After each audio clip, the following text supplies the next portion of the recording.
Hello everyone, welcome to this channel. I am Lilly and today we are doing a playthrough of the 0.4 release version patch on beginners fast from 10k BC to well into Neo timeline as we want farms and animals. This playthrough is for the new players and will also suit those of you that either are outdated or still wish to learn more of the mechanics in the game.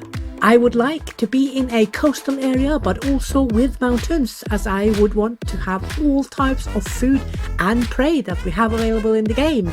So I shall show you my very best location to achieve this. We will go through the entire new tutorial, both the guided one and the one you will find in game after the guided tutorial is releasing your tribe back to your control. And we will go over it step by step as we play. And now let's get to the task.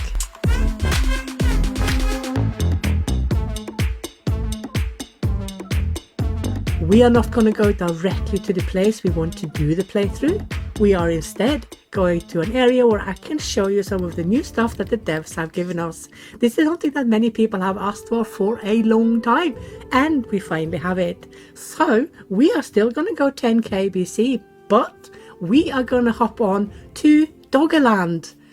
Now what on earth can this be? Let's go have a look. Right, now I'm going to show you what we have. Yes, finally we have island hopping. You know what that is? That is going from island to island to island. When it's short distance, they will just swim, and when the distance is longer, wait for it. Wait for it. Ta-da! They have boats. We can finally live on islands and hop islands to island just as we see fit. And when the warning comes about the sea levels rising, we just move on.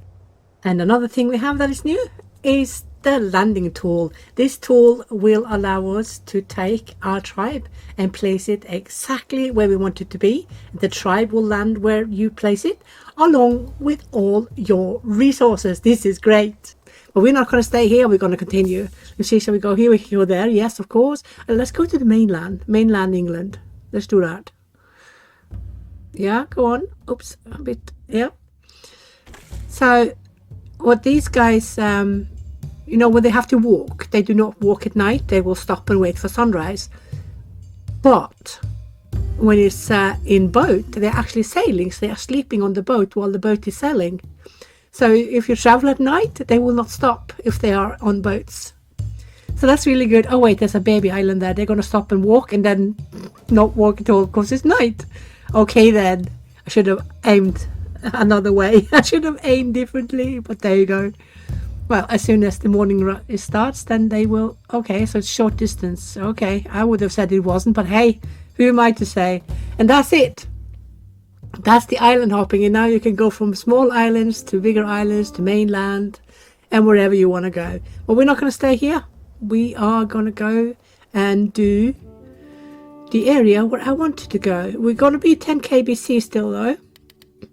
We are going to be summer. I want summer. And we're going to do beginners, and we're going to do fast, and we are going to have the tutorial on, because we are going to go through it. So this is the area where I go to try to get all types of food and prey.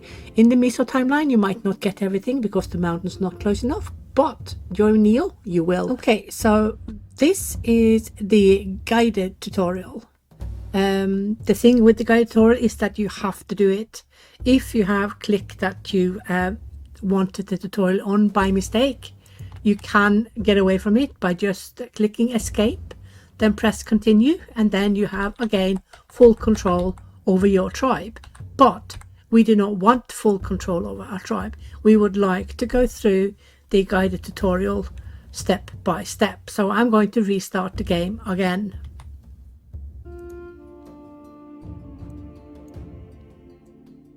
So here we are. This is the regional map, and we are being told about how we can move around. You can use the WSD keys, you can use the mouse wheel to zoom in and out, you can use your arrow keys to go back and forth, and if you're far away looking around, you just press F to get back to your tribe. Right, now we just want to follow the instructions and basically place down our camp. We also want to be fairly close to the coast, so let's go for that. Also note that the speed goes to automatic 3 as soon as you start migrating. So this is the local map, and this is where we will settle our camp. So we are being told that about the key movements and stuff, which we already gone over, and now we are going to place down our camp wherever we see fit. So the green one will place the tribe where we want them to be, with both humans and also of course resources. We are then being told that nobody likes to sleep out in the open, so we are going to build a fireplace so people have somewhere to sleep. So I normally like to start with the big fireplaces, but for any new players it's not a bad idea to start with the easy stuff, and it's pretty easy to build a fireplace that is containing only sticks for both building and fueling. Then we need to make the gathering group. This gathering group need to make sure that we get the sticks that we are going to build the fireplace with and to fuel it with. You can see that it's now listed under the responsibility of this gatherer group. Yeah, let's left click and get rid of it. Limits is important, and we are going to talk more about that as we go along, and you will see me using it all the time. Priorities also equally important. And this also shows the work spots that you have open. It normally starts on 1. We are going to change that. We have to change that as the tribe grows. And this is the group that has responsibility for gathering these sticks. This is important to remember when you build stuff, that you keep it in tribe responsibility unless you specifically tell another group to do the work. We will go over this more later. Right, we are being told to place down the storage area and to fill it with sticks. And this group will now fill this storage area with sticks plus. And this is the default. Store all you want and take out all you want. We will also go over that later. And this is how you get back to your tribe. You double click the emblem and then you are back to tribe responsibility. Now we are being told to create a hunter group and pick the wild boar to hunt. The yellow spear means that we have few animals of this species in this locality, but that is only one of our problems because we have 0 weapons. So we are then being told to create some crafters, for they need to make our weapons. They first need to pick fine sticks, then you need to pick the wooden spears. Note that we are not allowed to put limits here, and this is something you need to do no matter. So now we are being informed that we need to build a pelt hut, and we have most of the materials we need for this except the raw stones. So we are going to have to create more gathering groups afterwards to get everything that we need, but I am going to show you absolutely everything and why. So this is the end of this tutorial, and when we end it, we are opening up the full tutorial with its entire index. And this is where you can find absolutely everything you need to know, but only the basics. There are very little in-depth information. So I will try to fill in with as much as possible for the themes we are going over. We are going to try to cover basically most of everything in the tutorial, but there is a limit to how much I can put in such and such a long time. We cannot have a day long playthrough. I think I can get down all the most important parts within 8 hours. Let's see if it becomes 8 hours. It might be 8 hours. Who knows? With me, you never know. Right. I'm going to make a few changes here. Absolutely. I don't like to have the small fireplace, and I certainly do not like to have the storage area right next to the fireplace, because it won't be the little one. It will be the big one. So I'm going to build the groups first of all properly. And this guy is going to have more sticks, and he's also going to have logs. And then we need some more Fishing group, yeah, get one going. This is beginner, so you won't likely starve very quickly, but I like to have some food trickling in no matter. And then we should place down the pelt hut. I'll just close this one here for now. I just need to see how many do we have. We have 6. That means we can get 1 pelt hut down, because we get 1 pelt hut or leather for 1 pelt hut per 5 members. So if we have 7 members, we will get 1 pelt hut. Let's just place it over here. Looks okay. And this one will need raw stones, so we also need to make groups that can gather the raw stones. The reason why we always want to have limits are multifactorial. The first fact is you need to make sure that your groups are not always gathering the same thing so much that you get tons and tons of it in the tribe and it just rots away, because everything that you have in the game will decay, and the best storage option under any circumstance will forever and always be in nature and not in camp. And I'm also going to remove the wild boar and let them hunt whatever they like. Whatever is closest is what they will go for. We are going to hunt all the animals and make leather and take those with us when we migrate. Of course, we are by the coast and we will soon be swallowed up by the ocean unless we move. So that's that. And the second reason that limits are super important is because if you task a group with several gathering tasks, they might spend too much time on one only that is close to camp, rather than dividing their work hours between them all, and to ensure that they are gathering exactly what the tribe needs and nothing more. You should put these limits on what you are using at the moment in camp, and of course this will need to be either lowered or heightened depending on the current need of the tribe as the years go by, because it will change very regularly. So limits are important to use for absolutely everything that you can use it on to keep under control both the waste and also how your workforce is spending their work hours. You also have the priority in the groups, which we are going to talk about, and the hunters. You can pick any species you want to hunt, but I just hunt everything because we are going to migrate soon again. And of course, the policies. This is something that a lot of players actually are struggling with. And one of the new things or the new changes to the game is also the labor age slider. So this time we have so that the elders will stop working sooner.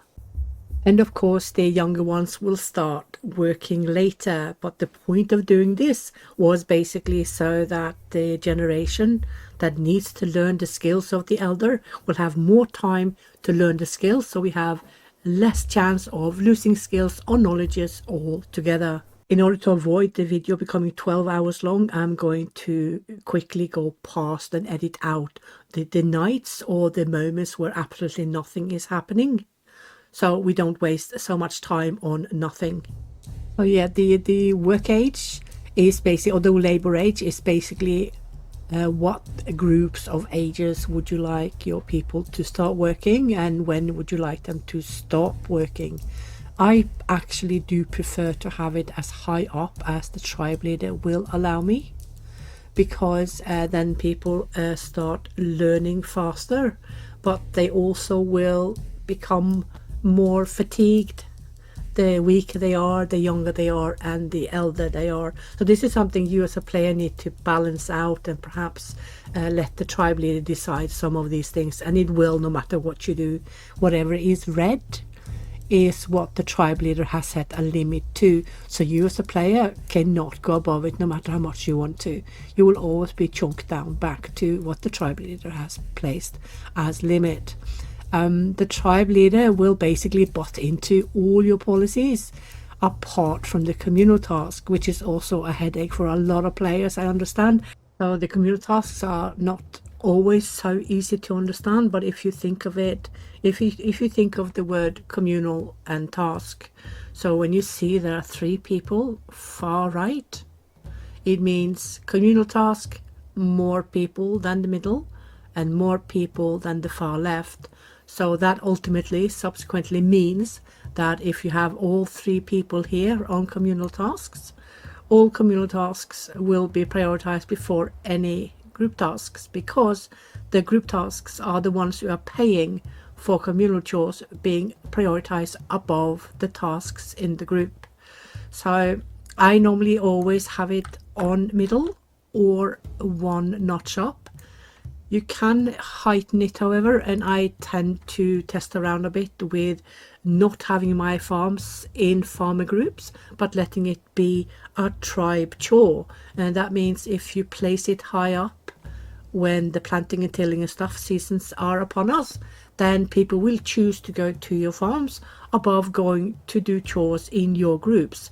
However, be aware that if you have it like this a lot of the time, then some of the group chores can and will be neglected. So that basically means that some of the resources you will need to maintain and build and feed your people will come in lesser amounts than what the tribe actually needs. So there needs to be a balance between how many people are doing the communal chores and how many people are going to do the group tasks. So when you have it in the middle, it's shared equally, and that's kind of where you should try to keep it most of the time. So this is not a hard and steadfast rule. It is just a rule of thumb, a rule of guidance. You know, just try to not have it too far this way or that way. But 3 people means more people for communal tasks, which means less people for group tasks. Yeah, I did make a video tutorial explaining communal tasks and also explaining some about when to use it, how you could use it, the pitfalls and so on. So if you want to learn a bit more about that, if I do not mention it in this video, I might not, I don't know. I can't remember everything on top of my head as I go along, because there's so much to learn. You can go and have a look at that and see if there's things that you can pick up from there. With regards to the policies, their labor time is going to need some explaining, because a lot of people tend to chuck up the labor time and don't realize that they are wearing out their future workforce and they are killing off the elders sooner than they need. Oh, there we go. Seriously, how long did we stay here? Yeah, 5 minutes. Did we stay here 5 minutes, guys? Okay, next morning I have to pack down the tent and go. Yeah, it is what it is. Just this fish up what we can while we're here. Gosh, we didn't even stay 5 nights, did we? Well, it is what it is. 10 kbc, sea levels are rising. I wish we could actually see the levels rising, that they came closer and closer and closer to camp, and then in the end we had to just run screaming with the waves coming over us. That would be so cool if we could get that. Maybe we are going to get that further down the line, but for now we are not going to get it. So yeah, also priorities are super duper important, but there are different types of priorities, of course. So you might think that if you place down 4 buildings and you put max priority on all, they will go equally fast on everyone. It has nothing to do with priority, because they will do equally fast on all building objects, no matter what priority you put on them. However, the max priority is for when it should be repaired. What should be repaired first of all 4. If you put all 4 on the same, they will equally go. But if you put only 1 on max, people will go to that one first.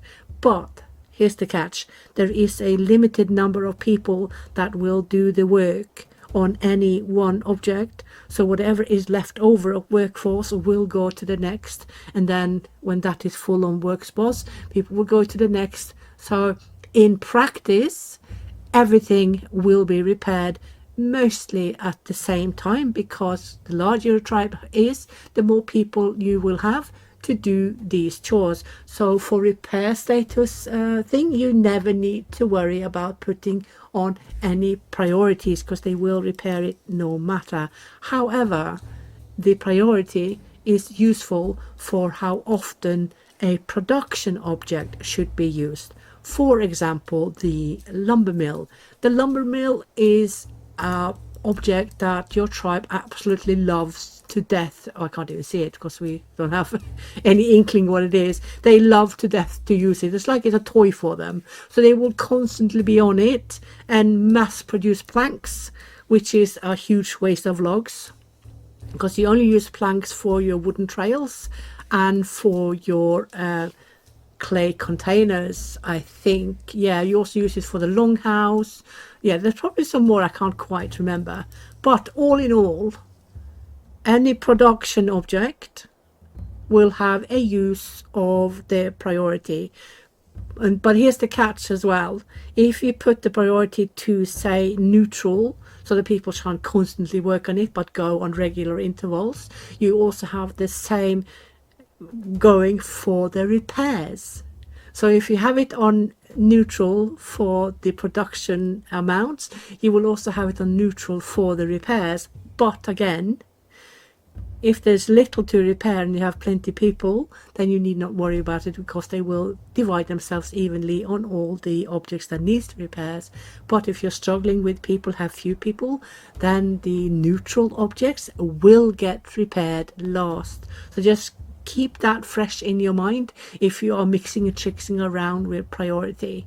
I prefer to have everything on absolute max, except some of the production objects. You will also see later when we come to the Neolithic timeline, when we are placing down farms, how you can place priorities on your storage areas in order to make sure that the seed saving options are first prioritized above those who are for everyone to eat in the tribe. We will talk more about that when we get to it. Right, so what we need to do now is to make sure that we have food when we are migrating. I haven't really done anything with food, but what we should do is probably get these two and take as many as we can here. Oh, we don't have any. That's a bit bob. We don't have any of these. No, because we are 9,600. That's why. Yep, makes sense. But this was very quick to get the sea level warning, wasn't it? Really, really quick. Like just a few sleeps. Yeah, well, it is what it is. We had better get going in the morning.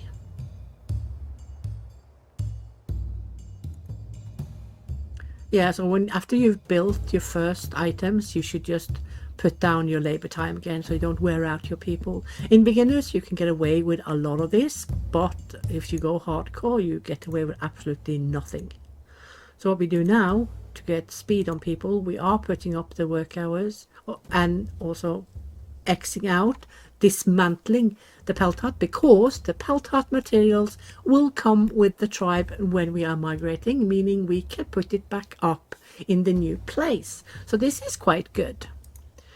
Yeah, so we don't get the raw stones obviously, because that's just a common material, but we are going to get the fine sticks and also the leather, so that's good. We don't have too much food. Yeah, we have 1.5 meal, maybe two meals. But we better get going. We better not wait. We better not stop.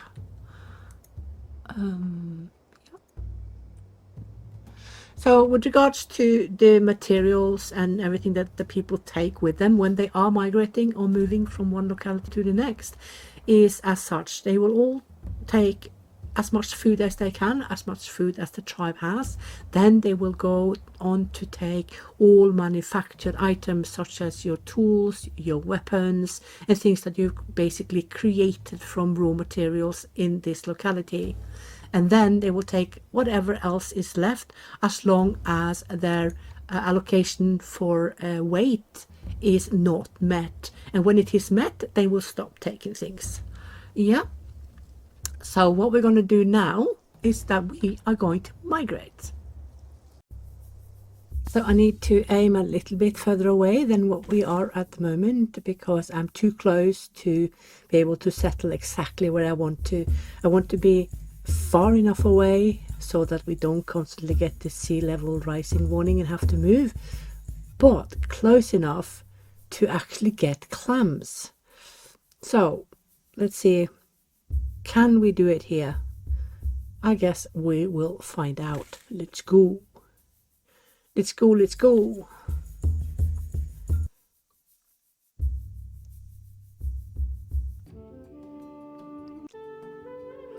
Okay, let's do this. Where do we want to settle? Oh, I see. Look at that. That's the fireplace from previous save. From the other place. It will go away when we go off pause. There you go. Yes, there's fine. Let's get stuff rolling immediately. Fireplace, get it down. Yeah, and I would like a pelt hut as well. I'm basically just going to let them work with that and not add anything else at the moment. Going to take away some workforce from the fishermen and give some to the stones, but yeah, you guys are fine. Yeah, that's good. Let's get some speed. So we have a little trickle. Right, so this is the main, and we've already covered the migration and also what your tribe will take with you when you migrate. And also, of course, you should always try to settle by water to get fish, especially if you are new. Yeah, so that is a good tip. So then you have the toolbar. Yeah, you have the historical year, the in-game year, you have the seasons, the time of day, you have work and resting time, and you of course have the speed, that is skip night, which makes nights go really fast. And of course you have the temperature and also the map toggle. You click once to go to map and another click to go back. Yeah. So as soon as those are up, ta-da, we take down the work hours again. That means they won't have to wake up in the morning being grumpy because they hadn't had time to sit around the fireplace and talk with their family. So that is good. And we are going to create another one to get some mud and also a little bit of fire, because we need to create ropes to get up other huts. And I'm going to get some hazelnuts because I have seen the hazelnut trees. So we are going to have a little bit of a feast. Because this is the right time where we are to get a lot of vegetable foods. So yeah, but we're not going to focus on that first. We are actually going to focus on building and getting knowledge, building knowledge, learning knowledge, and try to keep the levels of knowledge that we have already. But yeah, we are going to build a little bit by bit.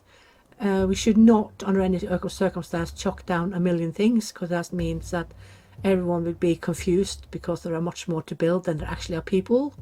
So bit by bit, but let's tidy up the camp for a start. We should kind of always do this to create storage areas, to have it a little bit organized. It's never a bad idea. Yeah, let's just create some for what we already have. Don't have those, but we are going to get them soon, very soon, I hope.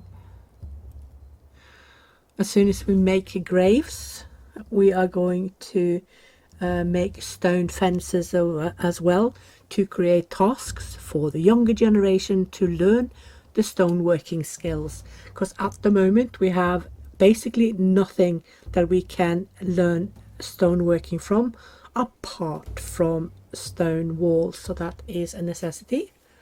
This is part of the responsibilities that players have, that they need to create tasks for the younger generations to learn skills. Yeah, so the knowledge is working in quite authentic ways. It's by word of mouth.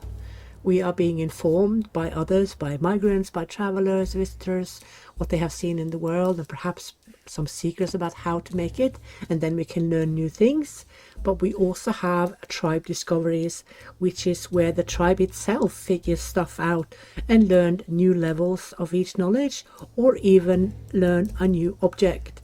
You can only learn objects that are already grayed out in the list of your things you can build or craft. We can go more over that as we go along. But knowledge is what you basically need to aim for when you are creating tasks. So if you build by need without spamming, you should always have housing, should have storage areas, you should create tools and stuff. And of course you need work groups to create specific tasks for people to craft, to hunt, to fish, and to get food and resources. So we are using those constantly to organize who shall do what, and also of course adding limits and the correct materials we need to build. So this is the main tribe page, and each person in the tribe has their own personal page where you can get information about those persons, families and everything. If you just go through the tabs on each personal page, you will see that they have families, they have different types of cultures in their culture. For instance, in the transition, yeah, that's a good word, Lily, transition between Miso and Neo, you will see there is a mix of those two cultures in people's biography. So yeah, we should, as soon as we get ropes, get up some tanners. We do need those still. We need them for our peltars. That's important.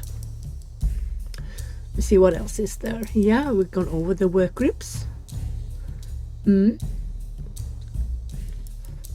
So each type of work group can hold 8. You can have 8 of each group, but some can take 14 members. Farmers can take 28 members. So this is the start, really. This is kind of when you land, you need to create stuff for your tribe, and your resources will always be very close to you, so you can live off them the first few days you are there. So yeah, and if you use the arrow, see the next one is to the work group that we've already covered, and then the next page shows some of the things you can put into the gatherer groups. You can see there's all kinds of materials and resources that they can gather that the tribe will need for both crafting and building stuff and maintaining stuff, because everything needs to be repaired as well. And like we've said before, the waste needs to be avoided. Look, dancing is a sign that people are content in the tribe. They are not having any high unrest. They are quite happy. So when they're dancing, you know you're doing something right. But there will always be someone in the tribe that complains, always, because they have different personalities. We can go over this at some other point in this playthrough. Just going to try to follow the tutorial a little bit and try to explain a little bit more about each concept. Yeah, so they are now sitting there socializing and enjoying themselves after work hours are done. So this is important to keep up the happiness, to allow people to sit by the fireplace, share their experiences, their stories, and what they've been doing during the day. So I forgot to say what the skip night actually means. It means that if you have it ticked in, the night will go roughly 4 times faster than the fastest speed you have in the game. So that's how you get rid of the nights faster, because it's fairly dark, so you can't really do a lot of work. Let me see, where are we? Blah, blah, blah, blah, blah. Yeah, they say here on the tip that we need to remember that some of the food resources are seasonal. We have, for instance, strawberries. They, of course, are in spring and summer. And then you have hazelnuts, which is basically late autumn and through some of the winter, and you won't really find them in the summer unless you have just migrated. Then they are basically survivors from the previous season. So basically when you start anywhere the first time, even if it's migration or the first time you start this game, you will have what we call a starter feast, meaning you will have untapped resources from previous season that you can just hoard and feast on. So yes, I don't put limits until year 0 has tipped over to year 1. Yeah, but you can of course use limits the way you see fit, of course. But yeah, right. Yeah, it also says here that we should not overproduce any resources or overharvest or overfish, overhunt, etc. Only what we need, because like we said earlier, everything will rot in storage. And again, I can't emphasize enough, you do not need 500 straw to keep a straw hut up. Yeah, you only need the amount that they need per year to keep up a straw hut, for instance. So no point over harvesting anything.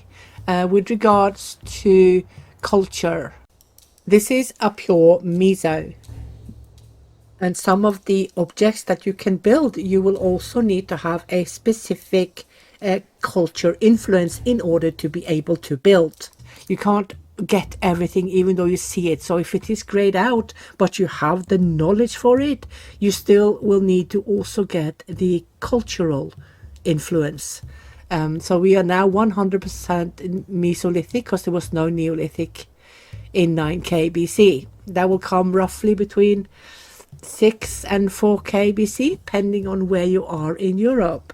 See, this is also a little bit intricate but authentic. If you are to the far east, you are more likely to get discoveries quicker than if you are to the far west in Europe. So also a little bit to think about here. Yeah. Okay, let's go a little bit further. Let's go to next step. Yeah, this is where they are talking about work spots. Work spots is where you also need to adjust all the time. So at the moment we don't need a lot because we are so few, but as the tribe grows you will have to increase your work spots so that you can increase your resources, and these can reach over these resources during a work day or within a few work days, because you will need to increase all your materials, of course all your tools and weapons as well as your tribe is growing bigger. Also priorities is important to use in groups. If you have too few people, then you should use priority for what is more urgent than others. For instance, tools will always help you perform your task better.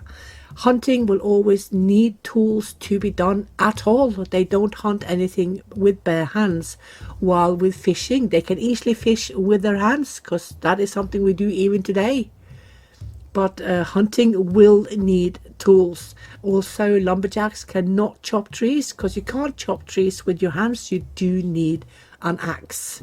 But you can still get logs though, because you can order your gatherers, like I did, to gather logs from the ground. They will crop trunks that are old dead trees, and they will also pick up huge branches that has fallen off other trees, which can be used as logs. So you're not locked in the position that you can't get logs even though you don't have access, but you will be locked to no hunting until you have tools for the hunters, which is any spears and bows. So you can get raw meat though. You can still get the bones, you can still get the raw hides, because the animals you have in your locality will die from old age. Everything has a circle of life. So when they grow old, they will die from old age, and then you should immediately put your gatherers to go pick up and strip the raw meat, strip the hide, and bring home the bones, because the bones are used not only for crafting some tools, but it is also used to feed your people. They don't eat the bones, they are eating the bone marrows inside. They just scrape them out and then eat them. It is very nutritious, but not necessarily loved by everyone in the tribe. And we just got migrants. So these are our first migrants. Um, Here's the thing for you new players that have no idea how to, judge if this is a good migrant or a good group, if you want them, if you don't want them. First rule of thumb, can you feed them? Secondly, do you need them? For smaller meso tribes to have a bit more workforce is always good, but if you have enough people and everything is flowing nicely, you have good amounts of births, you have a nice small trickle of population growth, you do not need migrants. Now here's the other part. What do they offer the tribe? First of all, let's have a look at their age. Males can bear children, I almost said. Males can father children from they are adults and until basically the day they die. It's the same as in real life. And females can only have babies from when they are adults, which is 17, and until they are 50. 50 is the last year they can possibly be pregnant. Yeah, and the older they are, the less probability they have of becoming pregnant. So migrants are rarely very old people. They are mostly younger. So you need to weigh up, am I going to have an explosive population growth if I accept 6 females in childbearing age? Or can I handle it? This is up to each and every player how they want to play. Do you want the stress of having suddenly 8 new migrants and not enough food or places for them to sleep? In beginners, you can get away with a lot of these things that you can make that are basic mistakes. In hardcore, however, you will not get away with it. So keep that in mind. And then you need to think about what will they bring to the tribe with regards to the social aspect. Let's have a look at their personalities. They're all born with the same personalities. All these 5 are a basis for each and every person in ancient cities. And each and every of these attributes have their own grades. Now, red is negative, green is positive, and blue is either neutral or pure biology. So if we look at the positives first, there are 3 grades per one personality. Say charisma, which is this one. She is red, but we're going to do the green first, and this is intelligence. So this basically means she has a positive in intelligence, but there are 2 others. Any one member can only have 1 type of grade per personality. What you should avoid though with regards to the social aspect is any fitness or will reducing grades. Any red in will or fitness will always bring trouble. For instance, a fitness reductions means that they cannot work as much or as long as the other people in the tribe that are not afflicted by any fitness reducing grades. So be a little bit careful about those. And also the ones that have will reduction grades tend to not want to work as much as the others. They tend to complain a lot. And both the reductions in will and fitness tend to create unrest in the tribe. So if you want a difficult tribe, you can accept absolutely everyone that has these bad grades, and you will constantly have unhappy people due to this, because these reductions will increase unrest. Yeah. Of course, then there is the question about, can we appease these people? Sometimes you can by lowering the work hours so they work less, but some of these, specifically the worst grades, can continue to complain even if you put work hours to 4 hours per day. So I personally, I never reduce work hours for any trait induced unrest. Yeah, keep that in mind.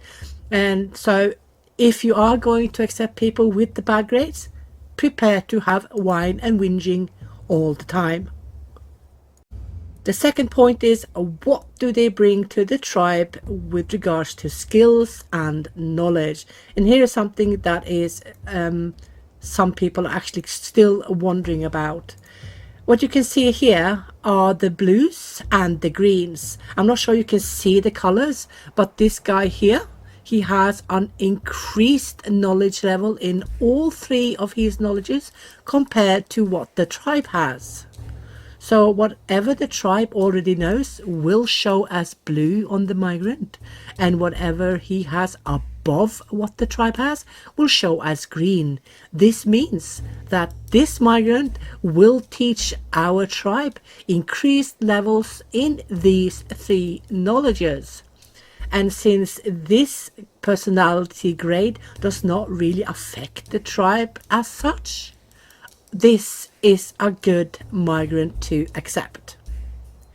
Some people think that if there is red, you will lose knowledge in the tribe, but that is not correct. Red in a migrant only means that he does not have as much knowledge as the tribe has. You will lose nothing. Yeah, so this guy we are going to accept. This one is very small. He is only 17, but he has really good grades. He has none of the red. He is just about to turn into an adult, and he is a very big guy, which means he has more stamina and he's more likable. And then you also have that he is skillful, which belongs to skill. And of course, you also have charismatic, which is always nice if you are planning on becoming a leader.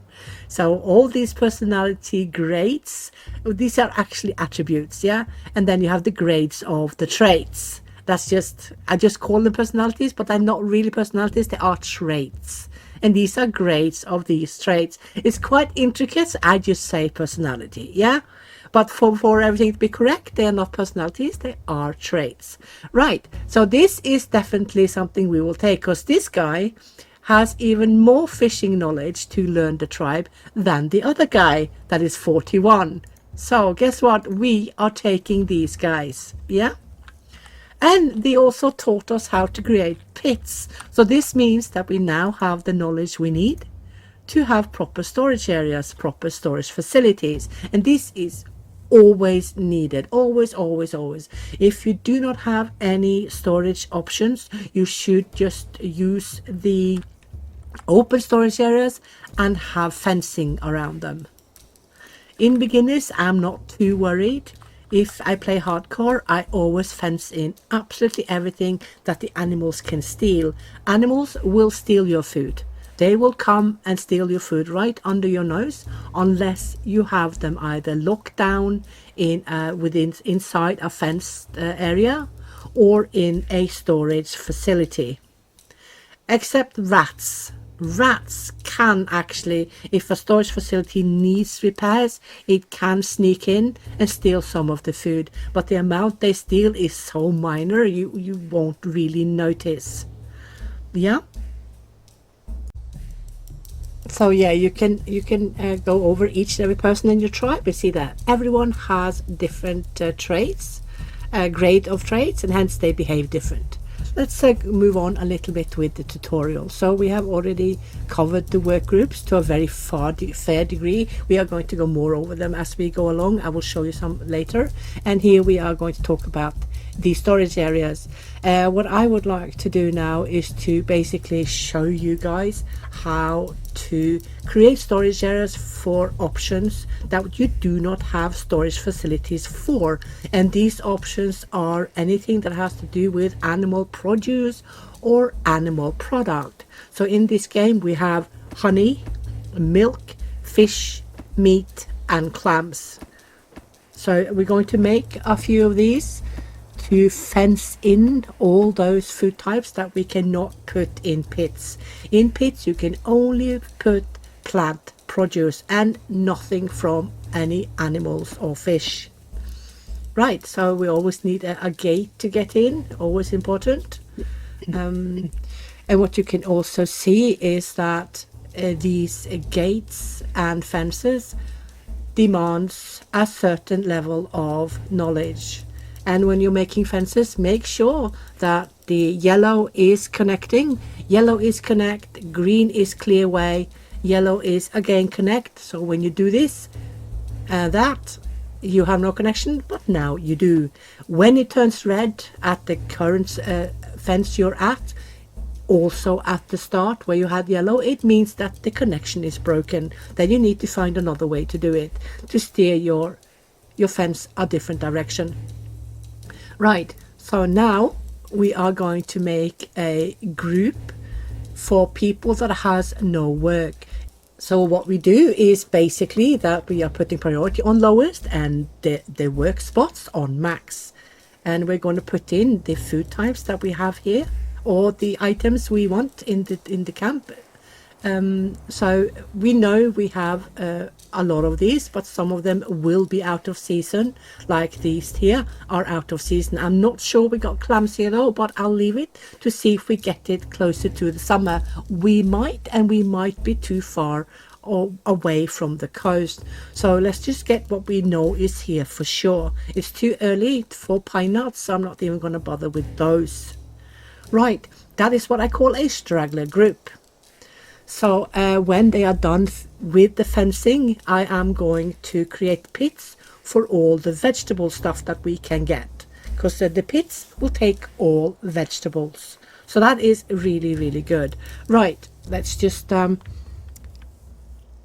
see. You can see the knowledges that you need and that you will gain by building, for instance, the fences. So whoever is building the fence will start to learn better and better how to build the fence, and the more knowledge or the more levels they have per knowledge, they will do the job faster, more efficient, and with higher quality. So in the start, when you start a tribe, you are likely going to have very few with high levels, because miso is always lowest on the levels. Yeah. Let's just fill up with what we know that we will have for sure. So that's fish, raw fish. We're going to make dryers as well. I'm going to show you how to process your food to make it last longer. If you have too much food, this is the way to go. If you have, for instance, red meat, you should always gather no matter. So if you get in a lot of red meat, a lot of animals are dying at the same time. Instead of wasting the meat, you dry it so it will last longer, and then your people can eat it. You should also reduce the other meat types or the other food types that you are gathering, so that you don't have so much waste. Yeah. Let me see, we also now have enough ropes, and now we are going to make a tanner. A tanner is important because when we are in the Mesolithic timeline, we only have a few options of housing to build, and the pelt huts are the ones with the highest service quality. Now, service quality is an entire chapter of its own. Service quality is the amount of happiness people get from, for instance, sleeping in a proper house. So for now, my people are really happy with the hut they have, which is a pelt hut, and a pelt hut will grant plus 30 sleep quality. And this means that everyone who sleeps in this hut will basically have no unrest. It will be very soothed. You need to have a lot of unrest in people in order for a pelt hut or for any building with plus 30 quality of service to not appease them. We're going to wait with building more now because they have a ton of fences to build, plus the tanner. See, the thing with placing down a lot of objects is that since the building and repairing has the highest priority in the game, no matter what you do, the people will always free themselves up from all groups and go and tend to whatever you have placed down to build. You can see that there are 6 people now out of 9 that is working on the fences. This means in turn that nothing else will be coming into camp that you need of either food or materials. Now here's the trick. If you have a few days reserves of food, or a few days reserves of materials, you can get away with doing this. However, you need to also make sure that you calculate the amount of time and resources needed to build whatever you've placed down. For instance, if you place down 8 longhouses, you will run out of food long before they are even half done. So you need to calculate how much time will they need to build this. And this fence is going to be built within a day and a half with so many people. So that means you can see on your resources that you will have enough to feed everyone, and you also have all the resources you need to let other groups build and craft. So this is a calculation that is up to you as a player. The game cannot do that for you. You must do these calculations. But as a thumb rule, do not place down a ton of things if you do not have the people, the food and the resources for it. Always a good rule of thumb.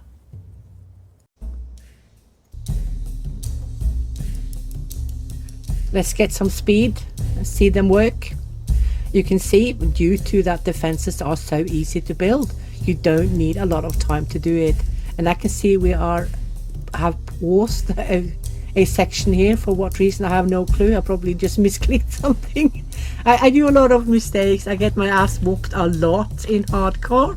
In beginners, you get away with doing many mistakes, which, by the way, is the point of the beginners, because the beginners should be extremely lenient to let all the new players, or outdated for that matter, learn about the game without being completely pummeled and hammered by the environment. Because when you go to hardcore, everything will be trying to kill you. Absolutely everything. Just be aware that the difference is stark.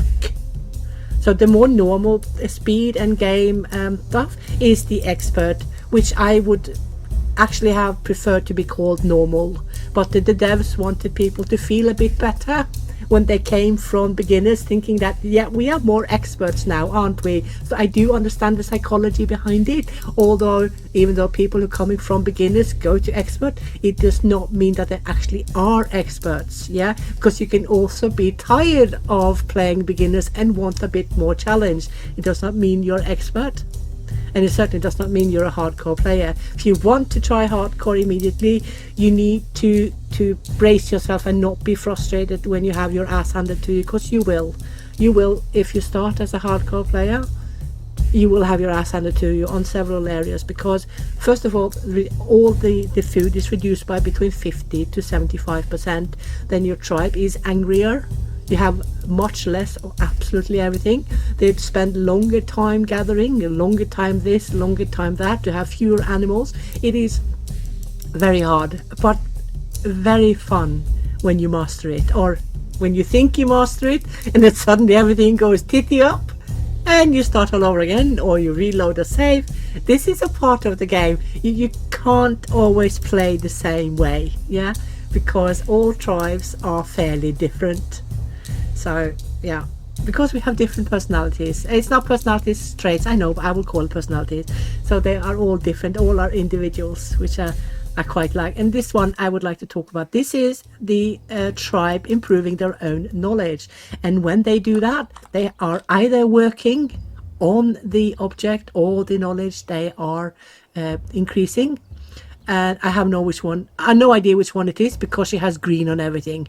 She's learning everything. She's basically jumping from group to group. But at the moment, she's in the craftsman group, which means it is either toolsmithing or woodworks, or even weaving for the ropes. So now we are going to compare. This is how you see what they have improved. You are going to compare what is the highest in tribe compared to what she has. So let's go have a look at toolsmithing. She is 5%. What is toolsmithing? Toolsmithing is 5. So this could be what she has, but she also has woodworks, which is 6, and the tribe has 6. So she either increased toolsmithing or she increased woodworks. Yeah, and since they both have green on them, it's difficult to say which one it was. But the point is, you have improved knowledge, which is never a bad thing. And we have more migrants. Let's have a look. Let me have a look at these. This one has improvement in the leather working and is fairly young. And he is a strong dude. I'm the one who smashes things. You know, some of these descriptions are hilarious. I'm going to show you later. Some of them are a little bit on the edge, but still really fun.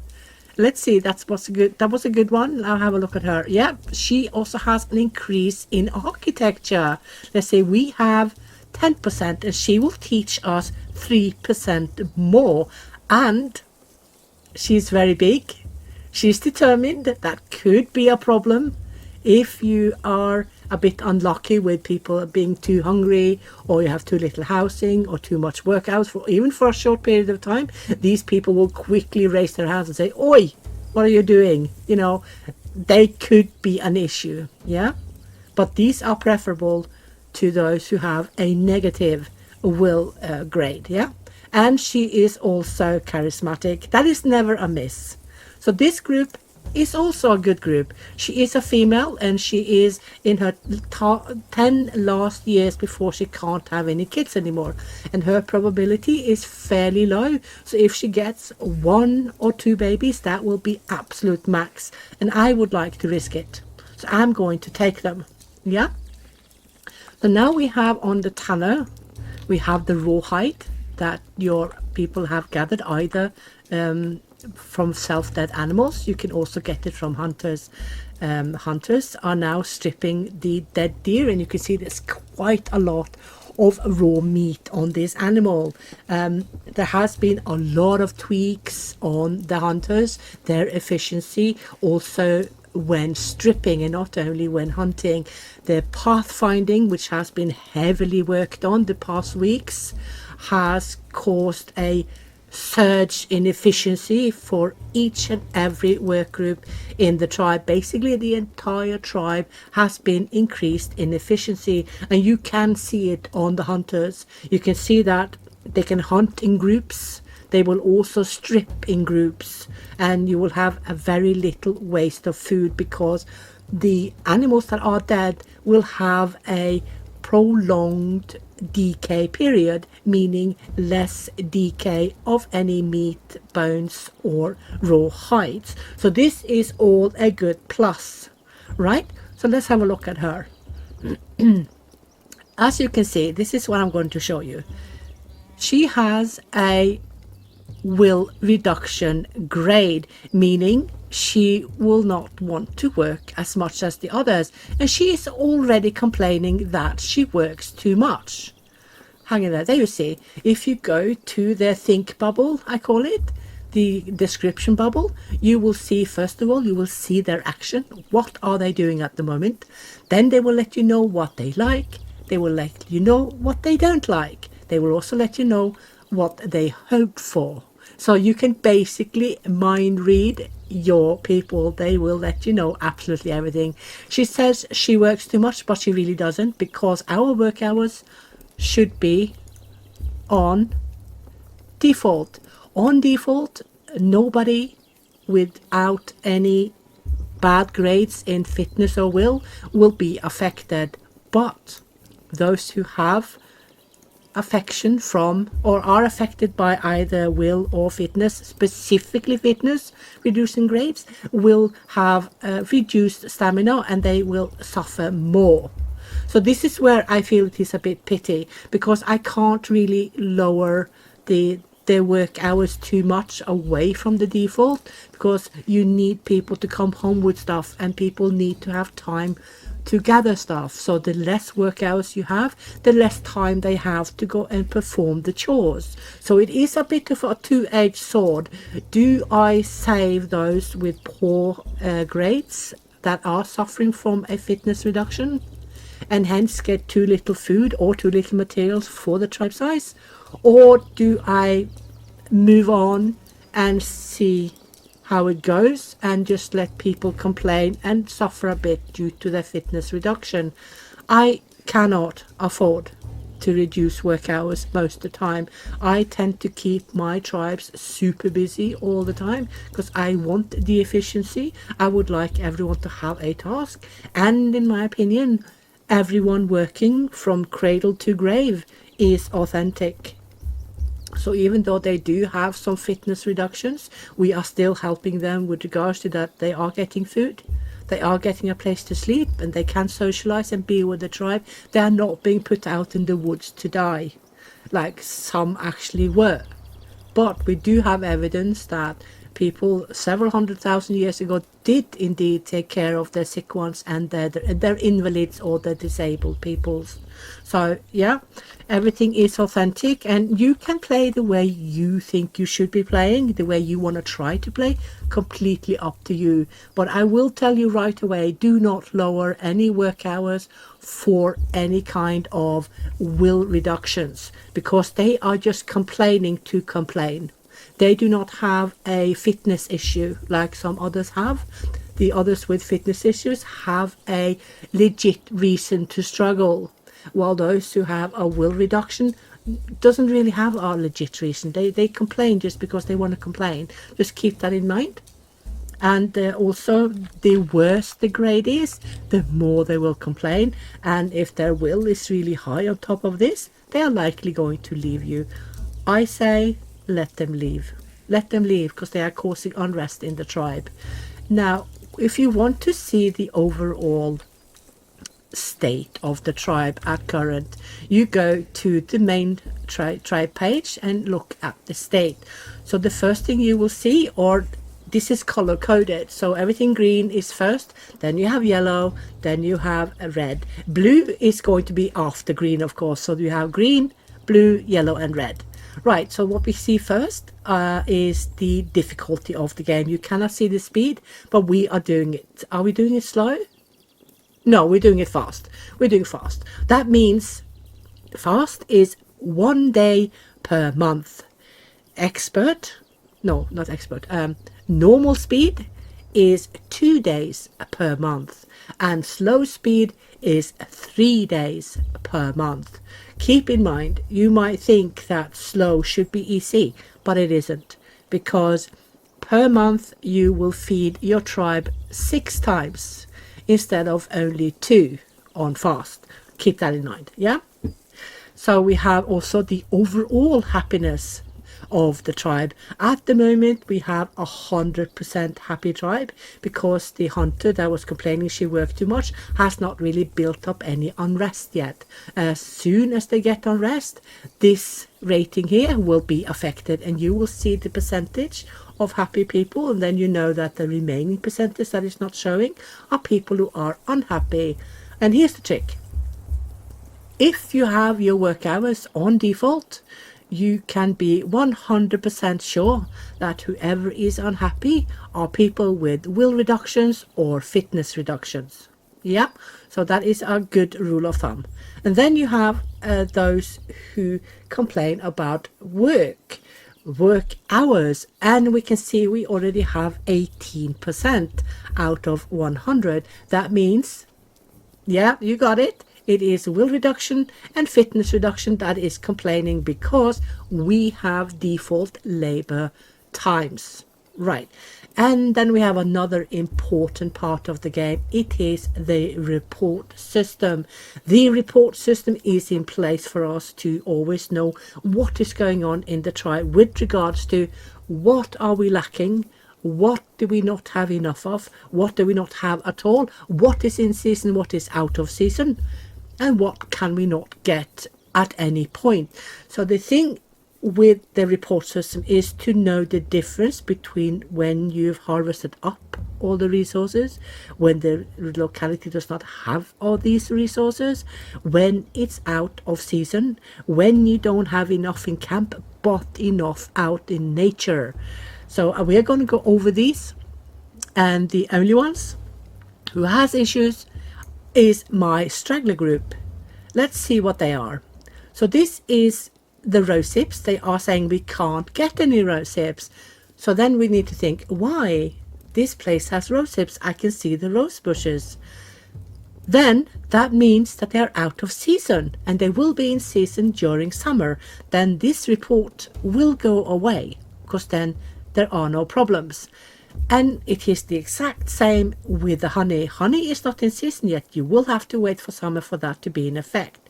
Now this is unknown, because we are not 100% sure if we actually have clams in this area. Is it too far from the coast to have clams? Let's check out all 4 seasons, because clams are actually seasonal. Not a lot of people are aware of this, but clams like to have resting periods as well. So, and another thing which is important for each and every group of yours is how the gathering system is functioning. This is part of the report, because every night the gathering system and the report system will synchronize and delete all previous tasks, all previous reports. And when dawn breaks, they will come back together and work out the new updated report for each and every item you have in each and every group. So this is really, really complicated, very, very deep. So when you see that every report goes away in the night, it means we are resetting everything. It doesn't mean that we now have no problems. It means that now everything is being reset and we will recalculate in the morning. Right, so what we still have issues with is that, nope, we do not have still any honey, and we still do not have any clams. But can you see this? The report is gone from rose hips. This means that this area already in May has managed to get some rose hips ready to be harvested. So this is temperature based as well. If it is nice and warm, you can have your fruits blossoming sooner and becoming ready to harvest sooner than, for instance, in the more colder area. Because don't forget, we are all the way down in Spain, so we have it fairly warm. Yeah, so you can see there are so many factors playing a part to each and everything in the game, and there is no way I can manage to talk about absolutely everything within the roughly 8 hours that this playthrough is likely going to be. I can't really do more than 8 hours because, well, first of all, my bum doesn't like to sit that long. In the end, he won't know who I am, and I need to run up and down the stairs to get it to feel it again. And I need to edit some of this, or my editor does, and that takes time as well. But I have a lot of tutorial small videos for the concept of the game that you can go and have a look at. That's up to you, or you can just keep on following me on my YouTube channel and check out my playthroughs and my videos in general, because I tend to go over everything, but not necessarily everything in the same video. Yeah, because it's so much to cover. It's just so much to cover. So we still lack the honey. They are not in season. And we still lack clams, and we still have no information about if we actually have clams or if we don't. I feel we do not, because as a starter feast there should be some remnants from their previous season. So I actually do not think that we are close enough to get it, or far enough into the timeline to have clams crawling up the river from the ocean. That is also a point. Remember, everything is based on realistic conditions. Right, so we have more migrants. Let's have a look at this one. This is... Oh, yeah, I have to talk about this. It's embarrassing, but also a bit sweet. There was... I can't recall who it was that said that the dev should do something special for me because I did all the videos and all the guides on Steam and blah, blah, blah, blah, blah, helping people, helping new players. And I kind of want none of it, because I feel a little embarrassed. It's very narcissistic-ish to want it. I like to work behind the curtains. I don't want to be a front figure, but I'm the only one who do these really intricate and very detailed details with regards to videos and playthroughs. So yeah, if you really, really want to learn a lot, you need to play the game, basically. And if you're not loving the game for many weeks at a time, you will forget and you will be outdated. And since I play so much, I think I have 9,400 hours played since roughly May-ish 2021. So I have played a lot.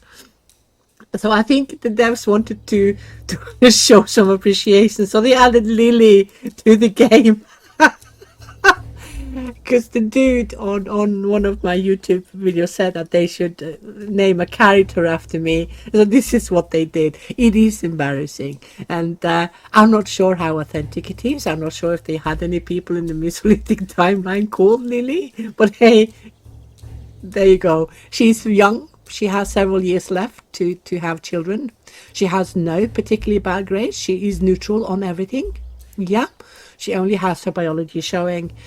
She also has an increase in woodwork. And woodworks is actually the wrong word. It should be woodworking. Woodworks is the place where you do things, I think. And woodworking is the overall knowledge or the overall skill. Let me see. Woodworks is 9. And she will teach us 3% of woodworking. Now let's have a look at stoneworking. She is 7 and the tribe is 5. So she will teach us 2% of stoneworking as well. So this is a good migrant and we should, of course, accept her. Yeah? So now Lily has joined our tribe. Yeah, it's embarrassing. But hey, it is what it is. You can just kick them out if you like. Oh, I wish we could. I wish we could kick people out. I would kick out the divas and the entitled people. So anyone that was complaining too much and having these bad will grades, off you go. Go to the next tribe and complain. I'm not interested. Right, so now you can see that we have saved all our food inside a fence that is locked, so only your tribe members and your livestock can go through all your fences or all your gates. So what we need to do now is to check if we have any sticks, because sticks is what you need to make your pits. And now you can see that we can see the basket. The basket is what we're going to replace these with. So when we get baskets, these are all going to go into these baskets. So pits will need 20 sticks. So you can see we can only afford 1. And what do we have a lot of? Where the decay circle is over half. We can see that we have too many hazelnuts, and we also see that the fish is about to rot. So what we need to do first is to put limits on the food, because now we have 6 people that has nothing to do, that is instead running about gathering. We do not need all this food. So we are going to put limits. If you calculate roughly 1 unit of food per 1 member and times it by 2, you have the daily intake.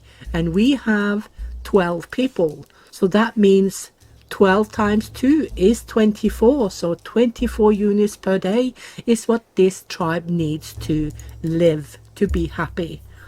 We are going to go over the rationing as well in the policies, but not right now, because now we need to basically put down all these limits. You can put them lower as well if you like, because if you have 30 hazelnuts and 30 rose hips, you have 3 days worth of food, so you can easily put them lower. I am just going to put them on 30 as a guide, not because they have to be like that. Bones doesn't really matter, because they will rot in nature no matter. Let me see. So what else was I going to do? Yeah, pits. So we can afford 1 pit, so we're going to make 1 pit for the hazelnuts. And I don't mind putting them fairly close to where people are sleeping or stuff. Sometimes if you want people to eat more of the ones that are less liked, you can put them closer to the fireplace, because people tend to not want to go forever to Timbuktu to get food. They will often choose also a little bit by vicinity, and not only by food preference. Yes, your tribe has a taste. They like some foods better than the others. So it can be a little bit difficult to always keep up with the types of food that makes people happy. And when we talk about being happy or not, food gives points, happy points. Let me see if I can find someone who has happy points. They would. I need to find. This is something I would like to have changed, by the way. You cannot see their happy points, like I call them, unless they have an unrest face. I will show you unrest face. I will have unrest faces as time goes by, no matter. You can't see it at the moment. because none of my people have unrest faces, but they will come, and we'll talk about it then. Let me see, where was I? Yeah, we have a pit that is being built, and this person will increase. No, pit is, what is pit? Pit is architecture, isn't it? It is. So architecture is what you need to build pits, because we got more from the other migrant, remember? So she gave us the opportunity to build pits, those two that were really good. And then also, of course, we get more as people are discovering things themselves. And also the other way that your tribe can get more knowledge improvements is if they sit, you know, the elders or whoever sit around the fireplace and talk about the day they've had. Why do I have a small fireplace? They're supposed to be big. Did I press wrong to start with? I did, didn't I? I'm just going to chalk down a big one. Yeah, that's fine. They can learn new levels and new objects.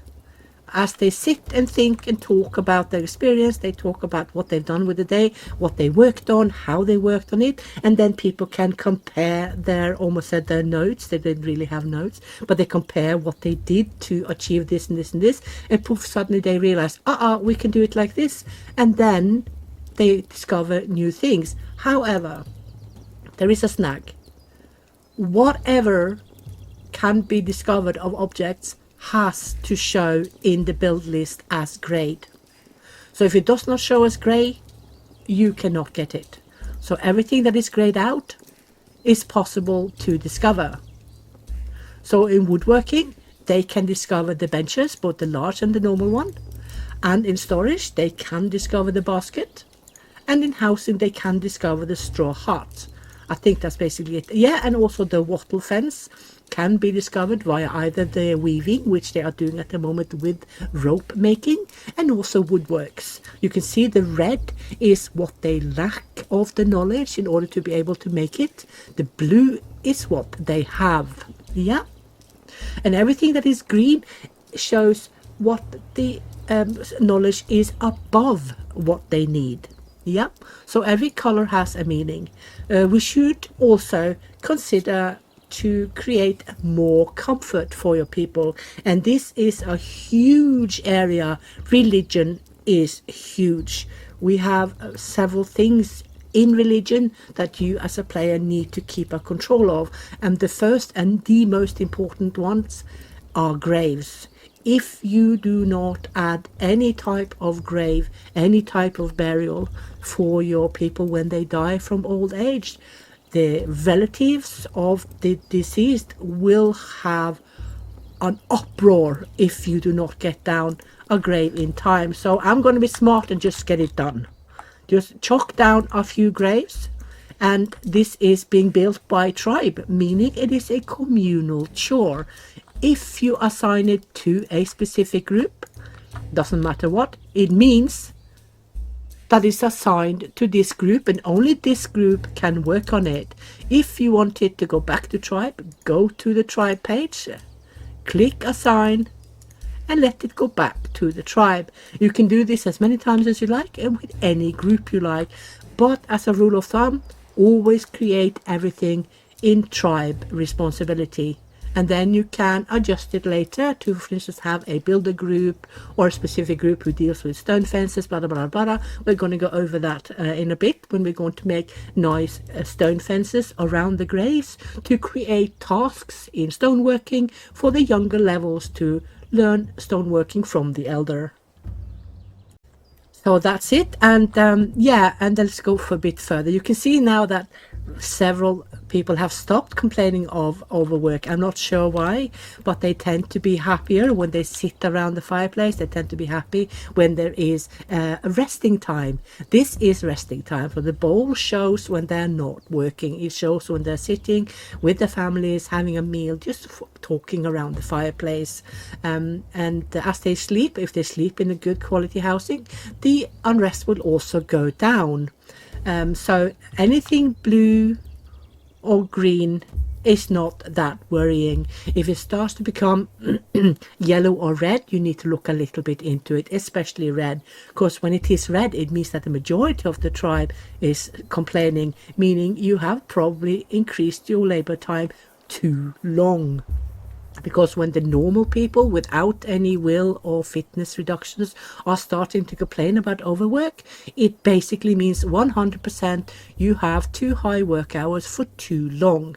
So keep that in mind always. If you are going to play around with the policies, you have to pay attention to how your tribe reacts to each and every action that you as a player do, because they will have a reaction. It's the same with the environment. For each and everything you do in the environment will respond to you in kind. So this is a balance act that you as a player need to find, and this balance act is not just done once and then you're good. It needs to be readjusted all the time. Yeah, so there is a lot to think about, and red is something that more than half your tribe is complaining about or lacking or noticing or seeing, or whatever is red, you need to sort. You can get it with lack of food, you will get it with too high work hours, you will get it with lack of graves, you will get it with lack of housing. Sort it. Now we need to talk about something else with regards to when several things are red. This means a combination of unrest. We can probably go more into it in detail later, because at the moment in beginners you're not likely going to have anyone with unhappy faces. You're not going to have a lot of unrest because it's too early, and in beginners it takes a long time before people build up a lot of unrest. So we are going to go over this, just hang in there, but be aware if you have a combination of several types of unrest, you are in trouble and you have to do something. I made a tutorial video, fairly, I think it's 8 minutes, about how unrest is working in the tribe, when you get it, how you can avoid it, and how to get rid of it. So if you want more information that I am not giving today, you should go there and have a look at it. It is a bit min-maxing and micromanagementy to do it a lot of the way I do, but if you are going to succeed long term in hardcore, you need to have some of this information so you understand always what to avoid, how to avoid it, and how to save your tribe in case you do mistakes and get up in a bit of a pickle with regards to having combinations of unrest. See, the thing is, which is, we are fairly cursed. So if you play hardcore and you start having people leaving due to combination of unrests, the percentage likeliness, the probability of other family members leaving with the person that left is so high that you can halve your tribe by just one person starting to leave. One person leaving, then the family also leave because they are really upset that their family member left, and then the extended family of that family is getting upset that that family left, and in the end, if you have 100 people and one leave, you could end up with having only 50 people left after just a few days. So it is really important to keep away any kind of combination of unrest, but we're going to talk about that more later. Right, so let's go a little bit back to the tutorial. Yeah, we've done the storage. Now we're building a pit, and as soon as we get the baskets, we are of course going to build baskets for the other food types. So let's move on a little bit. Let's go to the next page. This is also showing how you can create these storage areas. I'm going to show you a little bit. It starts normally with freehand. If you go to the bottom of your screen, you will see you have options and ways to place it down. So if you have it on the original one, why is this not working? So if you have it on the default, you can basically do that, which we don't want to do. Yeah, you can just click it as well. Then you get one cell. One cell is not much. Yeah, so let's move on to the bigger ones. So if we do the next one, you will have it in a circle. And of course, whatever can't be placed any storage area on will not be placed. Let's just deal with these migrants first. There are two. There's a woman, she's 27, she has bad grades. Let me see, she has fitness reduction, she is weak, but this is not too bad. She will do okay. Hey, Lilly has a weakness? No. She is a bit weak. She's a bit slow. What is this? What is this? And she's I am not clumsy. And she's a bit clumsy. But here's the thing. Here is the thing, which is also a bit intricate and complicated. She has -14 in fitness because she has a weakness, a fitness reduction. However, she's pretty big. So she has +7. That means that this one effectively is only -7. Yeah, so keep that in mind. So she will be okay. Lilly will be okay. And this one, he's dumb. So the thing with intelligence reducing grades is that they tend to do silly things. They tend to be slow to learn. They tend to go extra weird long routes instead of straightforward to get anything. And they tend to be slow out of bed. They are slow eaters. Everything can be slow. So keep that in mind. What we can also see is that, yeah, it shows he's dumb because he has red, fairly big red area. That means he is at an age of 39 has only learned 19% fishing. So this is how you can see in your tribe how the grades of their traits are affecting them as workers, as family members, you know, as learners. So yeah, but he is determined. So, you know, he could be really good. He could, before he retires, have learned much more knowledges.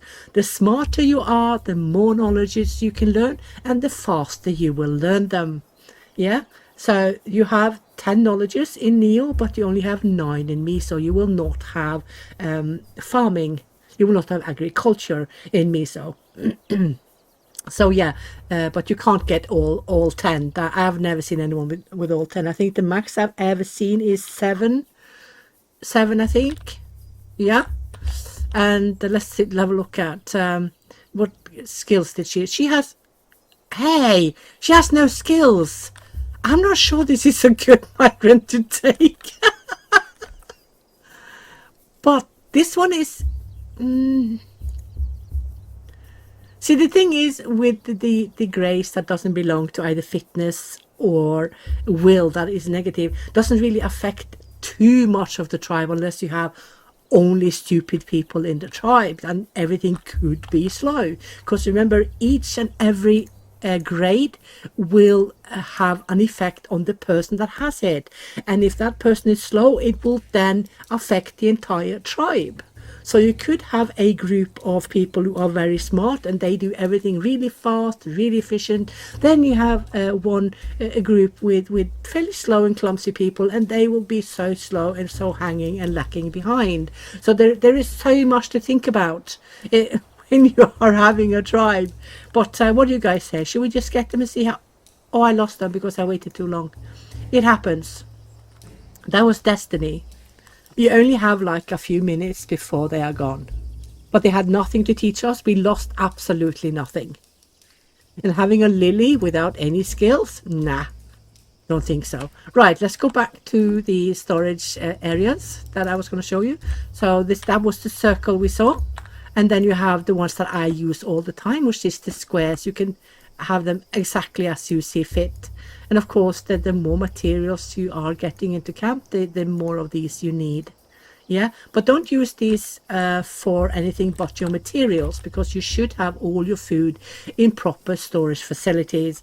And as time goes by and you learn more, you will get the access to each and every type of storage facilities. And we have quite a few. Right, and the last one is the artistic tool.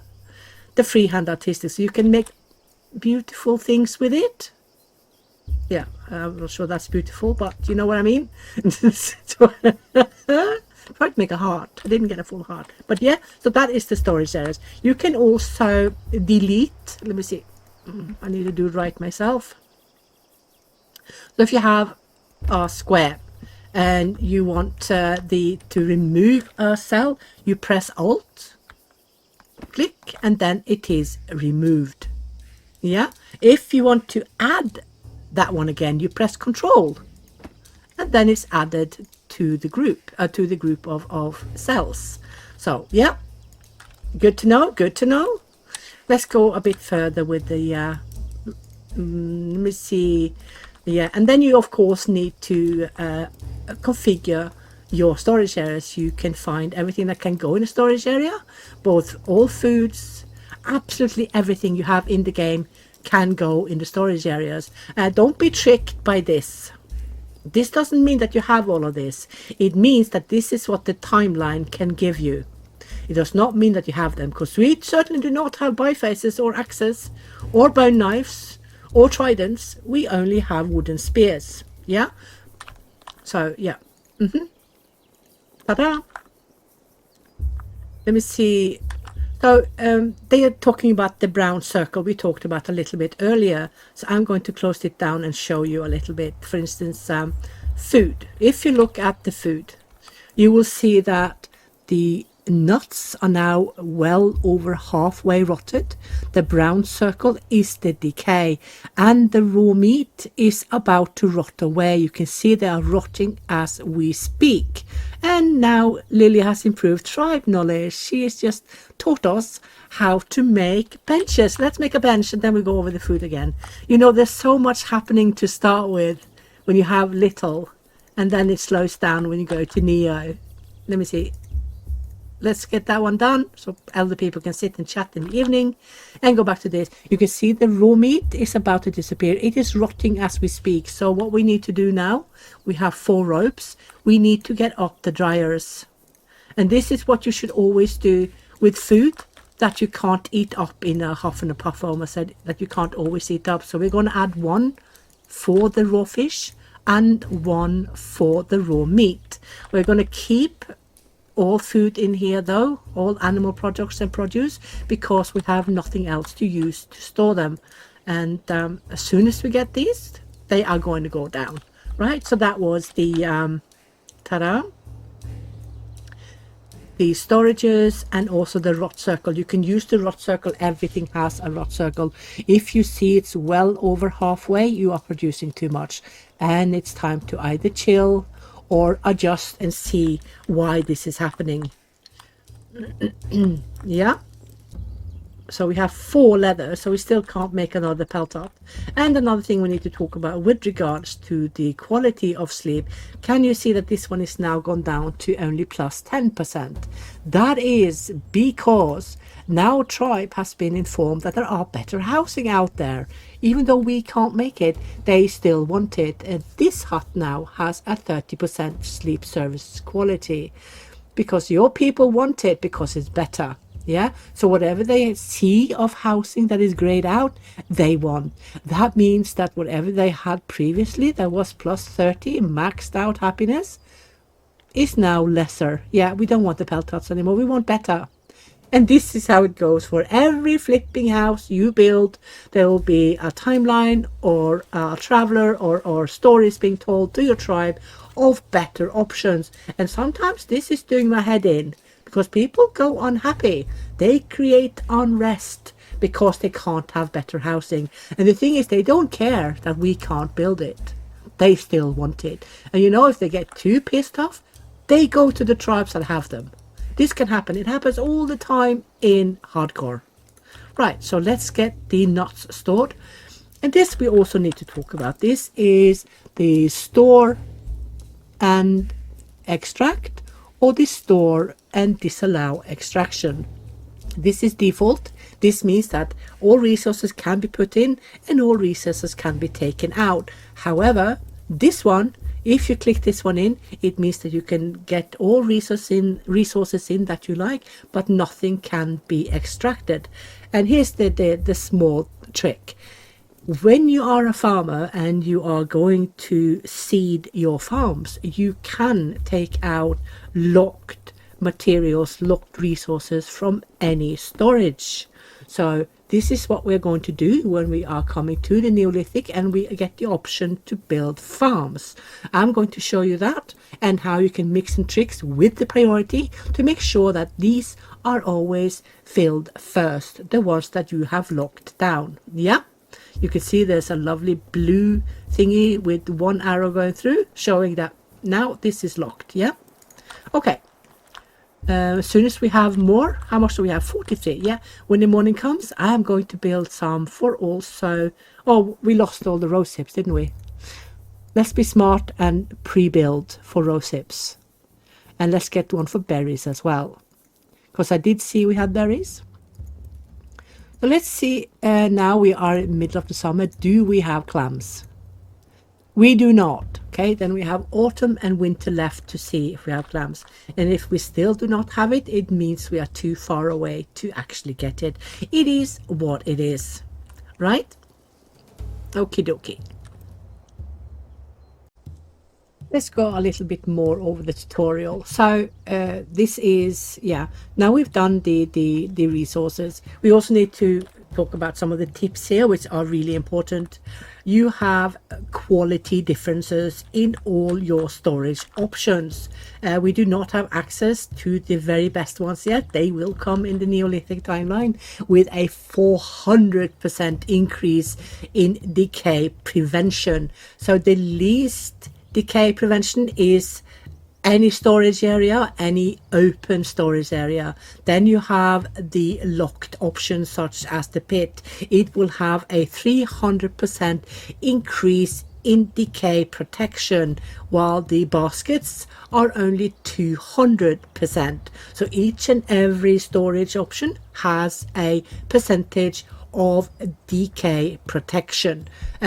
The straws should always go on a haystack, especially if you have livestock, because you need fresh hay to feed them. So this has 150% decay protection. Yeah, and also your logs has a 150% decay protection if you put them in a storage. So this is why it is super important to always have storages for all your resources to avoid them rotting too fast. Yeah, okay. So now we have these. So we should have one for fish. So your people, this is a tribal chore. This is a communal chore. Everyone can do it. And you will get food processing skills. The food processing skills is also something that you need to build, because you need it to build the threshers in order to get seeds from wild wheat and wild flax. This is more important in the farming era than it is at the moment, because at the moment we are supposed to be migratory. We fish and hunt up whatever is here and then we move on. This is authentic with how most people did it back in the days. Right, so you can see that people are now adding the fish to the dryers, and each dryer takes 22 units of everything to put on. Yeah, so let's see, now we have one done, so let's get that for the rose hips, and let's keep all the priorities max so they are equally quickly repaired. Right, what else was there? Yeah, you can check all the qualities of each and every object, no matter what, in the build list. You will see everything about it. You will also see the kilos. I have the kilo system, so you will see that this pit can hold 150 kilos. I thought I saw 300. Didn't I see 300? Wait a minute. Is there a discrepancy? No, it's 150. Duh. What did I see that could take 300? What the heck was that? Oh, it was the haystack. Duh. Right. Yeah. 150 kilos.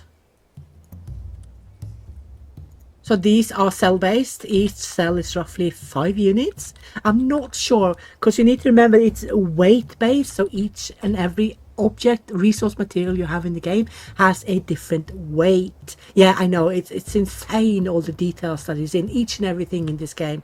What is that on the ground? Are those mushrooms? Dang, we need a mushroom as well. How many do we have? We have 25. We have enough to make one more. We should do it. Mushrooms tend to decay really fast, so we need to get those secured. We can, oops, I didn't like that. Okay, let's put it here then. Mushrooms here. Go. Right. Let's move on with the tutorial. Yeah. Now we have covered the storages. And this is also the store extract or store not extract. So like we talked about, it's also for farming here. If you want to save seeds, you need to lock it down. Yeah, so it says also underneath that seeds will be taken only for planting from store-only storages. By this, you're also making sure that you always have seeds to plant for the next upcoming planting season. Otherwise, your people might actually eat up all the seeds. Then you can plant nothing. Then you have to wait the next season before you can plant anything, and you need to go into the wild to get the wild resources first, and then you need to thresh it and save it in again. I tend to forget to save stuff, so I tend to be in deep beep every time I forget it, because that means less food is coming to camp and we have to rely on wild produce, which should only be a small extra trickle snacks when you have farms, because you should try to always have enough farms to feed all your people the majority of the year. But this is something that is very up and down depending on your playstyle. You can also have half and half. It's completely up to you how you wish to play. Yeah, so that was that. And the next one is the clearing. The clearing can be quite a trap. What has happened though, even though it's not in any patch notes, is that the adherence to clearing is been reduced greatly. So if you have a very busy tribe, you will have a slow clearing. If you have many free people, you will have a quick clearing. And since I always keep my tribe very busy, yes, I am a bit of a tyrant and a slave driver, my clearing is always slow. So if I want it to be quicker, I need to reduce the work spots in my groups and let people be free. Meaning people in my straggler group will go do a lot of the clearing because they have no other task.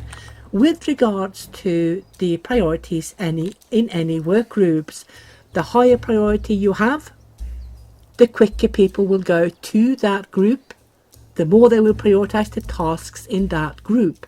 However, if you go down in priority, they will choose, for instance, this one, priority, this one will be the next highest, ergo whatever is there will get people first, then this one, then this one, then this one, and ultimately and last this one. So if you have a straggler group with the last priority, it means first of all you have free people. Why do you have free people? You first of all have free people because they are done with their tasks in the other groups. And secondly, you have free people because you have a restricted work spot amount in the other groups. So that even though the other groups are full, there are still people left over in the work age you have placed your policies on that can work but has nothing to do. They will go here. And these are all your free people. Yeah. So if there is an important group, put it up high. I have everything on high except the straggler group. Then I can see how many free people do I have. What can I up? I don't need to up this because we constantly have 4 ropes and we always have 10 spears. So now we have more people though, don't we? We now have 14. So we should up the work spots and get more stuff made. Not 109. We can easily create 15 now. It doesn't hurt to have a little bit over. These guys can stay 25. You don't need more people. You are keeping this up with only one person. Let me see. I'm going to close this just 2 seconds. You can see on your resources, are they getting what you need? Yes-ish. They are out and about. They are getting sticks. You can see we don't have too much and we don't have too little. We could probably go down as well on this because we have already now built the pits that we want. Plus minus, only 1 left. And then we won't really be needing it anymore because now the sticks will only be used for upgrading or for updating defenses, keeping them maintained. and also for the fine sticks that your crafters are making. So you need to adjust the numbers based on what you are doing in the tribe. If you have too much, you just see it on the decay circle, and then you reduce either the work spots or the amounts that you have in the tribe. And this I will keep on 4 because your big fireplace will take a log every 2, 3, 4 days, and this bench will also need logs to be repaired. So it's not a bad idea to keep the amount small. If you have too little, you increase your work spots or you increase the limits. So this is 100 stones, and the reason this one is empty is because it has met its limit, and then he will go to this group to do chores here. Yeah, wherever has tasks that are closer or needs to be done, you will have 3 people joining. And what is this? This is the mud, and also these. I'm going to put those up to 20 now, because I don't think it will be very far until we get the baskets, because I just upped the ropes, meaning they will practice more weaving, and to get the basket you need more weaving, right? And oh, this doesn't have a limit. Oh, I forgot I put those there. I'm going to take those away because don't need it. Yeah, so let them focus on whatever we have there instead. There you go. And mud. We are going to make, let me see, we have 9 fine sticks, and at the moment we don't need them for a lot, and there will always be made new ones. So we are going to make comfort for your people. We are going to give them an offering, and the offering is where people will go pray to whatever god and spirits they believe in, and it will give them appeasement from any unrest. They do not have any unrest, but you can see it's a plus 20 happiness from people being able to pray. And you can see the resources underneath. You have 3 mud and you have 3 fine sticks. And here's the thing with regards to repairs. Each and every object that you have, except your monuments, will need repairs.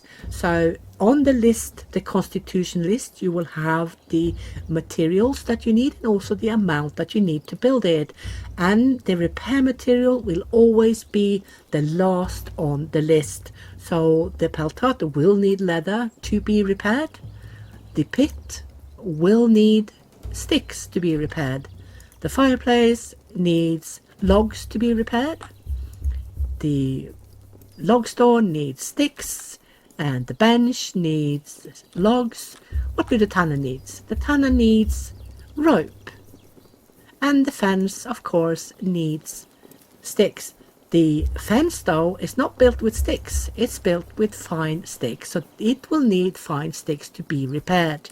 Yeah, so now they have completed the Mesolithic offering, and you can see it has dream catchers and some lovely bowls and stuff. Ceramics already now. I'm not sure about that, but hey, you might argue. Okay, let's put our mushrooms in here. See, this is the flax grain and this is the wheat grain that you will have to get from the wild full produce. You need to thresh them for the grains to be loosened from the stalk, and then you can save it and of course plant it in your farms. Right, let's go a little bit back to the tutorial. Yeah, we were talking about the clear area. Yeah, so what is important to remember is for everything that you do that is either building, repairing or clearing, people will free themselves up to do. So if you for instance, I use it only when I'm struggling with something. For instance, if I have too little, I don't know, not any fibers here. So these are reed. You don't need them now because you can't build anything from reed. If you want a few more of these, let's do this. If you want a few more fibers, you can ask your tribe to go clear some cattails. Some, I think it's bulrush they're called these. They look like cattails, don't they? And they will go clear it. Yeah? I don't recommend to really use it like this though, because you can easily kill off the young plants and also any of the sproutlings. You can see not all of them are ready to be cut. For instance, this one is very young. But for this purpose, I will just do it. So you can see that some people are actually going from their group chores to do some of this. So we now have so many free people that we shouldn't have an issue with getting it done. But you need to be really, really careful because you can easily overwork your people. If you have a really big clearing area, then they will go do that, and then they won't do anything else until they've cleared. So be very careful so you do not clear your tribe to death, because it could happen. Yeah, if you want to take away some of the things that you have ordered for clearing, see, people are already clearing, but oh no, it's late now, so they're going to do communal chores instead. You just click Alt and hover over, and then that will go away. So now I just saved the young one.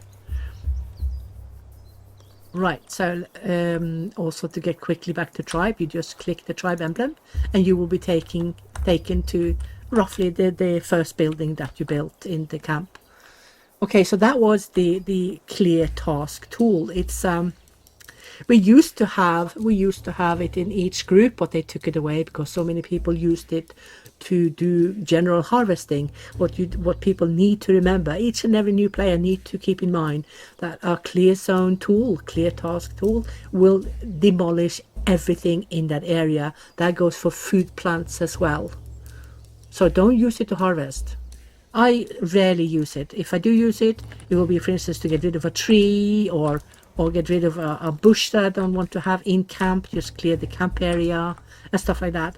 I don't use it for anything else. It's absolutely no point, because if you set up your groups right, you will get all the materials and the food that you need to keep up your tribe happy and to keep everything going nice, smooth in the camp. Yeah. Let me see. Next on the list is hunting and fishing. So the pictures are of course outdated, but fishermen will not need tools, but they will perform better if they do have tools. So at the moment, yeah, she's eating, but she will help herself with wooden spears, because that is the best we have. So if we go and look at the wooden spears, we can see that the quality shows us it does a 50% better job than hand fishing. So she will perform her task 50% faster and better. You can see all of these lists down below: the hunting, the sowing and tilling. This tells us you can use it also for hunting, and you can use it for sowing and for tilling. So the fishermen can also use bows to fish.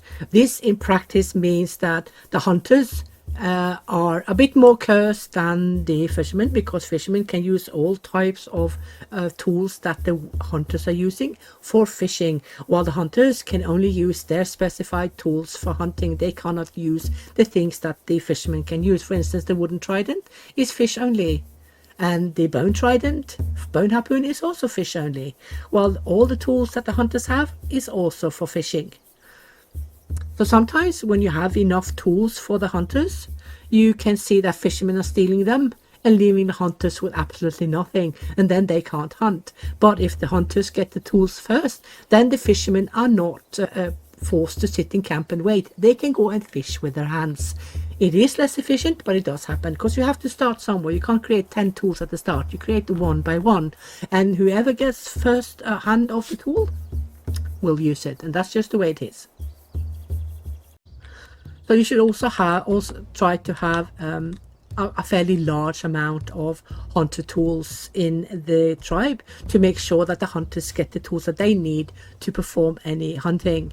Let's have a look and see how these. Let's be smart so we don't lose them again. Let's put the game on pause. Let's have a look. You are young.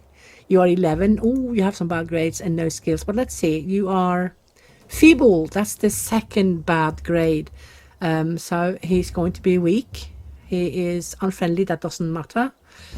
Dumb, yeah, that matters a little bit, but only if there are in larger amounts. The odd one, no, but large amounts of the dumb people. So, but he is skillful. So yeah, let me see. Oh, he come with his dad. It's his dad that he came with, isn't it? It is. Let's see. Okay. it's a relation here. They are both having an intellect reducing grade. He's a bit slow. That's fine. But he is a robust guy. So he's quite healthy. but he has a red area in his skill, his knowledge, which is food processing. So he did not have anything to teach the tribe. So now we need to make our minds up. Do we want someone that gives nothing to the tribe with regards to knowledges, and also gives us a person that will have issues doing the work hours that everyone else is doing, but that can help the tribe with knowledges as soon as he learns them? So this is a player decision that you need to figure out on your own. Do you want them, yay or nay? I'm going to reject them. Yeah, because we have a nice flow. We have plenty free people. We don't need to get more people. So I'm going to leave it as is at the moment. Yeah, so that's that. Right, so let's move on a little bit. The hunting and the fishing. So the hunters, we used to have a slider for size of prey, and this has been greatly improved. I actually quite like it now, apart from having a ton more food options of prey than they used to have back in the day. They really need to update these pictures. We now also have the automated system that they used to have back in the day as well. They do not hunt blindly everything, but they are vicinity based. This in turn means that in the vicinity that the system is scoping out, they will first go for elder males that are old, then they will go for elder females, then they will go for adult males, then adult females, then they will go for pregnant females, and last they will go for the offspring that are small. So if you have 4 animals in the area that the system has given you for that day, and 2 of them are pregnant, they are going to target them. Yeah, so what I do when that happens is that I swap species to see if there are any pregnant or young. Like this one, this is an elder auroch. So he is picking an elder auroch. Let me see dogs. So this one is a young dog, is only 4 years old, but the reason he's picking it because there are so few left that this is what he has to hunt in the vicinity that the system has given him. Let's have a look at the horses. And this horse is wild and is growing old. It is not the oldest. Horses in the wild can actually be up to 20 years old. So this means that we don't have a ton of horses in the vicinity that the system has picked. So if you want this one to father more children, I would not pick horses. Let's have a look at deer.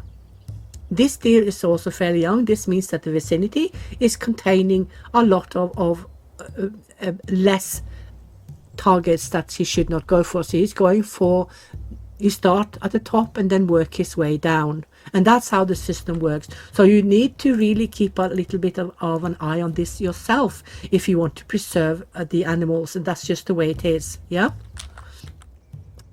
But let's go and see the wild boar. So the wild boars will steal your food. They will steal your food under your nose. So just be very aware of that.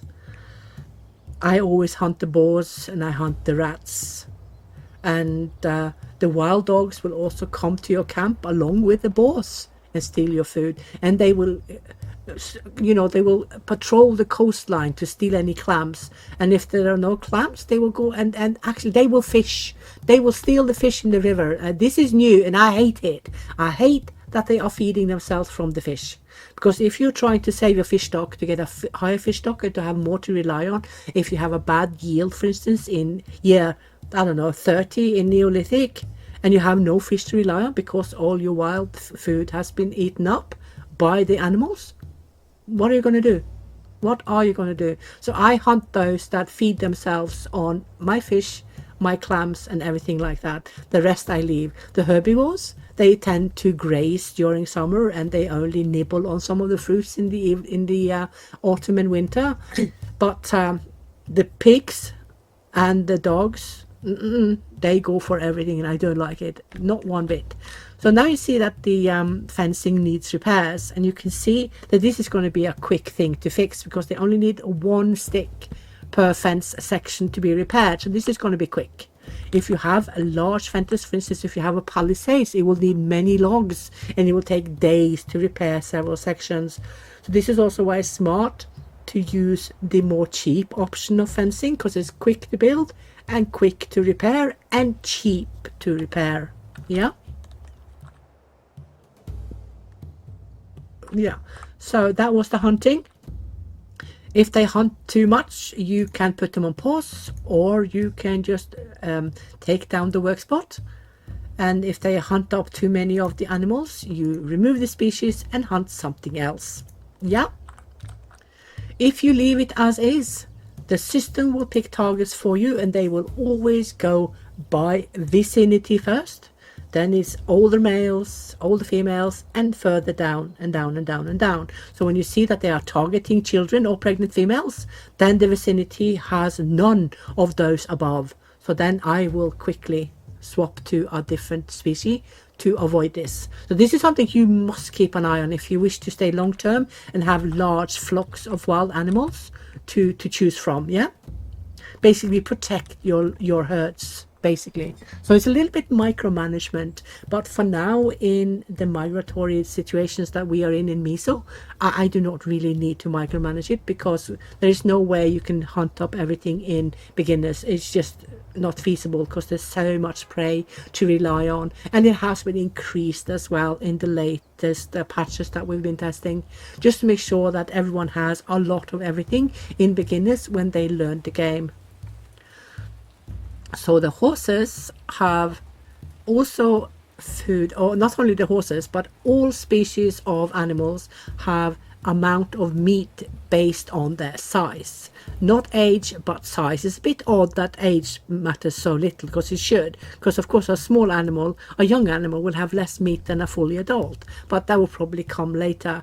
So a few of the things that has been done is that they are looking at the fitness of the animal, and if they have a biological increase, for instance they are giants, very big, then they will have more meat, and if they are small stature, they will have smaller amount of meat. And this goes for your livestock as well, so yeah, keep that in mind. So that was the fishing and hunting, and remember, you can fish in any body of water, and fish does not have a season. They are always there, and it's the same for hunters. There will always be at least one type of animal in any timeline you go and in any area you go, but the amounts are decided by your timeline and the temperature and the elevation. So not all areas will have all types of food, but you will have at least one. In the Neolithic, you will have a lot more, no matter where you go. Yeah. So that was the hunting and fishing. Right, and then we have the crafting. The crafting is an entire chapter of itself. The main point to remember is that you need to craft some tools and some materials for your tribe to be functional, to be able to build, and to be able to do a better job. So while some tools are needed to do the job, other tools are made to improve performance. And this is what they say in the tutorial as well. So don't be afraid to have a lot of workers doing the crafting, because it is also decaying. Everything you have is decaying. You see, tools are decaying as well. So soon you will start losing some of the wooden spears, and you will have to make new ones. Yeah.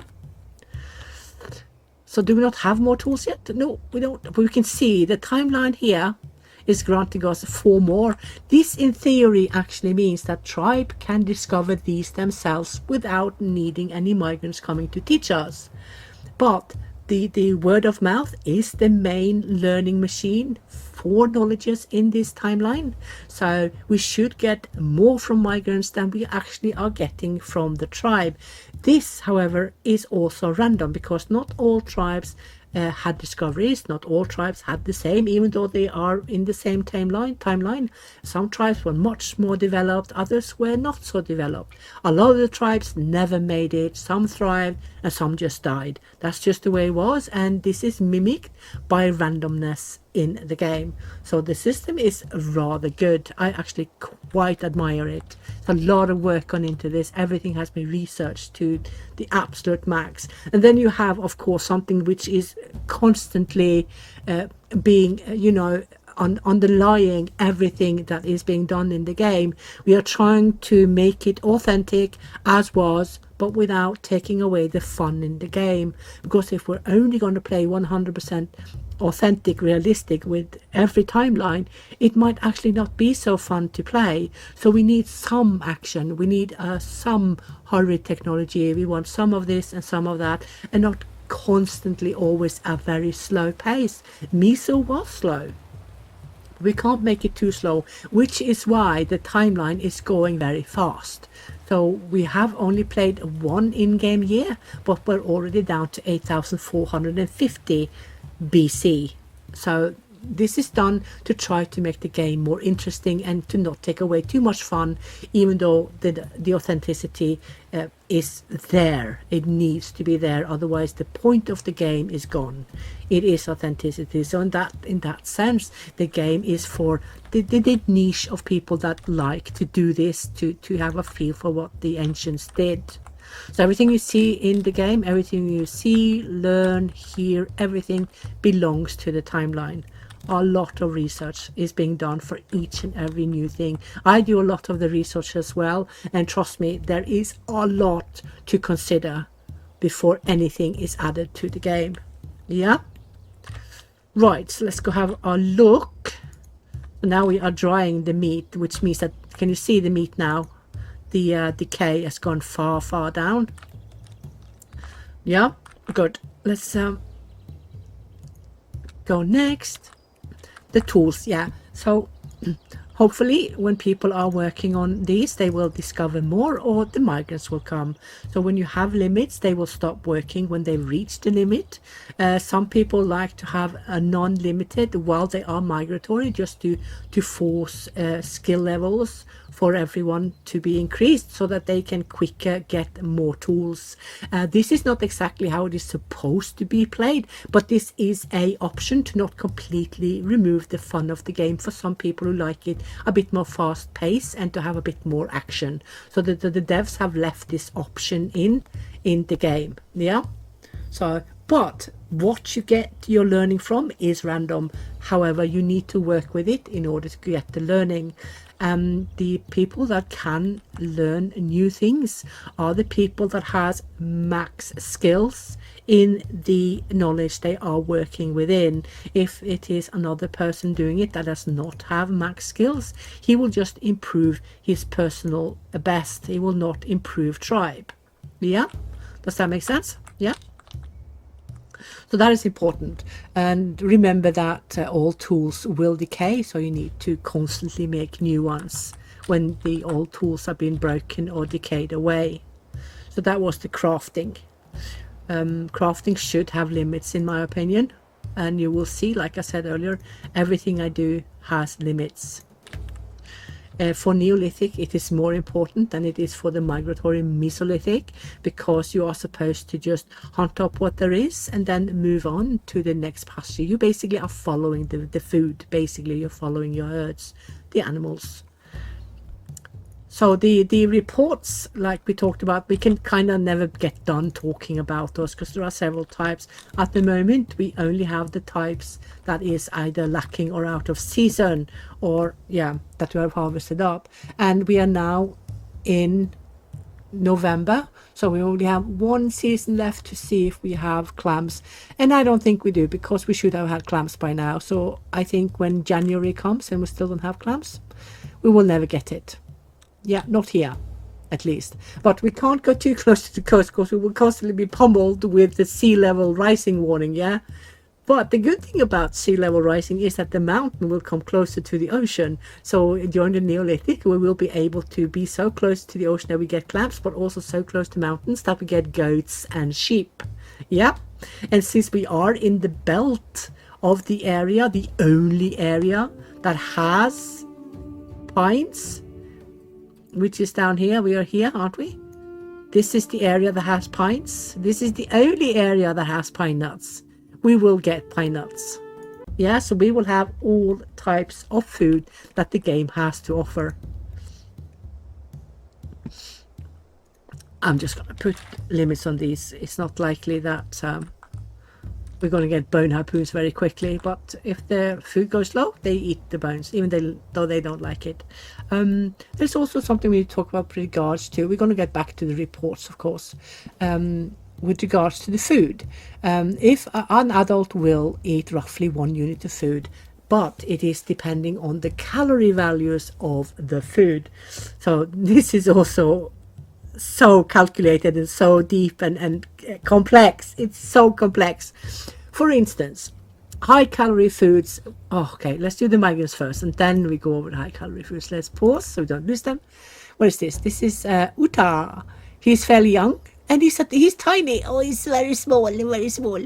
And he knows some hunting, yeah, sure, but he is below the tribe level. This is fine. He doesn't have any bad grades. He's a bit aloof. He likes to walk alone. That's fine. I have no issues with that. Nothing that will affect the tribe in any negative way. And this is yo. She's weak. This is the first grade of fitness reduction. Weak is fine. So here's what we talked about. Oh, she's a giant. Look at her. She's plus 18. She's huge. So the weakness is gone away. Because she's a giant, she's plus 18. So if we take her weakness away, we should take her weakness, which is 14, and take it away from 18, we are in 4. So she's big. She's bigger. So she's plus 4 in fitness. So this one has been removed by her biological giant trait. So this is good, yeah? So remember to check them up against each other, because some of them actually nulls each other out. And then she's smart. She's very smart. She's a smart cookie. This is the second best of intelligence. The last one, the third step positive, is genius, and they are really smart. She's fairly young, and she has two knowledges. She's also very determined, so she will learn more. Let's have a look at her will. Her will is 151. Yeah, oh my word. We might lose her if we mock around too much with lack of housing or work hours or rationing. Yeah, because they will sink quickly. But I will take these. These are a plus to the tribe. So now I'm going to close it down and see. We have still only 4. So what do these give? Oh no. Now they have readout as well. Oh my word. This means that they won't read out 2 now. Because that is now 30, and this one is 13, and this one is -3. See, this is what I mean. Oh no, and this one is atrocious. They will riot if I build them the small straw huts. But I can't do anything else. I have no choice. I can't build these. Oh, dude. Okay, let's... But you know what? It's better than sleeping in the open or by the fireplace. So here goes absolutely flipping all. Nothing. Here goes nothing. I'm going to put these on as well. Is it winter yet? No, it's still December. So everything is on limits of the foods. That took away the hazelnuts from the other group. He's 65. Is he too old to work? He is, isn't he? Yeah. So this means that his skills now, his levels, means that there are still people who need to learn up to his levels. For instance, is it hunting he is high on? No, he's not. Fishing, no. So he does not have max of any of the skills, which is a good thing, because this means when he gets old and dies, which will be within 5 years-ish, we won't lose any levels. So this is something you as a player could do yourself. You look at how old are they, when are they likely to die. For instance, this guy here, he is very big, so he will live till approximately 69, 68, maybe even 70. And in that meantime, whatever he has of skills need to be taught further to the tribe, if he is the one with the max skills in the tribe. If he's not the max skill holder, then there is nothing much to worry about, because then others who are younger will have the higher skill levels. So we can see everyone that is old and not working. It is only him. You can also see them here. So everyone below 49 are not considered elders, and those above 50 are considered elders. You can see they turn gray. Yeah, and you can see that those who are last on the list are those who are too old to work, while others are, even though they are past 50, they are still in the work age. And this is what you decide here. You can put this however you like it. I don't recommend putting on the least one because there is such a small percentage of the tribe that can work that the tribe will suffer. So I would recommend against that. I always keep it as high as possible. And also the tribe leaders, we'll see if we can get to that later in the tutorial. The report we will get back to when we have more types of report. At the moment there is only the lack of food resources, and now we are still in December, so in January we will see if this one goes away. I personally do not think so, but it might. You never know. So we can go back to reports afterwards. And then we have the assign. The assign I have already talked about, but just for a quick clarification, whatever is in tribe will show as white. You will see there's a white around them. Yeah, that means they are tribe responsibility. If you go to a group and you want to give something to a group, you will see that there's nothing white. Everything belongs to the tribe. So what we should do to get it to a group is to click the assign button when the group is highlighted, and then click there. So then you can see that the peltot has been assigned to the gathering group. If you want to change your mind and give it back to the tribe or any other group, highlight the group and then click assign, and then assign it back to the tribe or to the group that you have chosen. And that is basically the assign. Yeah, that's all there is to it. Yeah, so let's go this one here. The thing is with assignment is that a lot of people forget that they have a group open, and then they build stuff. When they build stuff in this group, it will always be this group's responsibility, and sometimes they pause the group if they work too much, and then they forget that they have items that they need to repair. So the item does not get repairs, and they make reports to the devs that, oh, the game is broken, the game is not working, why is this not happening? And then I go check it and I say, you have the item in a pause group, hence nobody else can work on it and no work gets done.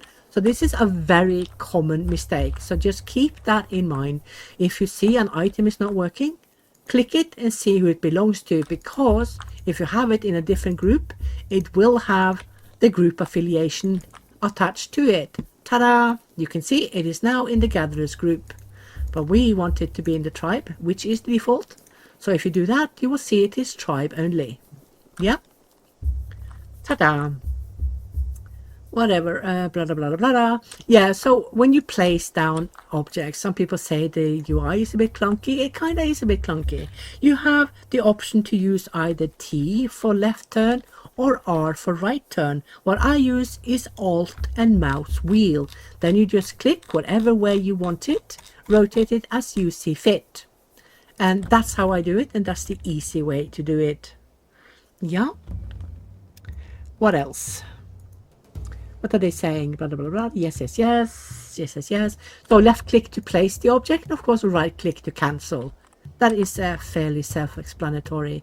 And yeah, that is the assign. So remember that everything that is in tribe is communal. Everything in tribe is communal, and each and everyone in the tribe can work with it, use it, blah, blah, blah, blah, repair it, build it.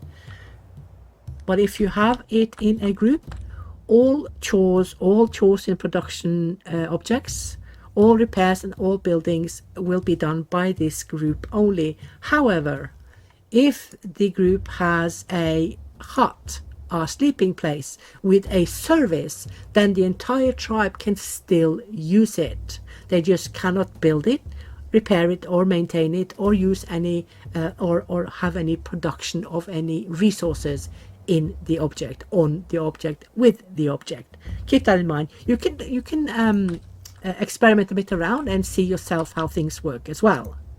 Right, we have a migrant. He is, oh, he has improvement in hunting and he has good skills. He's fairly old though. He's charismatic. What is his fitness? 156, yeah? I see no reason to not take this guy. So I'm going to take him because he will improve our knowledge, our skills in hunting. So that's not a bad thing. Now we just need people to catch up with his skills before he dies of old age. Because when you play fast, they of course go old much faster, right? So yeah, keep that in mind. If you're playing fast, you need to be quick with learning people. So what we are going to do now to make sure that we don't lose any stone building skills is we are actually going to do something that I like doing. I'm not saying you need to do it, but I will. We have plenty free people. So what I'm going to do, I'm going to build a stone fence with this group around the graveyard. So let's just place down a few for now. We don't have to build everything in one go, but bit by bit.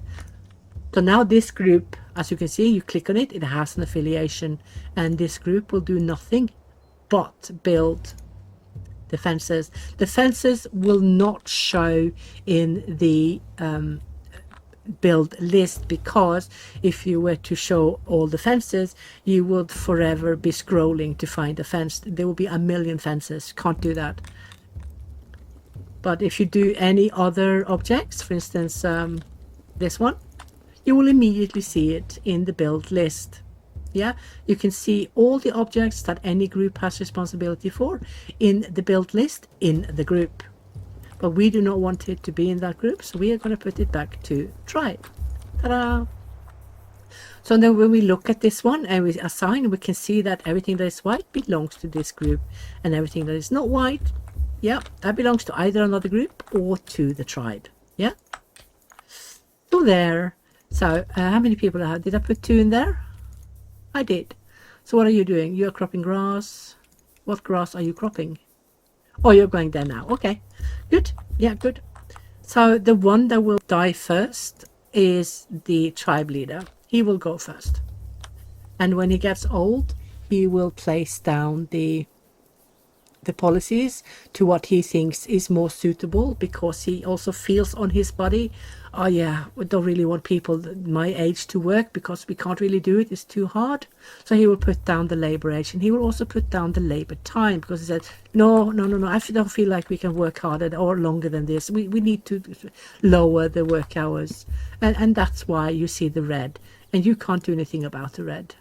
You can't go over it, you can't override it. This is up to tribe leader only. So yeah, we were talking about the calories in food. All foods have calorie counts. So the higher calories they are, the less people need of the food to have a full meal.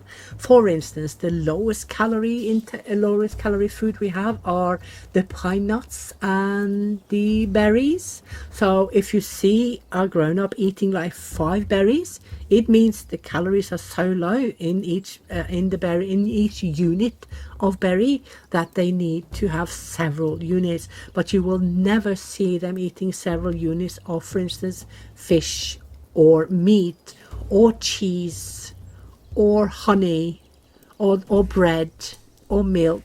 These things that have high calorie counts. This is something you will learn as you play along as well. You will see the amount of food that people are picking up. You will see they are eating loads of pine nuts per meal. They are eating loads of berries per meal. So even though you have 30 berries in the camp like we do now, it won't feed 30 people. It will feed roughly 6. Yeah, so keep that in mind. That is really important if you are going to micromanage and min-max in, for instance, hardcore. You need to keep that in mind. You need to know the value, the caloric value of each and every food type that you have in camp. And what also tends to happen is that the food that people do not like tend to have a lower calorie value, which is kind of the same as today. The fat food is often much more tasty, but so much calories, yeah? So it does belong. It does belong today as well. And of course, your people love sugar. They love sweet, they love salt, and they love fat. It's just the way we are. All survival.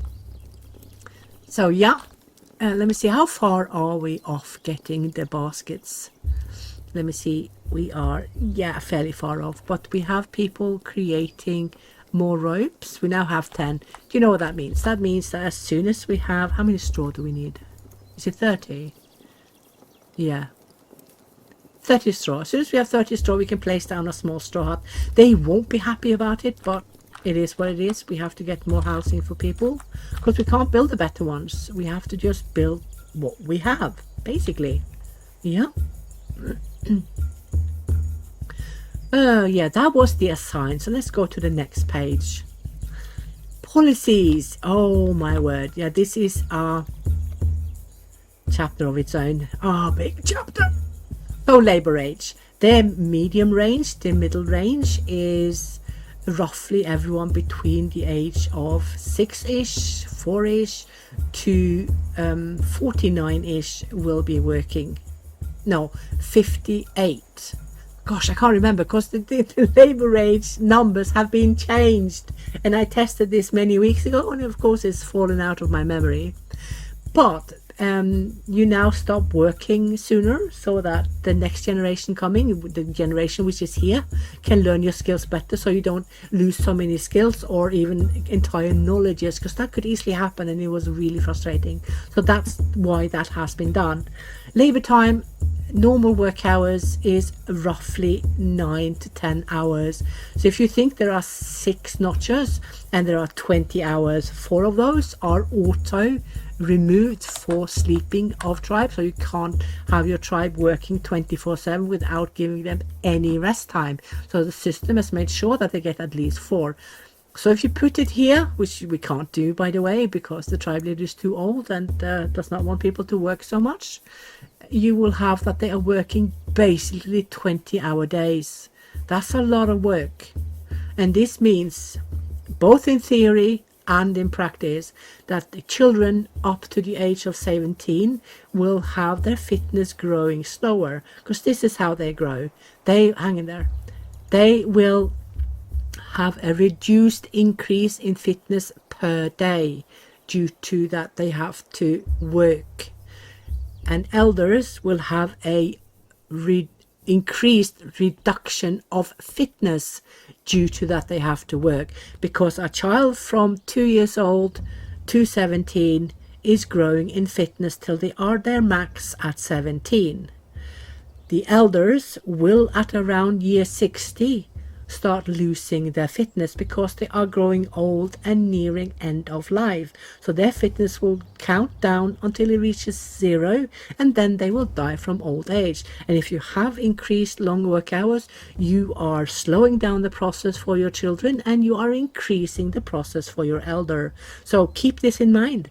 If you are going to have prolonged high work hours, you are lowering the time, you are increasing the time that children need to grow in order to be able to start working, and you are increasing the time it takes for elder people to stop working. So be aware of that. It's a bit of a pitfall. Not everybody knows that fitness will be very hampered if you are doing max work hours all the time, so be really careful. Let's have a look at these and see. It's 1. Oh yes, reduction, increase in everything. He has increase in both toolsmithing and leatherworking. Right, and he has really good grades. And he's very big. I'm going to take him. And he's young. He's young. I'll take him. You're mine. There you go. We can finally make tridents for the fishermen. Great. So now we're going to add a trident. And since we don't have a lot of fishermen, let's just make 4 in case we up them. I will be surprised that we've been left alone for so long, being so close to the coast. But I think we are basically on the edge of where we will be before sea level rising warning can get us. Yes, close this one. Okay, so let's have a look at the blue bowl. The blue bowl means that a few are hungry. However, here's the thing. Sometimes if your tribe is very busy, they can be far, far away when the time to eat ticks in, and they spend all their time walking home.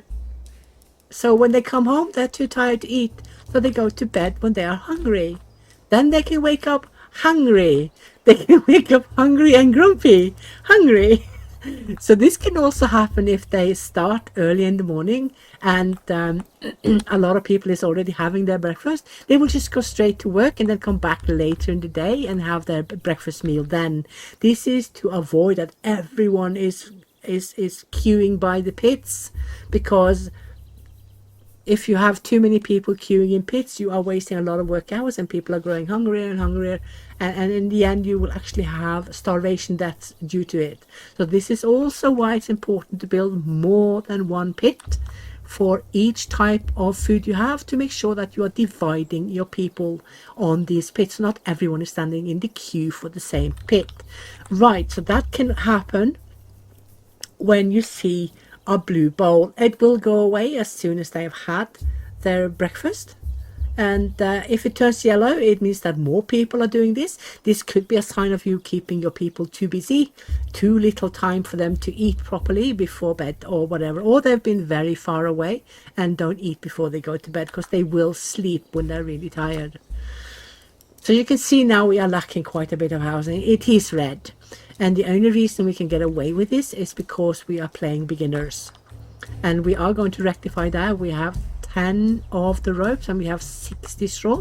So we are going to throw down 2 of these straw huts. But we are going to make them fairly far away from the rest of the camp, because we want them to pick these as the last option and not first. So the choice of sleeping arrangement is both vicinity and also quality picked. So whatever is closest with the highest quality will be picked first. So this is quite straightforward. If you have a lot of quality houses close to where they end the day, normally around the fireplace, they tend to fill up the best huts first. Yeah, so that's a smart thing to do. So I also say that unless the food bowl is getting yellow and red, you need not worry, because a blue just means that someone missed their meal. Because you can check your food resources, you can see there's plenty food. There's so much food that it's basically rotting in storage. There's too much food. What I'm going to do is I'm going to pause the fishermen. Yeah, because we have too much food. You can see the food is really rotting. So I'm going to go down a bit on the limits here as well. The food that has a low or a high decay will be the ones I take the least off, while those with the high decay resistance can have more, because they will last longer. For instance, the nuts will last longer, but of course rose hips, berries and mushrooms will go rotten fairly quickly. So yeah, now we can also make a leather hut, but I need to see how decayed this one is, because if it's too decayed, then it will be so soon till it will need repair that it will lack our leather if we build another pelt hut. But you can see it's been repaired fairly recently, so this in turn means that we can get away with placing down another pelt hut. Yeah, this is good. So let's do that. I'll chuck it over here. Guess what I see? I see beets. This is a beetroot. See that? That's food. Let's have beetroots. But not too much. Not too much. And then you can see the system is going to place, yeah, there you go. The sickle was placed by system for people to crop this plant, and then we can eat it there. Yeah. So how are you going with these two here? Let me see.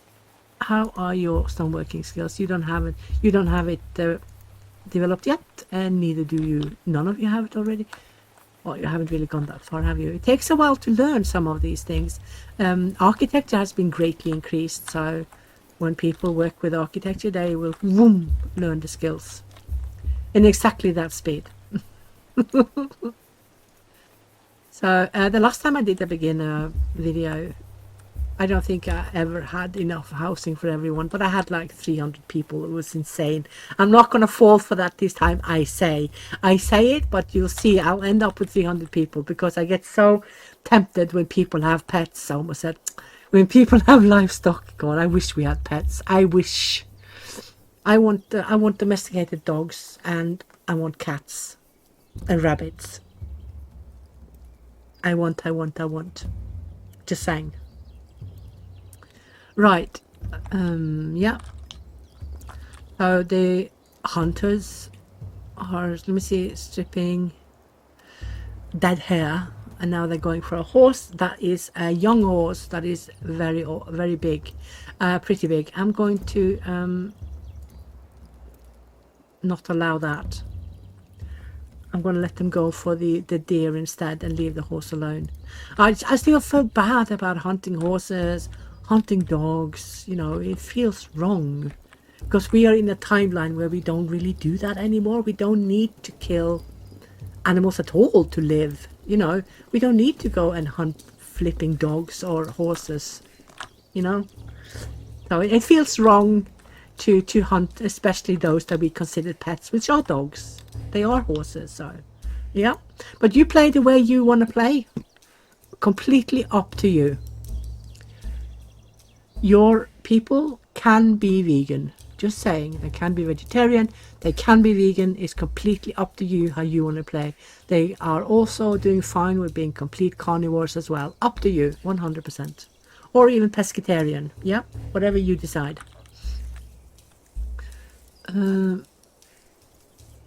Still no stone working knowledge, but it will come bit by bit. How many? Okay, so you need 15 fine sticks for each peltart, and 20 of the stones. Yeah, we won't have too much stones because they're building the stone fences. So those who are collecting stones will now have come out from the straggler group and gone to get more stones, I think. Yeah, they are out getting more stones. I can probably give it a one more person. The work spot will be filled as soon as the tasks are being delivered out in the morning by the system. For now, they're all sleeping or eating anyway, so you can see they're sleeping around the fireplace. And this, you will only get away with this for a certain amount of years in beginners before they start to grump really bad, because the more they can see grayed out, the more unhappy they will be with the options they have. You see the fireplace is also giving some service, although it's not a lot. It's better than sleeping in the open. Sleeping in the open is 50 unrest immediately. Not good. Not good at all. Yeah, so be careful with that. Let's see. Yeah, we were on policies. Let's continue on the policies. Remember that everything you do in policies, you can check your tribe. You can see on each person how they are reacting. So now you can see that they are hoping for better housing than a fireplace, which means it's not too bad yet. But as soon as they become, as soon as time goes by and they get more options of housing that they do not have access to, you will see it change to, I better get better housing soon. You know, I am not happy with the situation. You know, you can always see their feelings by just going into their description bubble. Yeah. So I like dried meat. Like, that is a happy point. Roughly +4 on that one, pending what it is. Sometimes it's up to +10 if they really like the food, because your people have food preferences. They like some foods better than others. What is common for everyone is that some of the food types are disliked by everyone. They don't like to eat any of the grains, like the wheat or the flax grain. We can make baskets. Now we need to make sure that we have enough. Yeah, we're getting 20 of those, but do we have 20 in camp? We have 19, and each basket needs 16, so we can start with building one to put the raw meat. So the raw meat is going to go in this one. That means that the reduction on DK is going to be 200% compared to the area where they are now. Right, that's good. That's the start. So that's a good one. So this was learned by tribe. Tribe taught themselves how to make baskets. Due to that, they are building and crafting ropes, because ropes grants weaving. Yeah, so this is good. This is very good. This is exactly the way it should be. Let's see if you have gotten the stoneworking skill yet. No, they just Why are you not getting stone working? Come on. So what is my tribe leader? He's 67. Okay, so he's gonna start to go downhill soon. You can see his fitness is 32 because at year 60 it goes down and down and down and down. So this is fast. So he has roughly 32 days or less to live. No, he has less. They take away much more per sleep than they do on slow. So let's see what it is in the morning. It's down to 30 now. When he wakes up, yeah, look at that. It's down to 27. So it takes away 5 per night. So he has 5 days and a bit to live. Then he will die and be buried in one of these. And since we have graves, we won't have any of his relatives. He has no. How can he not have relatives? He's the leader. He should have tons of offspring. But he doesn't. Because he was already old when we started the game, wasn't he? He was already old then. And I guess no women wanted him because they had other younger options. Makes sense, doesn't it? But you know, you don't need to be in partnership with any gender in order to have children in the game. You can easily have a man fathering three children with 3 different women, or a woman having 4 children with 4 different men. The point is, there were no marriages back then, at least not that we can verifiably say was a marriage. They had partnerships where they took care of each other and took care of the offspring, and that's basically what they did, wasn't it? Oh, he's an old guy. 51. Oh, but he has good stuff. He has increased woodworking and he has good skills. He is robust, healthy, and he's quick. He's a quick learner. But will they manage to learn the woodworking before he dies? I think they will. I'll take him. So now we have, how many do we have? We have 20. And now the housing has gone to yellow because more than half the tribe has a place to sleep. Where did I put the oh, there they are. So people are sleeping in these, but they are certainly not popular. Minus 20. Yeah, they are red. They don't like sleeping in these. But I'm upset that the pelt hut now is red as well. Because we don't have any other option. We have nada yet. So yeah, it is what it is. Okay, so see, they took the beetroot that was there. Where did they put it though? Probably inside here. No. Where did they put it? There's half a unit here somewhere. Ah well. Anyway, now that we have straw, we should have a haystack. And I'm just basically gonna put it over here. There you go. Then we are not losing any hay or straw to decay. And we're gonna need more of these. There, yeah. And you need to avoid building over trees because we don't have anything to chop trees with. So that needs to be considered. So I'll show you how it works. So you can remember it for yourself. If you try to place a building over an area where you do not have the technology to clear, it will, as soon as they have taken away the debris, the grass and stuff, it will come up.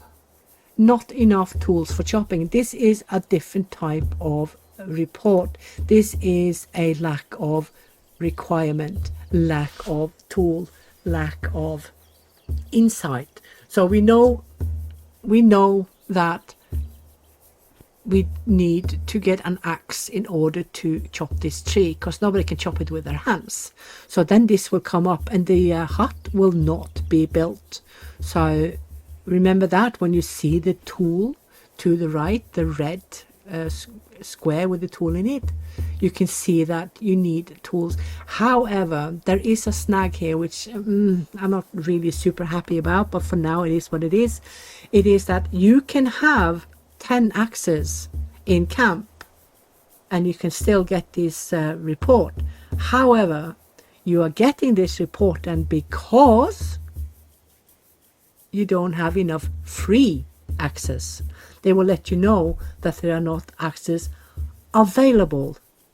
So you need to interpret the reports based on what you can see is in camp and what you can see that the report is saying. So in this case, it is correctly saying that we don't have enough tools for chopping. Actually, we have no tools for chopping.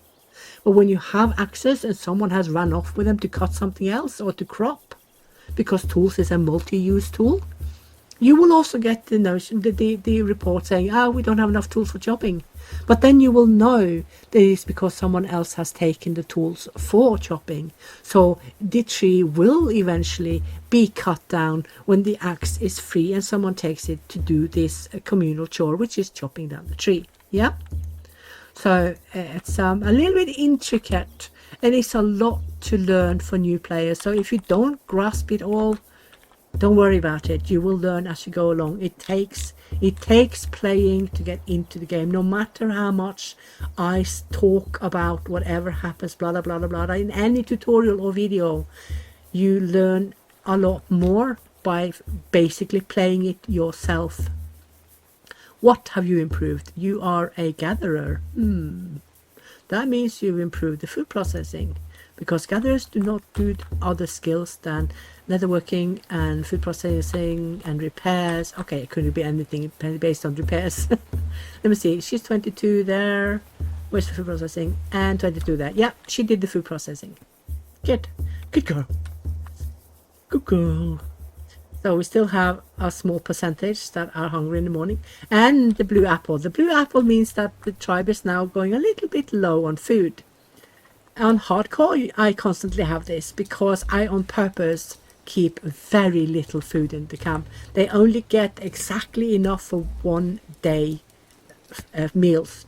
They get enough for 2 days, and the system will start to alert you on 3 days or less amount of food. Keep that in mind. Between 3 and 4 days, then you get the first warnings. If you have 2 days left of food, you get yellowish. When you have only 1 day or less, you get red. Then you are in trouble and you need to go out and fix it. Your people can go a few days, those are normal, can go a few days without proper full meals.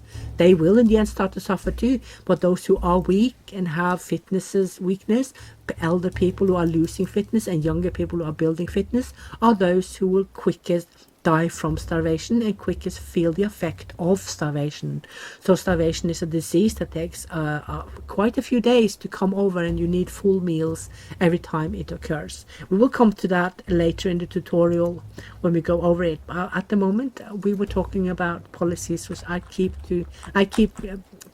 sliding away from. So yeah, the labor time. So if you look, he's now almost put all limits on max. Also to remember, communal tasks will never be affected by tribe leader, because tribe leader doesn't really care what they are doing as long as they're happy while they're doing it. So labor age and labor time and rationing is almost on default, and default is the max limit your tribe leader will ever put any restrictions to. So they will never go below what you see here. They will never go below the default, right? So rationing is something that also some people are struggling a lot with. So all the way to the right means that the tribe is basically getting no food. This is stop eating immediately. This is no rationing whatsoever. They are getting very small amounts here, extremely small. So if you say roughly one of these notches is between 16 and 70% cut off from their meal. So if you consider that each meal is 100% and take away 16 per meal, then you are up to roughly 33 reduction in food per day. And this means prolonged that your people will slowly but surely starve to death. So if you are going to ration, you have to do it for a very short amount of time only. And as soon as you see the children, especially the children, their fitness is going down, you need to stop your rationing. You will see they have red on their fitness. Then it's time to chill on the rationing. Only use it in very, very dire circumstances. For instance, when you see a famine is coming and you know you won't get any food until 2 days has passed, then you can turn it down a bit to make sure it lasts. Okay, so let's have a look at this one. She is small. She has a second poor grade in will. She does, however, have robust, but she's small. So she's -10 fitness, so that means her robustness is only +5. I don't know, she has no skills. She's 39 without any skills. How do you go 39 years without skills? However, she has skills, she only has one. She probably hunted her entire life. I don't mind taking her, because she has increased hunting.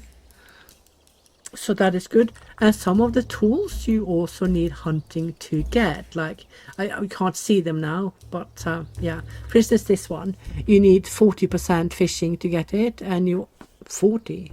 Is that 40? Yeah, you need 40% fishing to get it, and you need roughly, what is that? I don't know, 10% toolsmithing to get. You can see what you need to make things. Here you lack toolsmithing. You need 20% to get bone knives. And this one you lack also stoneworking and toolsmithing. You can see each square is roughly 20. Is not roughly. It is 20%. You can see the dual usage tools as well. So stone axes you can both crop and chop. So people steal it from the lumberjacks to go crop stuff if they have too little of the bifaces or the stone sickles. You can't see them now, but closer to Neolithic they will show. So yeah, let's see. We still have food. There's nothing to complain about. Is the thing is still showing blue? Yeah, it can show blue as much as it's like. It's just a fair warning. Yeah, okay, you have 3 days of food or so. So have a look and see on your reserves and calculate, and then you can quickly figure out if the system is being a bit hysterical or correct. Red is danger. Red is never wrong. If you have red, you have issues. Okay, so now we can make bone knives. That means that we should remove the limits on bones and get loads of bone knives. We're going to ask these to make bone knives as well. And we have, how many people do you have? 20, so let's get 25. So that we always have some going, even though some are being decayed away. Oh, we have 21. Ooh, someone is pregnant as well. Who is pregnant? You is pregnant. Reese is pregnant. Who is your partner? You have none. Aha, aha. We shall see your baby, who the daddy is. Who your daddy? We're going to find out. He's probably partnered up with someone. You know, having fun in the hay with someone else. They did that kind of stuff. Okay, let me see how you guys are doing now with your... Yeah, okay, she has learned stoneworking. Is it 7% we have already? It is. She has learned... He has learned them up to the max. And what about her? Yeah, what about you? Yeah, she as well has learned up to max. See? This is how you need to create tasks to make sure that other generations are learning the skills that your older people has. So now we have made sure that stoneworking skills is not being reduced when someone dies from old age. We have given it to 2 other people, so now they can keep the skills alive. So let's put the raw meat here. Fish we have put on pause because we were overproducing. So we're just going to leave that as it is for the moment. Let's see, what reports do we have here? Yeah, we can't get clams. We do not have options to get clams. We won't get clams. I'm just going to remove it once and for all. And this basically means there are no dead animals around. So at the moment, there is nothing for them to gather. So this is fine. Yeah. And also now the beets will not be in season. They will be in season in a few sleeps. But we might only get like 1 or 2 because the temperature is not really something that the beets will thrive very well in. At least not in this timeline. They need different climate. Not necessarily warmer, but different climate. So now, yeah, the leader has placed everything on default. So labor time is default, which I don't really muck around with anyway, apart from a few incidences. We can go over that during the Neolithic timeline.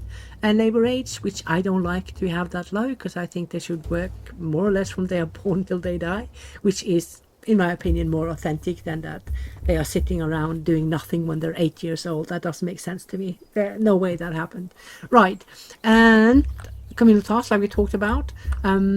So 3 people mean that more people are being granted the option to do communal tasks, and having only 1 means that very few people are being told to do communal tasks, and that also means that the groups are getting more people to do their tasks.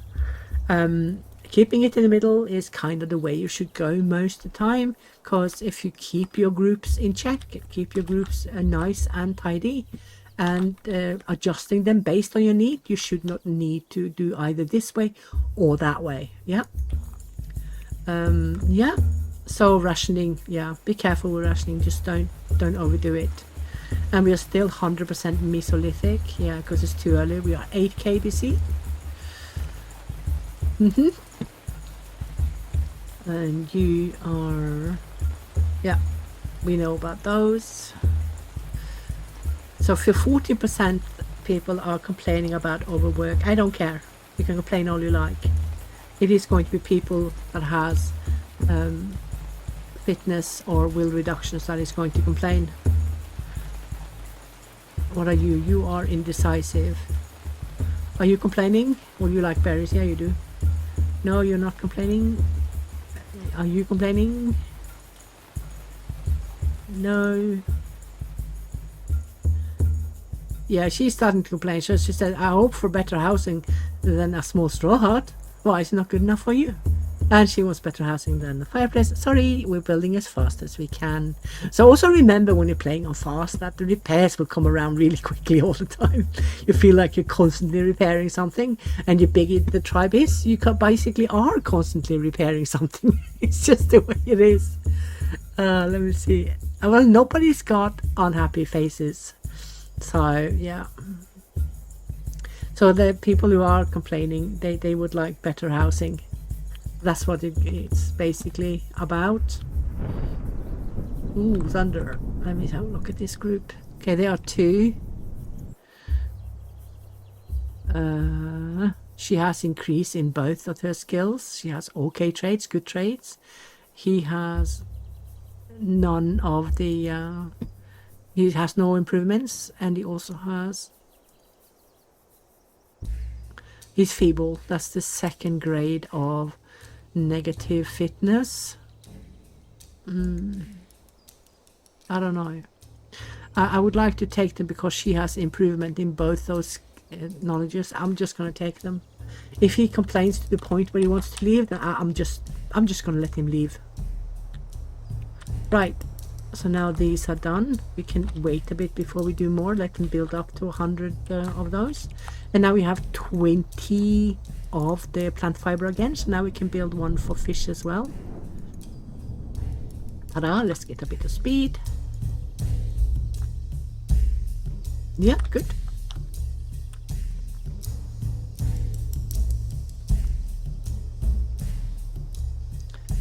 Very good. Right, so how are we doing with the houses? Because we have 2 more.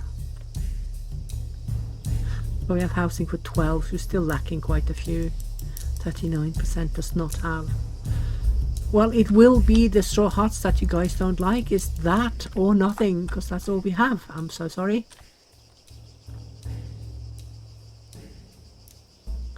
Oh, I didn't want to go there, did it? No. I'll put one here then. One more.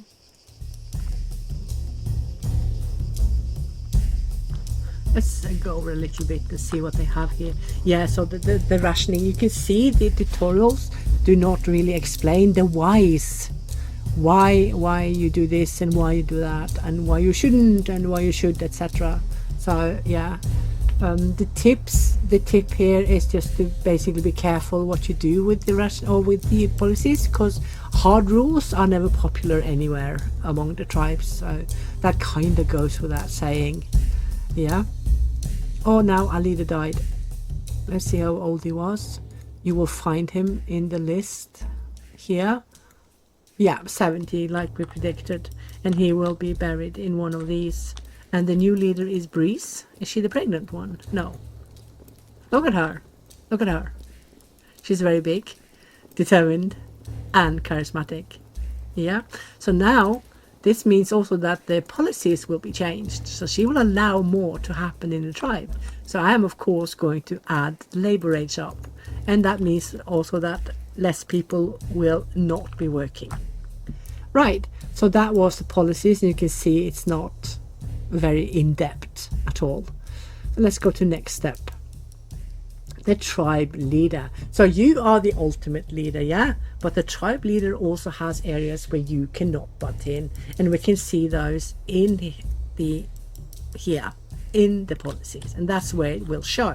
So your tribe leader will based on charisma, if he has really high charisma, he can convince your people that yeah, Lily knows what she's doing, so you can get away with having high work age, high work hours, etc.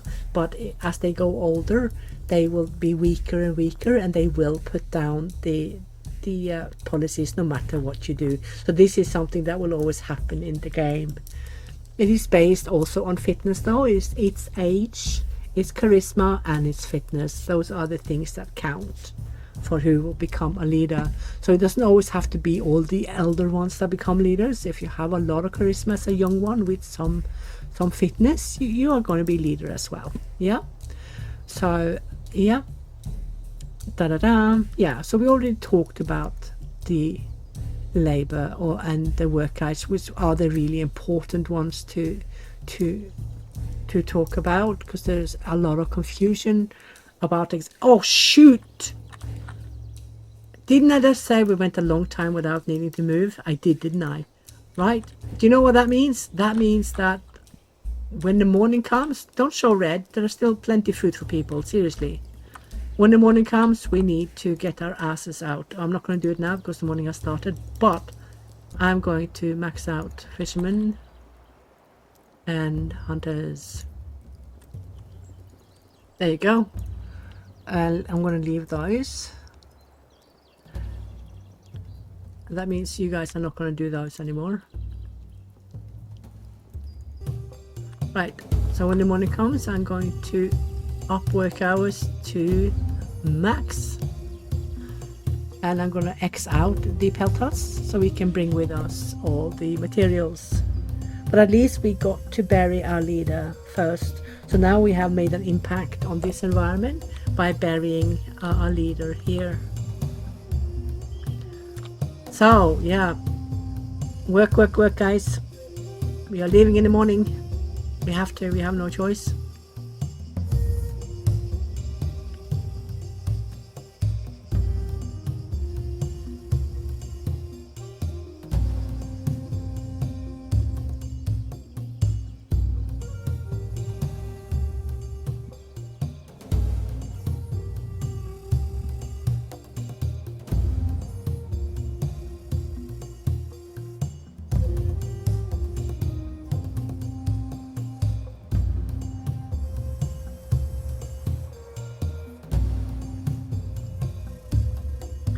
Right. Oh, maybe I should have skip nights on. Brr.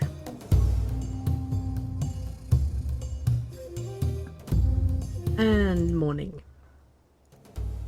Time to torture tribe. It is what it is. Get up, get out. We have work to do. Chop, chop, chop. Ding, ding, ding. Wake up. Go, go, go.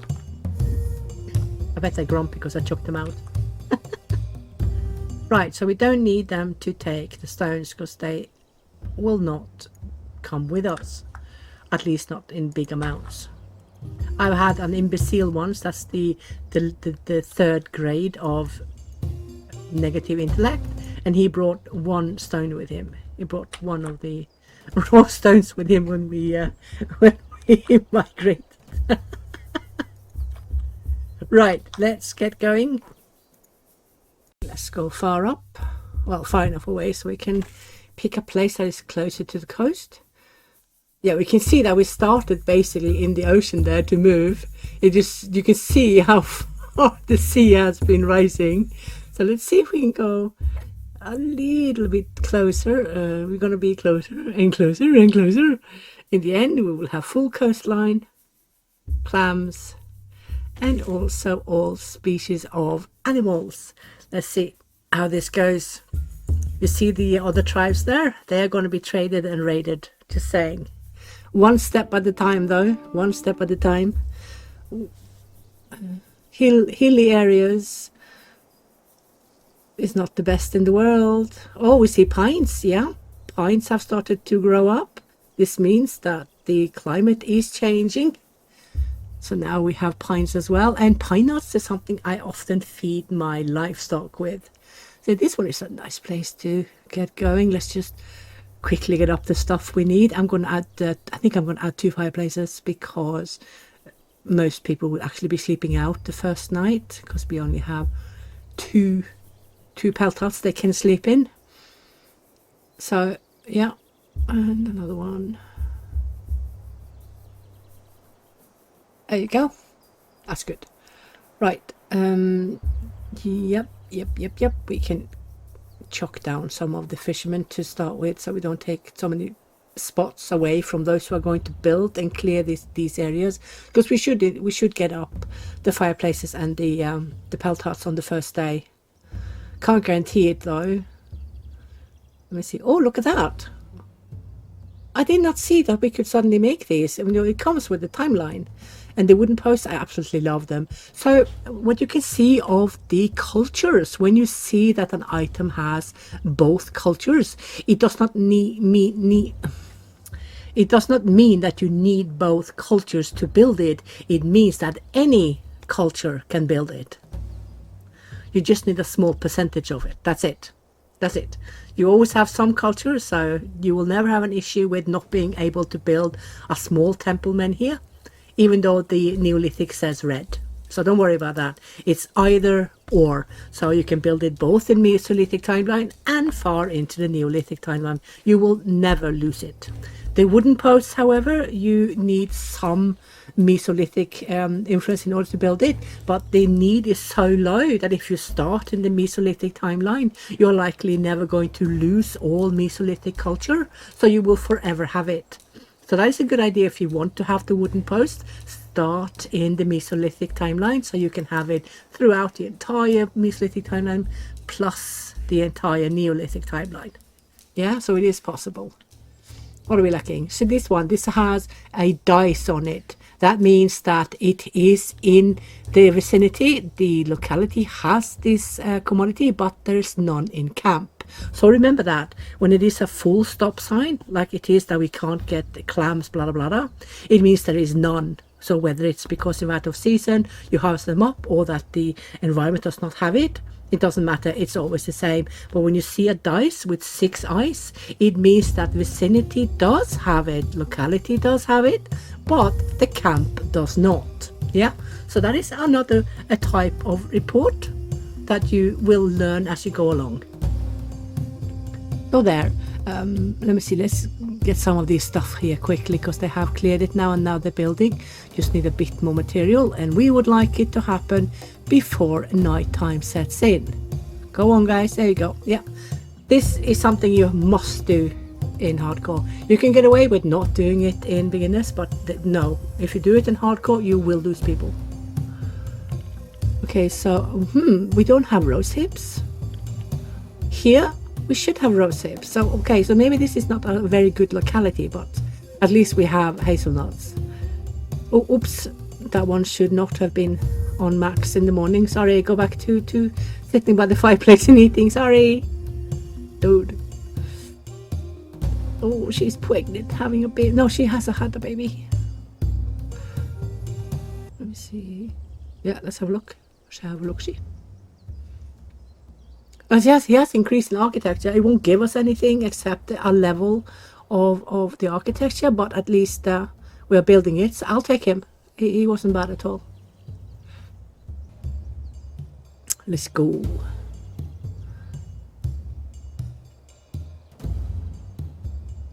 Toolsmithing 25. Yeah, she's really good. She's very good at her work. Oh my goodness, now we can make big straw huts, but we can't make big straw huts. We can only see them, and so can people. Oh, luckily it didn't reduce the attractiveness of the other things, which is already minus anyway. Right, No, as soon as we have more of the straw, we're gonna just pound down all the small straw huts and see if one of them can increase the architecture. I think I might want to put them into a group because I don't want to wait too long before I get more architecture, because we're now year 2, we are soon going into year 3, and it's going to be a limit to how long people will be patient with fireplaces. So yeah, let's just protect our food until we get our baskets and stuff, because we won't get up all the baskets we need in a hurry, and the locality will have tons of animals. Yeah, yellow connection. Tons of animals that will come and steal the food. So let's get that done. Clams, I'm going to check if we got clams. We want clams, we want clams. Yeah, fish, both raw and dried. And meat, of course. And also then honey. Of course, of course. Right, that won't take long to build at all. Oh, look, there's honey. See? You can see the bees. Nice. Yeah, just let people work on the fences, because a lot of people will now go and do those chores. So, but we have food.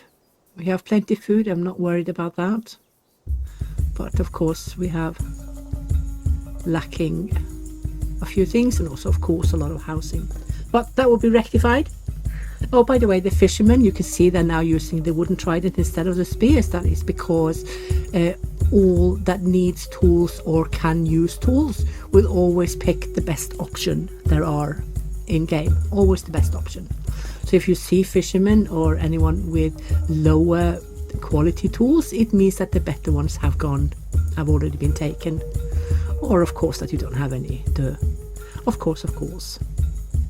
Yeah, the fences are already done, so that's good. Can have some speed as well, don't mind at all. We should fairly quickly get up the pits. I like to build with the materials I have in camp. So if I want to build 4 but only have materials for 1, I will only build 1 and then wait. Yeah, so we can also build a basket. I think we're going to chuck some honey in this one, because I saw honey there. Honey is good, always popular.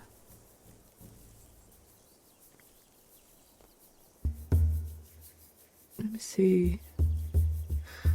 So we can, yeah, that one has cut 75, and that one is very so the biface is better than the bone knives, and you also need those to slaughter your livestock when that time comes.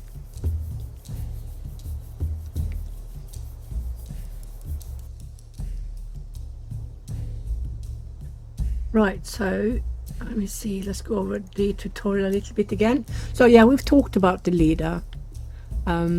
So yeah, the player cannot choose the leader. The game will do that for you based on the attributes we talked about earlier. So honey it is. I'm gonna wait till we got at least 16 more plant fiber before I build another one. I'm also going to build dryers. We need to get the dryers up. Right, so that's the leader, and this is probably the biggest area we have at the moment, where there's so much information. The knowledge, yeah. So all buildings, apart from just a very few, grants knowledge. I'm not sure that we have any buildings that doesn't grant knowledge. Yeah, does haystack and log store grant knowledge? I don't think so. No, and same with all the fireplaces. Yeah, you don't need any skills to build those. Right, but everything else requires skills and gives skills. You also get skills when you are repairing stuff. Yeah, let me see. Yeah, so like we talked before, when you know about the items, when the tribe knows about the items, but you just lack either knowledge or cultural influence to get the item, it will be grayed out. Yeah, and as soon as you get enough of, for instance, in this case, architecture, you will get these ones the same color as these, and hence you can build them. Right, yeah. So whatever is red on this requirement shows what you are lacking. And again, the blue is what you have, and anything that is green is what the tribe has more of than you need. So that's basically it. Also, there are a few tips here that migrants are more likely to come to a tribe that is happy. And as you can see, we have a happy tribe, so we have regular influx of migrants. Yeah. And a green segment on the knowledge bar, blah, blah, blah, shows a higher level on your tribe. Yeah, we've already talked about that. So, yeah, so this is good. So if you don't have any correct timeline for any objects, and you don't have, let me see if I can find anyone. Yeah, for this one here, there is 1, 2, 3 more housing options we have that we can't even see. And the reason we can't see them, because we either have unknown knowledge levels for it, or we lack the culture influence for it, because we have 0 Neolithic culture, and some of these you must have Neolithic culture to be able to build. So that is a fairly self-explanatory. When you know what you're doing, it is self-explanatory. If you don't know what you're doing, it is quite a mystery. So I'm going to chuck down 2 offerings to let people pray, so they can get some more. Wait a minute, I see unhappy faces now, because we're now 2 years and people are still having to sleep by the fireplace. What are you unhappy about? You are unhappy about the housing. Okay, this means that he slept in the open. That means we don't have enough fireplaces, so they are getting upset. And you can see that now we can see the food points. So the red in their unhappy face is the unrest, and the number you can see behind are the amount of unrest this situation has created. And the green is the reduction of unrest. It means you have taken away, -4 means you take away 4 points for happiness because you like the food. So the total upsetness or total unrest is 46, and you can see that to the top right corner at this square. Yeah, and he's also saying that I feel upset with the situation. And if you go up to his think bubble, he says, I hate sleeping in the open. So that means that you need to place down more fireplaces to reduce unrest, even if it's just a few percentage. Everything helps. So this one is 37. That means that he will have 13% less unrest if he's allowed to sleep at least by the fireplace. So when you see that, get up another fireplace. No mocking about, just get it done. Yeah, he doesn't want to sleep in the open either, so they are not happy about sleeping in the open. So this is why they have the unhappy faces. But they do like raw meat. So let's see if they like the food. Yeah, they like the food. And what has he eaten? He's also have raw food. That means he has also a -4. So yeah, so this guy has, however, slept by a fireplace, so he has 33. And this one has slept by the open, but he only has 25 because he's probably only slept 1 night in the open, and the other ones have perhaps slept a few more. Yeah, let's get up more of those.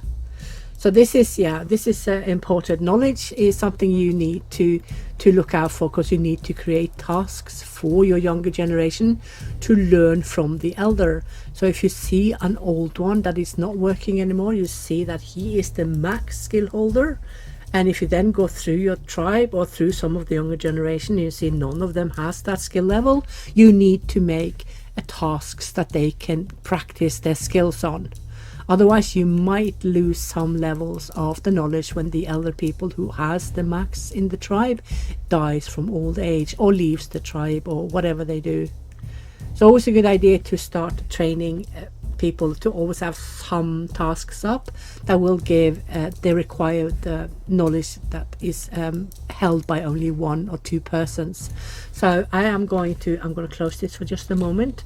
How much we have? 61 of the straw and we have 10 of the rope. So that means in theory we can assign to a group to make sure that we get more architecture, less divided, meaning we get it more focused on a few persons, so that if you have too many people on the same task, they work on it too little to build any skills or to get the initial rudimentary skills.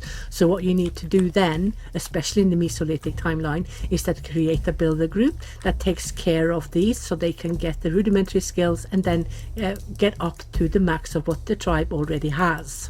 Yeah. So he does not have any, and she does not have any.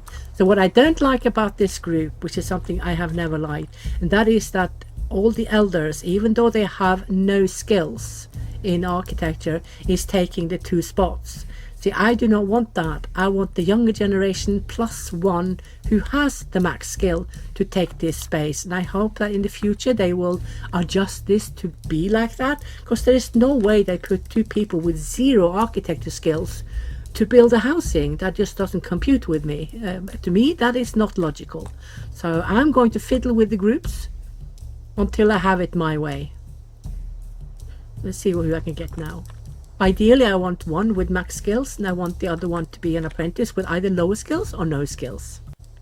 And I want that guy to be a young one.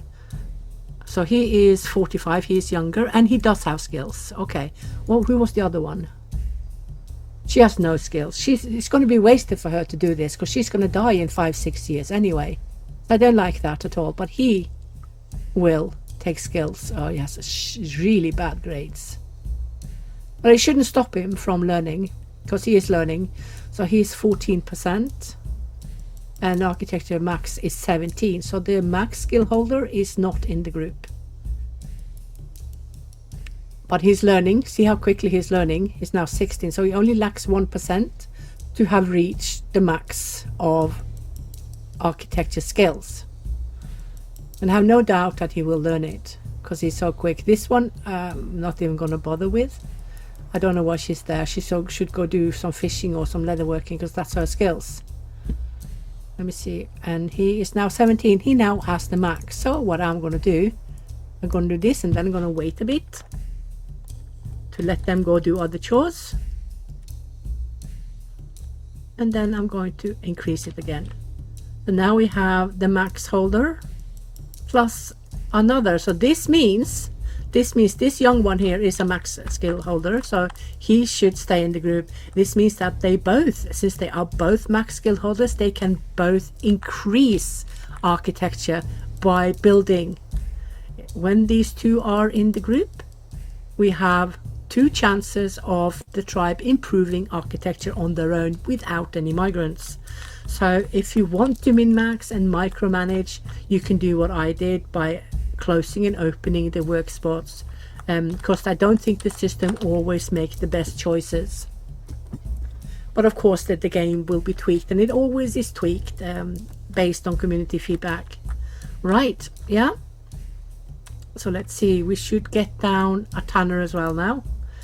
Definitely a tanner, need a tanner, definitely.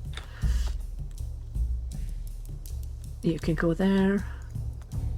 Let that one come up, and we should also get down the dryers, so we can chuck up these 2. That's fine.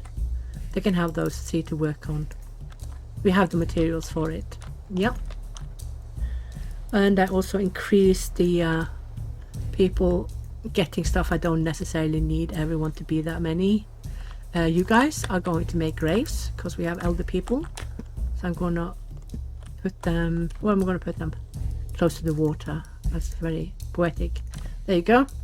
You guys are going to work on those, and you guys are also going to make the stone fencing. Oh, that was quick. Seriously, didn't we just place them down?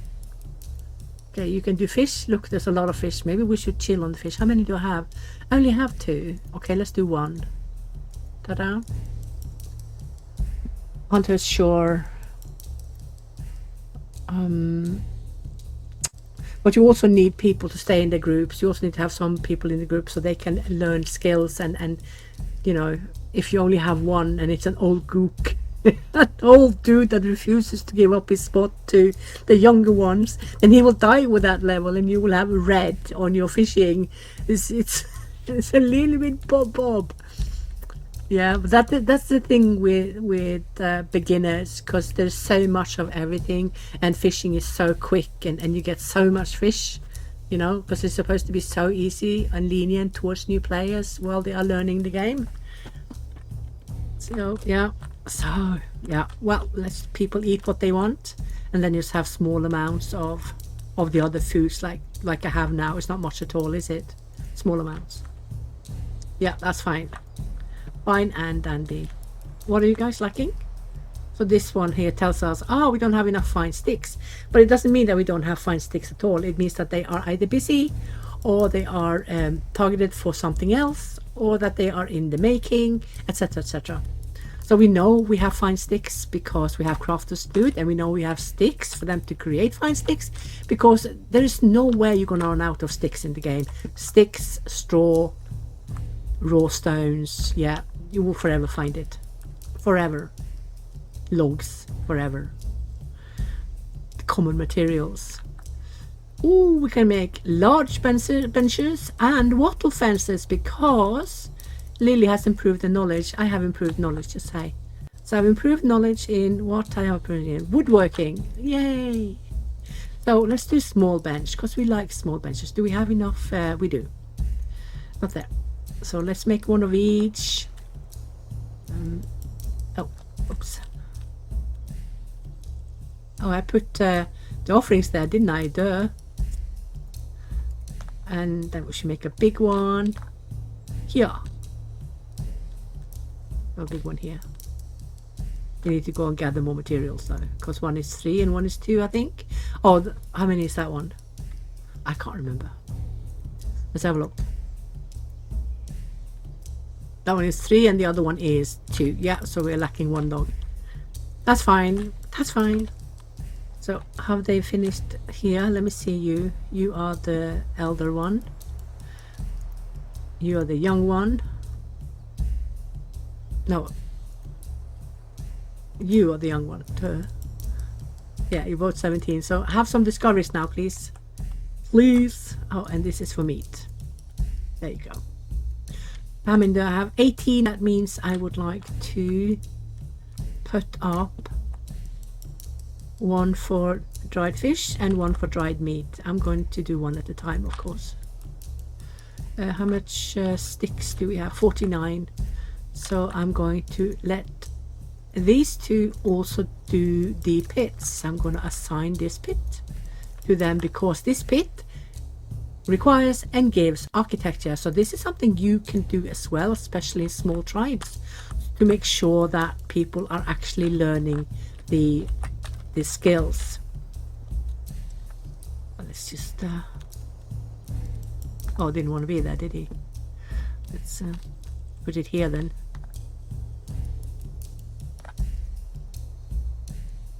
One of each. So 1 for whatever, and the other one also for whatever we get. We have beets that we can put in it, and we will probably have some blackberries as well. Maybe not strawberries, a little bit early for strawberries I think in the timeline, but blackberries should definitely be around. Let's see if I can go find any. Well, we already know we have honey, and honey demands heat. Honey demands warm climate. See, the blackberries like to grow around tree or of these rocks and formations. Might not have a lot here, and sometimes when you land in an area they might not have a certain type of food, but the year after they are actually coming up from the ground, because they are sprouting from the ground. Yeah, for now I don't have any, well, not that I can see at least. There might be some further away.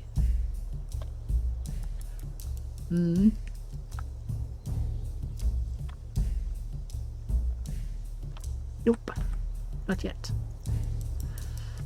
Right, Oh, there's another one done. Let's give those to the dried fish. Then we can take away these and put something else in there, like I don't know, those. They don't need to be inside there though. They're just going to stay there until we have a proper storage area for all the food, because that's what you should always aim for, to always have proper storage areas. The better quality, the longer they last. I'm gonna chuck down some storage areas for everything, for a bit more organized in the camp.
I think I've made too many, haven't I? I have, haven't I? Yeah, that's fine.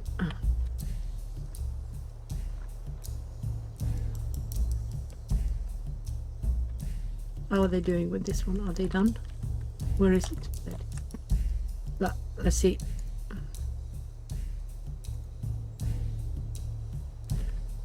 I need you guys to learn new levels, please. So they're both maxed out to the tribe max. Well, they could and they could not. Nothing is written in the stars.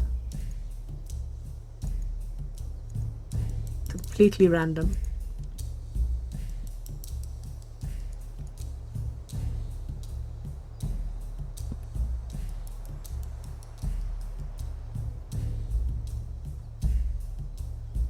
Right, so I don't remember if I actually said anything about the pros and cons of having labor age maxed.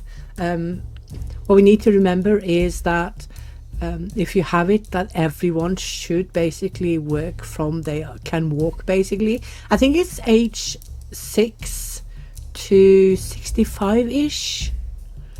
I haven't really tested it after the labor age were changed, but so the elder will stop working sooner and the younger will perhaps also start working later, but the middle generation get the option to take the spots that the elders are leaving behind, so they can learn up to their skills. And then these here, when these are going here, then they will jump here and learn the skills that those who are there now already have. So this is a good system, but you need to be careful with always having it the way I do.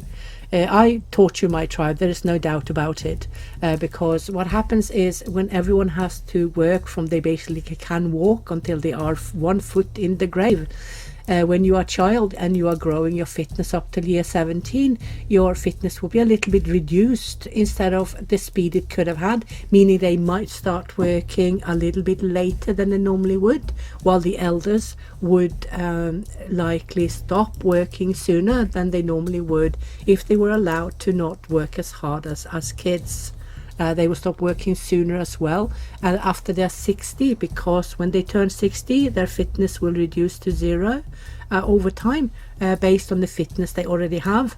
So if they are fairly low because we are torturing them, then they will die a bit sooner than normal. So the normal range for death is now between 67 and roughly 70-ish, based on normals. So if you are good in biology, you have a lot of stamina, you can last longer. But if you are very fragile and weak and you have low stature, you tend to die sooner. So just be aware that there are pros and cons for absolutely everything you do in the policies. And this tribe leader now is in such a good place that she's allowing me to increase my work age as well. So this means that people are content in the tribe, people are happy, and she sees they are happy and says, yeah, now we can do this and now we can do that. So this is good. What were we going to have here? We're going to have beets, weren't we? And this one was going to be berries, right? Because we have, oh, we also have yeah, we have plenty sticks, so we're going to chalk down another one for them. Keep them busy, basically. Yeah, we can go there then with mushrooms. Mushies. There you go. So what happened was that when the morning came, the 2 that I had that were maxed were swapped out with 2 others. So she's young. This is actually good because the 2 we had that were maxed out, they were maxed. So now this one, what is very young, has also, you can see the green. The blue is what she had and the green is what she has learned the past day or so, and she has learned up to the max of the tribe. So I don't know if the other one, the young one, has learned anything yet. No, but he's been working with the toolsmithing group, the other crafter group, so he's been learning quite a bit of toolsmithing. He let me see, he lacks 2% to be max, and he's also young. Yeah, so hopefully he will learn architecture skills as well, and then we are basically safe. We are basically safe on architecture skills. So if you do see that some of the skill levels are with the elders and very few others or none others below has reached to the max of the tribe, you need to build a group and then fiddle a little bit to get it. A bit of micromanagement, I know it's not necessarily something we want, but it is what it is. So you need to be a little bit proactive with making sure that the tasks are being created and for only a few people, so they can work on it non-stop and hence create more levels for themselves and perhaps even have a tribe improve knowledge via discoveries. Let me see. So after a day or so, he should in theory learn the rudimentary skills of architecture, because he is a smart dude and he's also determined. So whatever he sets his mind to, he should basically succeed with. Yeah, he knows what they want and goes for it, so that's good. So this one is, what did we say this one was? This is berries. Yeah, berries go there, and the other one is for mushrooms. Right, okay. So also with the crafters, if you are a bit smart and you want to save time and use the work hours to max efficiency for the crafters, you make sure that all the materials they need and all the areas they need to go offload what they've done is fairly close to where they like to sit down. So this is good. Having it close to the fireplace where they prefer to sit and do their work is a good way to put it. Don't have it over in Timbuktu when your fireplace is all the way over here. If you're going to have it far away from main camp, you need to also have options where they can sit and craft, because you will never see any crafters stand and craft anything. They all want to have a rest. Oh, what are you doing? What are you doing? Oh no, you're crafting rope. I was hoping you were going to do some building, but you weren't. Wah wah. She's increasing the weaving. Yeah. Let me see if he's gotten anything now. Nope. Well, at least we have the max skill divided fairly good out in the tribe. Young ones and old ones have it. So we're not going to lose anything there at all. So where's the one that did the stones? Yeah, you guys are going to build nice stone fence around the graves. So in order to make half round or round fencing, you need to press, change direction, left click, change direction, left click, change direction, left click, change direction, or a little bit more, left click and then change direction. So let's just go with this for now and let them build this, and then we can complete it later. Yeah, ta-da. Have some speed. Look at all the meat. I have lots of meat. We have too much meat. But we also need people to learn the skill, so we are going to waste food no matter in beginners, because there's just so much of it, isn't it? There's so much food. We have 38 straws and 9 of those. That means we can place down another one of these. How far behind? Oh, there you go. So we still don't have any access, so we need to not build it on a tree. Yeah.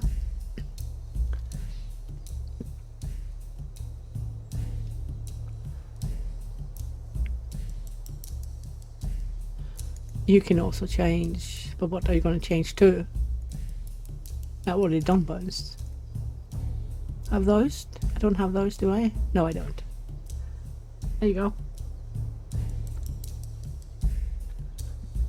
So you can see some of the things that we don't have that we will get. Some of the foods, you know, there's bread, there's milk, there's flour, you know, wheat grains, flax grains.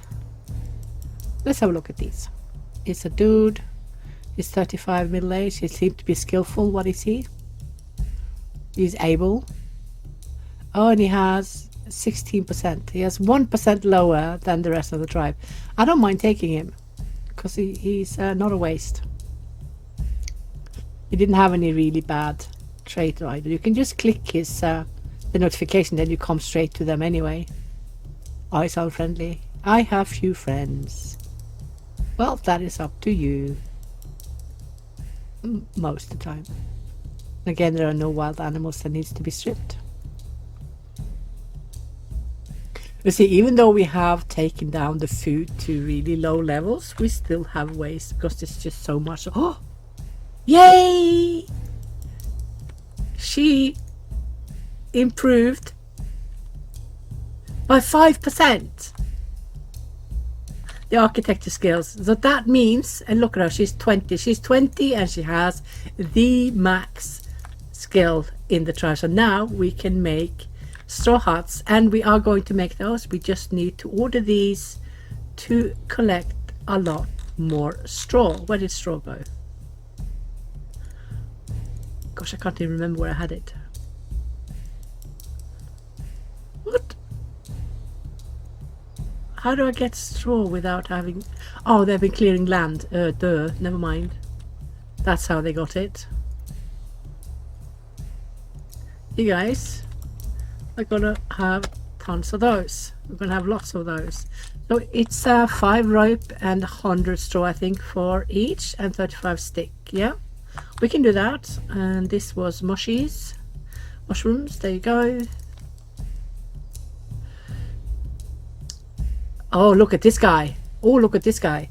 He's good. He's good. I have to hurry up and build stuff, so he will be busy. So let's have them closer to where we are. There you go. You guys go do that. Keep him busy so they don't leave the group, because I want the same guy to... He might actually also increase the levels. Oh, and Adin is no longer there. Okay then. But he is. He will get the rudimentary skill fairly quickly, and then he will vroom, swoosh up to max level, which is 22% at the moment.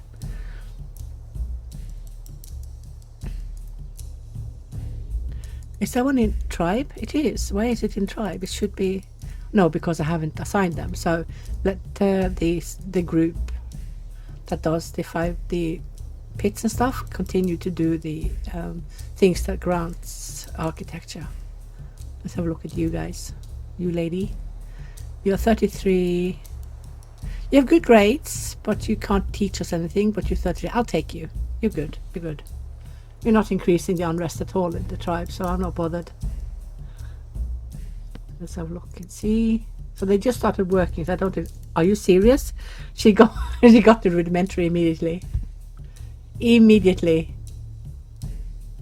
Damn. What about you? Yeah, you were the slow one. You should be the quick one. Come on. You should get it fairly quickly.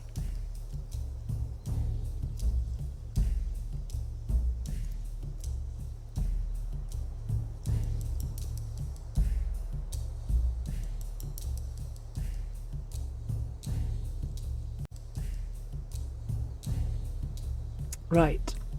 So he's going to take his sweet time, while the other lady, who did not have any of these plus grades, are swooping in, and she will soon be maxed out. It's got to be because she's a woman. Seriously, it's a woman. Yeah, it goes without saying. We have efficiency built in. Oh, I'm so full of it. Oh, dude. Okay, so now she's maxed.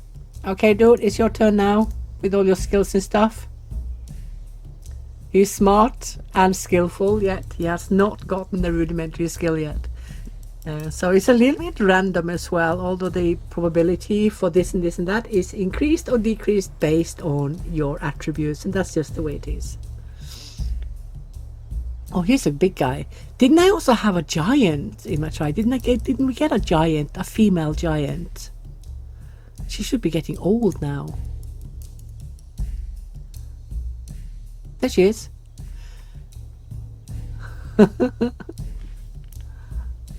She's eating. Do you have... Why well, you know, when you are a giant and you are raging a half a meter over your husband or your partner, it might not be so attractive, because I mean, who likes to sleep half a meter alone? I mean, maybe I wouldn't, but it's a thing with a lot of women. They don't want any partners that are much lower than themselves. Oh, let's see. You are fine. You're very young, aren't you? Are you coming with your mom? You are coming with your mom. Your mom is a bit weak, isn't she? Oh, what is her ailment? She's feeble. That's the second one of the bad grades. And she's okay in fishing. She's not teaching the tribe anything, but she is okay. And I like the dude. The dude is fine. Is he a bit slow or dumb? He's a bit dumb. But that's fine. Look, he's able. We can take these. Yeah. Let me see, but we also need to make sure we can have them sleeping somewhere. I'm just going to see if he finally has learned the skill. No, he hasn't. You're fired! You are fired! Now I'm just hoping she will make more discoveries. She already did. Oh, wasn't it her? No, it was Adin who did. All females. Oh, I didn't say that. Oh, goodness me. It's completely random, I promise. It's got nothing to do with gender, I promise. Just me being silly. Okay, so why are you guys taking so few? You have 15 people and you have 5 straw. What is that? Slacking is what I call it. You guys don't need 5 million of those. 89. What are we going to do with 89 bones, guys? Go get straw. Go. Let me see, the stone dudes have, is it 4? Yeah, they're fine. They need to do the work, and they also need to go gather stones. That is fine. So if you have the tasks you want to get done that are plentiful in a group, then you don't need to worry about placing down a ton of it, because then it is limited to that group no matter. So you won't have half the tribe stopping all their chores to go do whatever you have placed down. But when it is tribe responsibility, then it is FFA, free for all. Everyone will run to it. So if you are going to place down 5 kilometers of fence, make sure you do it in a group. Yeah, so you don't lose so many people to that specific chore. Remember, the more materials it takes to build something, the more people will stay away from the groups to build. So if you are going to build something like a fence that is 5 miles long, make sure you pick the cheap and easy one to build, unless you want them to stress like fiddlesticks. That's up to you. But the good thing about stone fences is when you build them, it takes decades to need any kind of maintenance, because what they do is not that they're not repairing the fence as such, they are maintaining it. So when stones are falling down, or some of the outer stones are becoming brittle and, you know, becoming gravel, what's it called, gravel, sand, due to the sun, then they replace those, and that's basically what they do. Okay, you have improvement in leatherworking and you are smart, but what are you? You are clumsy, sure. What are you? Are you two related? You're unhandy, but you're big. Pretty big. What did that one have? Yeah. I think these are okay. They don't have anything to teach us, but except the dude with the leatherworking. This one, he had a little bit to teach the tribe, didn't he? What's leatherworking there? Yeah, he did. Okie dokie. Just let them. Oh yeah, they're unhappy about. Now we're in year 3 and they're still sleeping out and they don't like it. No proper housing.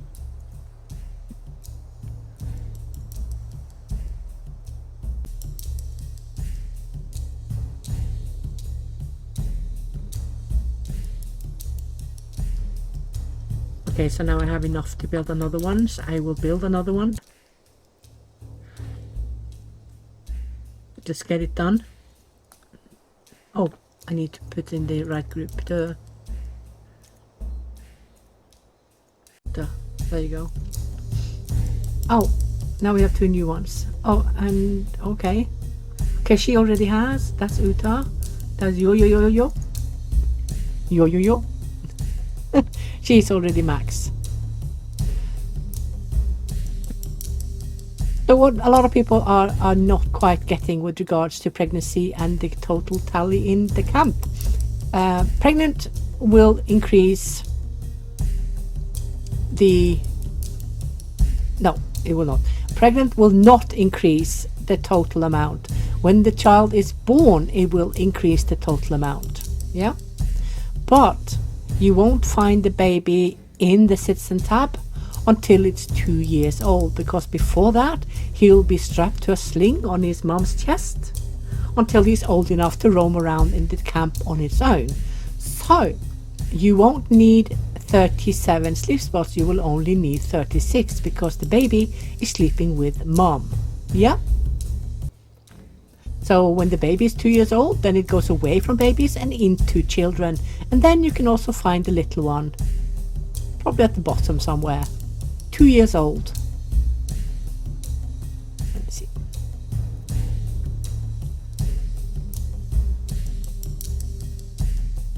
Yeah, she's max. So the next grade up for learning discoveries by tribe will be another 5%. So that would be 27, right? Yeah, I'm counting on my fingers here. Don't tell anyone. Right, so here we have the repairs. When it's blue, it means basically the blue hammer means that the object is still usable, but that only lasts like less than a day. On fast, it lasts less than a day. So that means it goes yellow, which means now it's time to do the maintenance and repairs because we have holes in the roof, right? And if people do not repair it, in the end it will become so dilapidated that it turns into a red hammer. And when it's a red hammer, it's completely broken, and then you need to use a lot more materials to build it back up. So the best thing to do is to have it repaired when... Oops, I put it on these 2 responsibilities. So it's going to take some time. The best thing to do is to just get it done while it's blue so it's still usable. I had a little bit too few people. They were a little bit too busy there, running around like busy bees. Yeah, so now I can also make another one, which I'm going to do immediately, because now people are not hamstering in, hoarding in all the bones, because I put limits on it. So now they are working on this instead, which they should be doing. Okay, just let them work in peace.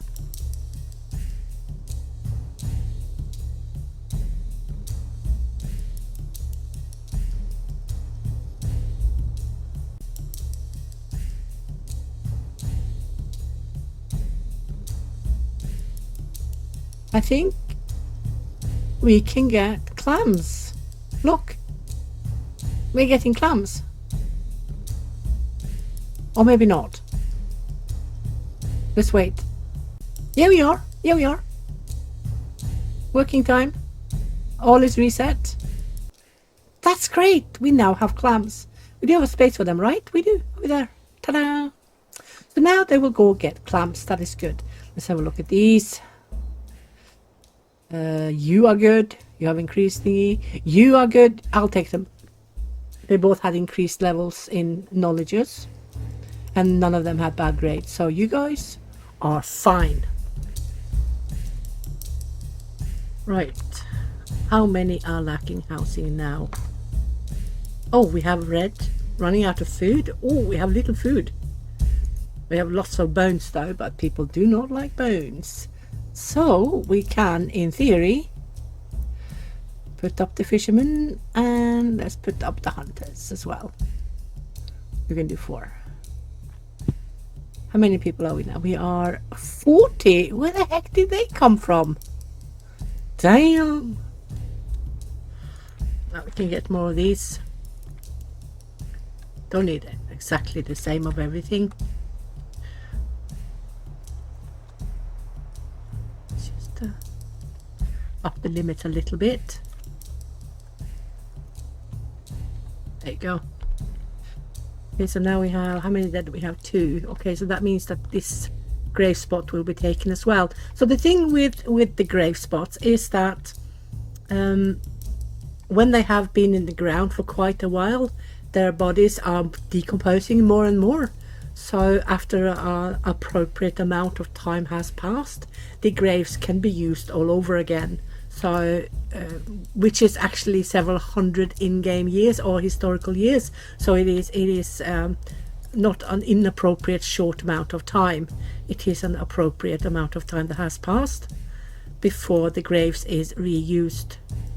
And besides, when we get the passage tomb, we have the option to bury many in the same graves. So that's also a thing. You guys are on 100, so you can continue with your work on the graveyard. I don't know how long we're going to stay here, but let's just make it a bit pretty.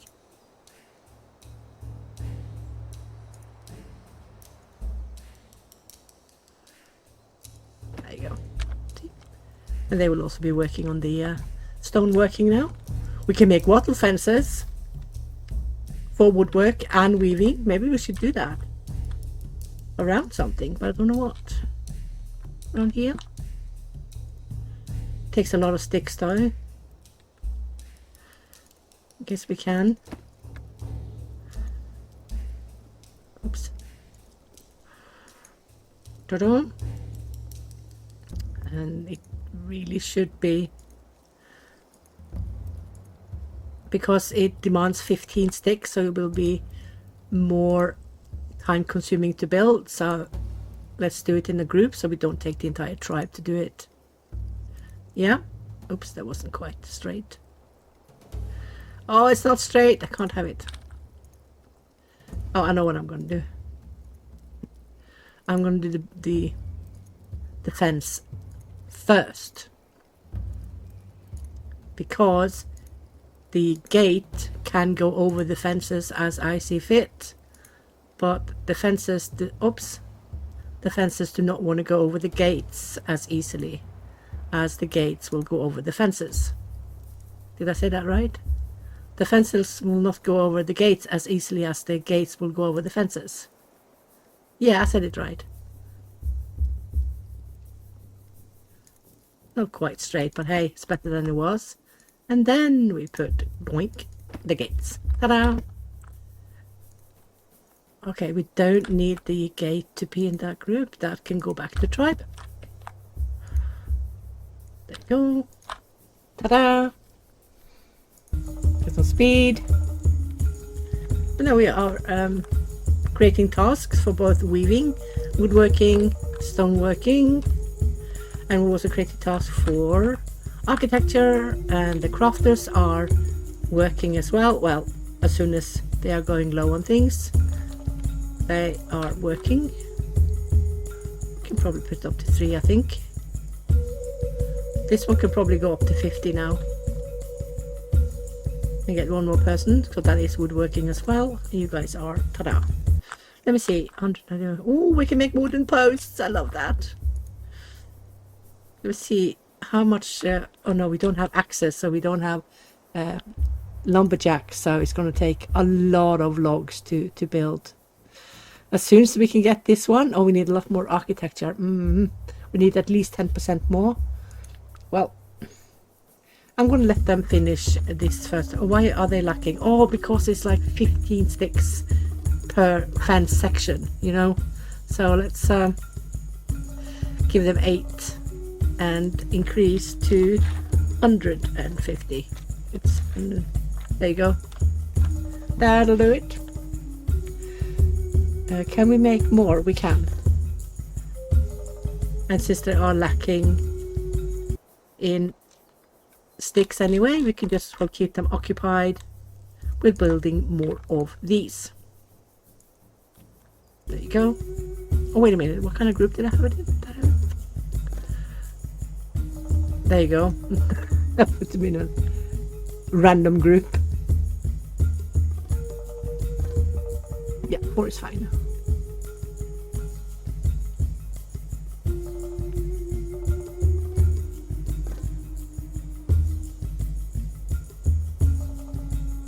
Okay, I better get some housing for these. Oh, dead relative. Do we not have a grave for them? We do not. We are lacking a grave. Ta-da! No good. Let's get 3 while we're at it. There you go. Sorry. We are rectifying it as we speak.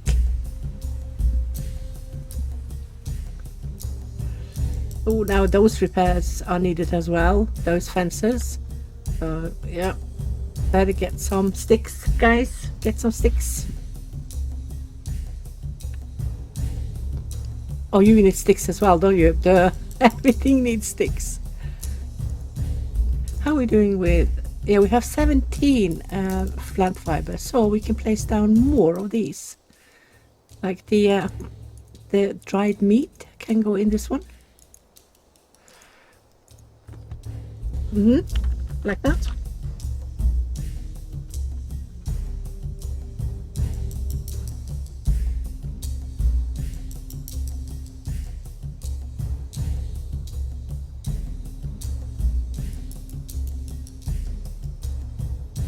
So as your tribe grows, you have to adjust everything, really. You have to adjust so that they get enough people working.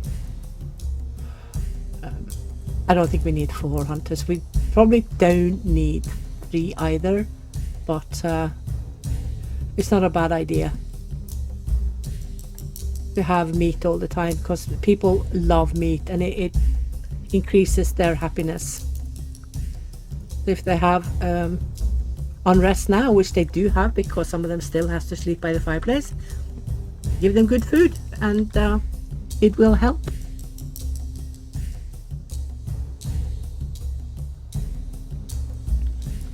High calorie food are always welcome, are always wanted. All meats, bread, milk, berries, honey, cheese. Almost done with that one. How many percentage are lacking? 37. Yeah. A little bit low on food, but nothing we can't deal with. Basically, there's 1 or 2 meals here. It should be enough.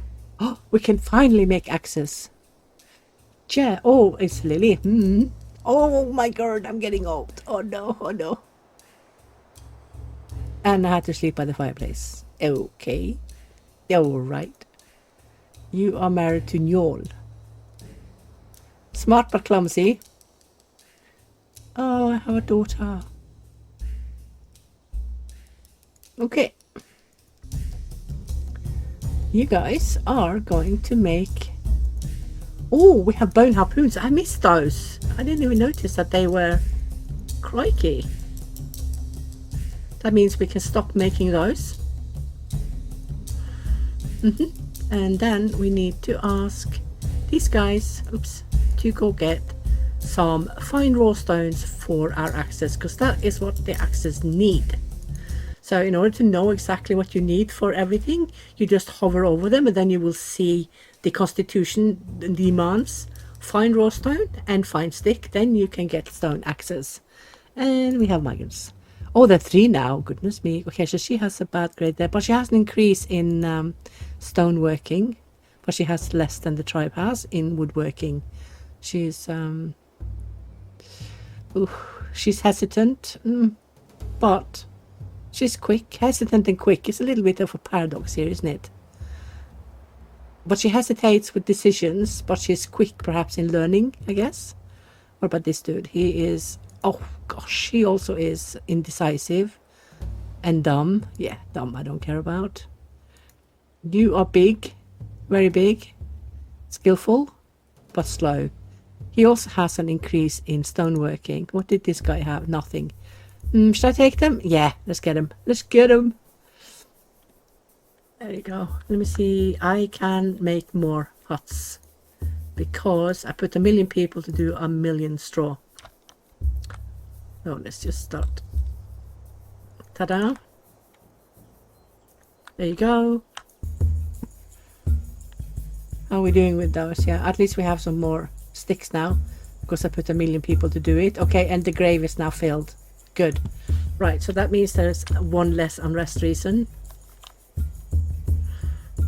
How many do we have? Stragglers. 8 stragglers. Yeah, that's fine.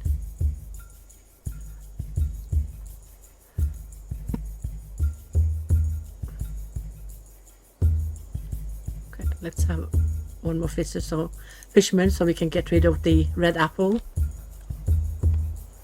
On hardcore I constantly have it on red apple. I mean, it's only when the farms are being harvested that the apple is not red. Otherwise it's constantly red. Oh, maybe we should get haystacks too. We kind of need it now, don't we? There you go.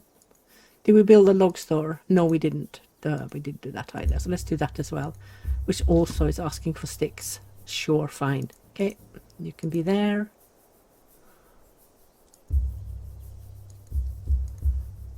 Yeah, that's good. Okay, let's leave them to work a bit because there's plenty to do. Don't need to add more.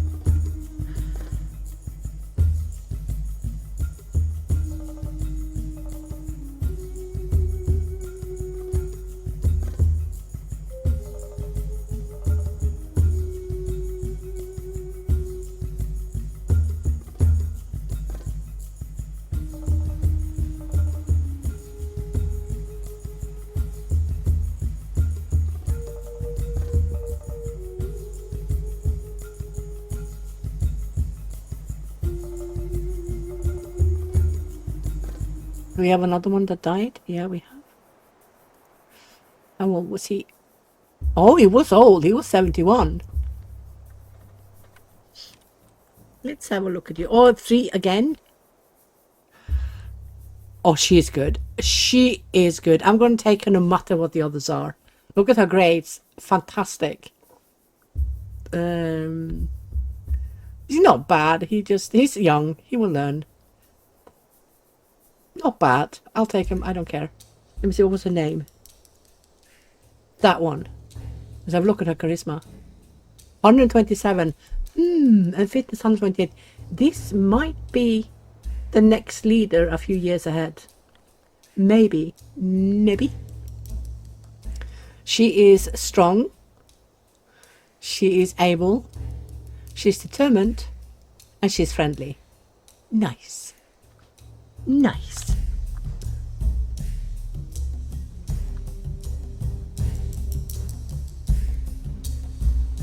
Come on, guys. We keep getting people. Haystack is ready to use. Good, good, good, good. What do you mean many go hungry? Oh yeah, all the food is on the dryers, aren't they? If you have people are very hungry, you could just unassign so they can eat directly the raw food, It is normally a good idea to always have dryers for when you have a lot of food, and you can see that both the meat and the red on the fish is going out on date, or out on date, is being decaying too fast. So yeah, Breeze is the new leader. Is that the one I was thinking? No, this is another Breeze. This is a younger Breeze. Let's have a look at her. She's 155 charisma and 110 fitness. Yeah, so she's a worthy leader, isn't she? She's just turning 50 and she's high in charisma and high in fitness. Yeah, so this is good. What is her size? Very big. Yeah, sure. Really? Another 3? Ugh, we're gonna have an explosive growth. It's not bad. Very young. Not bad. What is his? Indecisive. And they're all male. Is that a female? No, it's a male. We can take them. We can take them.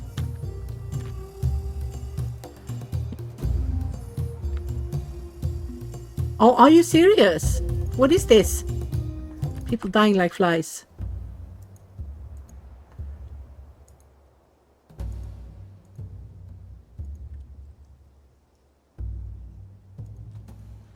Okay, that's it. If more people are dying, we need a new graveyard.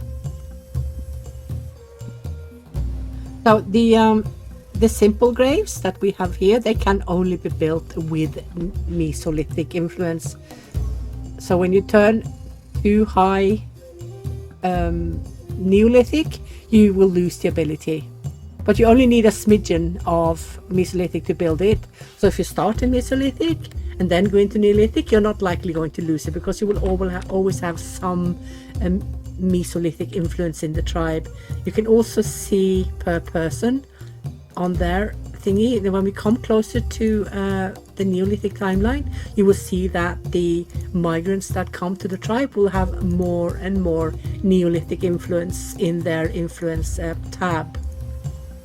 Yeah, and then you also see how they divide themselves on the culture overall in the tribe.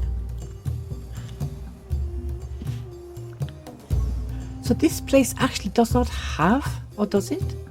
Yeah, it does. It's gotten rose hips now, so it only took a year and so before they got it. I wonder if we're past, we should be past where we will get the information that we are about to get swallowed by the sea, because we're well past 8k. So I'm quite happy with that. But when we get the ability to build farms, we're going to migrate one more time and then come to a fresh place and then build our Neolithic settlement, because that is where we will stay until the end of the playthrough. Because when you are in the Neolithic timeline and you have agriculture, you are able to stay for many decades in the same area, but you need to play a little bit smart and get up your farm, so that the quicker you are depending on your farm food only, the more you have to save the wild food, the more wild food you have to fall back on. I don't never harvest any wild food. I do harvest some, but not to life-saving amounts. For me, it's more a choice of variation, and my tribe seems to like it as well, to not always eat the same thing. So let me see, how many unhappy faces do we have? We have no unhappy faces. Oh, can build reed huts, and they are better quality. Now let's have a look how much better they are. So these are +1 now, and these are +16. That means that these will be +30 and these will be +16. So the reed huts and the big straw huts are always the same sleep quality. It is more economical to build the big straw hut above the reed hut, because you have much less reed than you have straw. So when you get the option to build big straw huts, you should dismantle your reed huts, or at least stop building more. So now we are going to ask our stragglers. Actually, I'm going to remove that and I'm going to make a new group to gather reed and straw.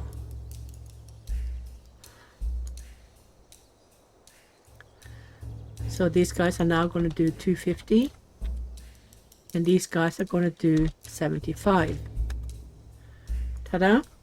because you need to have plenty straw in to repair at least once a year these huts. So even though you don't necessarily build a lot of these smaller huts, you will still need to repair them in order for people to be using them. Everything you have needs to be repaired. Okay, so all these are done. Yeah, good. 1, 2. So we have 6 available grave spots. Let's hope that they can rotate on those. Okie dokie. This is good. Okay, so we're getting plenty of food again. Time to put it on the dryer. Oh, we should probably make a basket for the clams as well, shouldn't we? We can have it here. Ta-da! Let's have a look and see. 27, yeah, so the architecture now is 27. It went up by 5%, yeah. Nice.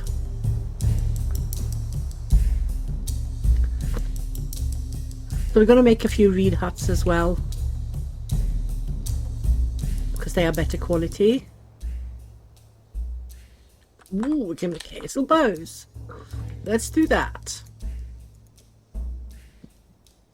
Didn't I just tick in that I was going to make these? That was odd, wasn't it? I'm sure, because they were on the list. That was really weird. So now we have, actually I'm going to make 10 of these, because we're going to use them to raid with. Ta-da! We are going to raid clams for you.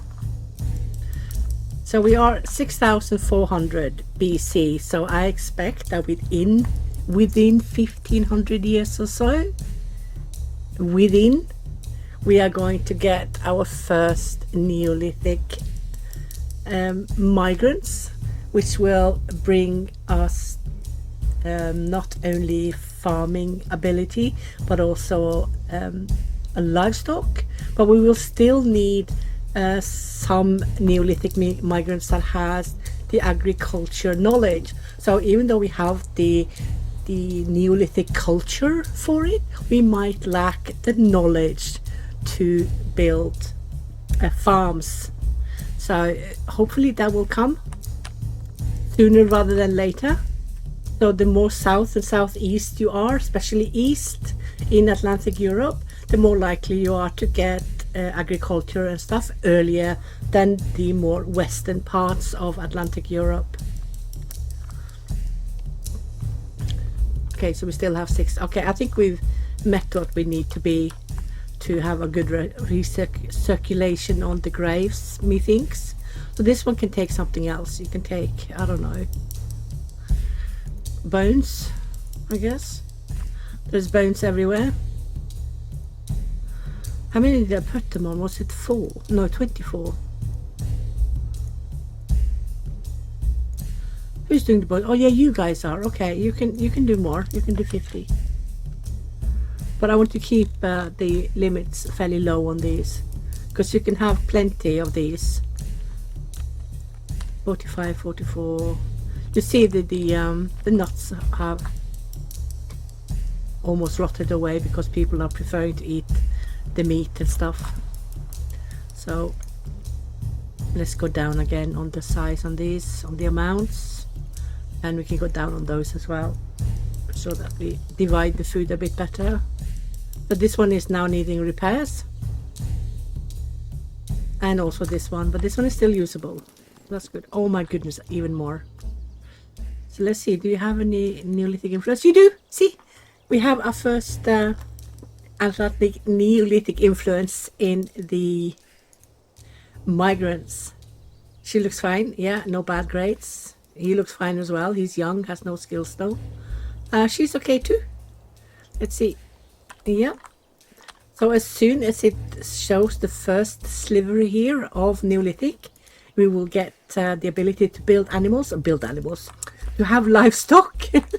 And then when full Neolithic, or when enough percentage of Neolithic influenced migrants are coming, then we will have the ability to build farms.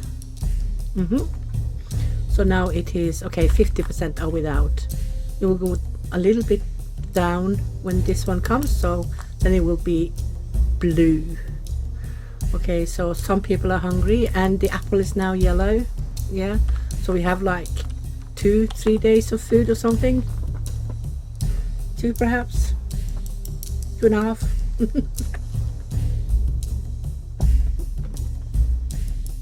I do think we have most the food types though. Let's have a look and see what we're lacking. Roots, I'm gonna wait with picking roots, and I'm also gonna wait with picking pine nuts. See, the thing is with having limits on some of these foods is also that you are leaving the seeds that, or the fruits that you are not plucking, to be able to, or have a chance to reseed and grow new plants. So if you don't harvest up absolutely everything there is, they have a higher chance of reseeding their fruit, and we can get more bushes and more food. We're not super into doing it on this locality, because we are going to move as soon as we have we can make farms.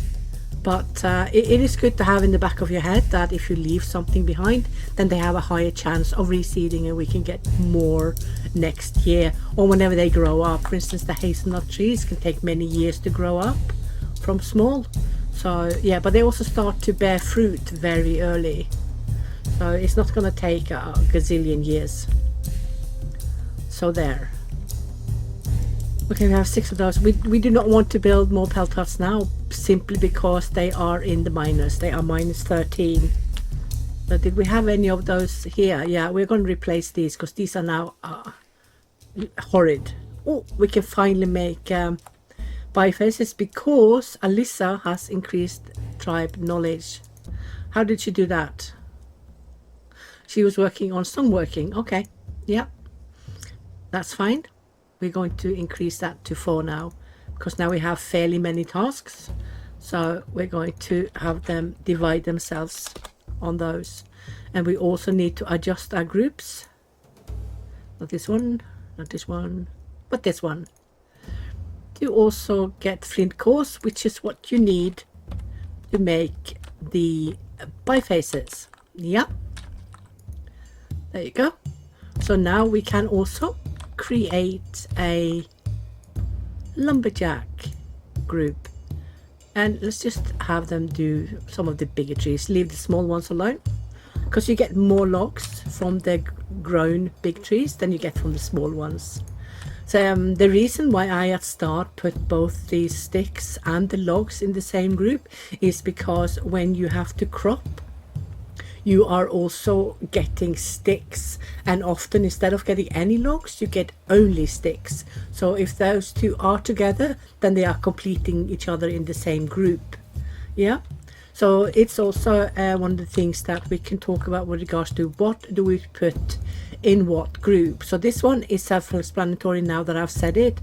And for instance, this one I always leave alone to start with, because they have they're also going to get the, where's the gate?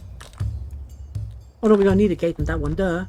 I forgot what I was saying. Oh yeah, because they are giving so many tasks that are long term, that if I don't make sure that they are free to do these tasks with the stones, then it won't get done. So they will increase, or they will get all the stones to start with, and then they will work on the stone fences. And when we get the opportunity to create, oh look at all that, these, then I'm going to put the stone gathering on unlimited, because then they're just going to gather and gather and gather. And when I have 1500, oh, is it 1000?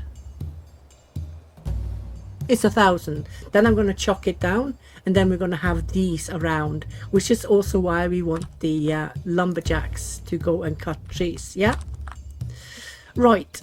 And what else? So these here are in fairly small amounts that you need. So if you gather those things in the same group that only are small amounts, then they will cover them very well. Also the big amounts, the things you spend, where's the other one? this one, where you have things that you need in larger quantities, you have fewer tasks, but you have more people to make sure that you get the entire quantity that you need. And as you are building more straw huts or reed huts or whatever, you need to increase the number you have in camp for the repairs, and also increase the number of people that you have in the group to make sure you get enough of the resources that you need in time to do all the repairs and whatever building you are doing. Yeah, makes sense. And of course the straggler group will show you how many people are free.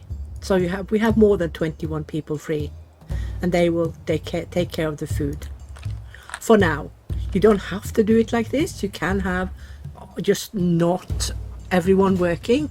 They will instead do tribal chores and stuff like that. So it's completely up to you how you choose to do it. You don't have to do it like me at all. This is just how I do it. Yeah, you can play it in many different ways.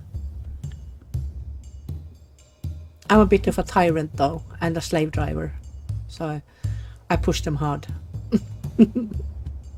My poor tribe, they get away with nothing. Oh my goodness, how many are we? We are, what? Weren't we just 40? What is going on? And look at all the females we've got.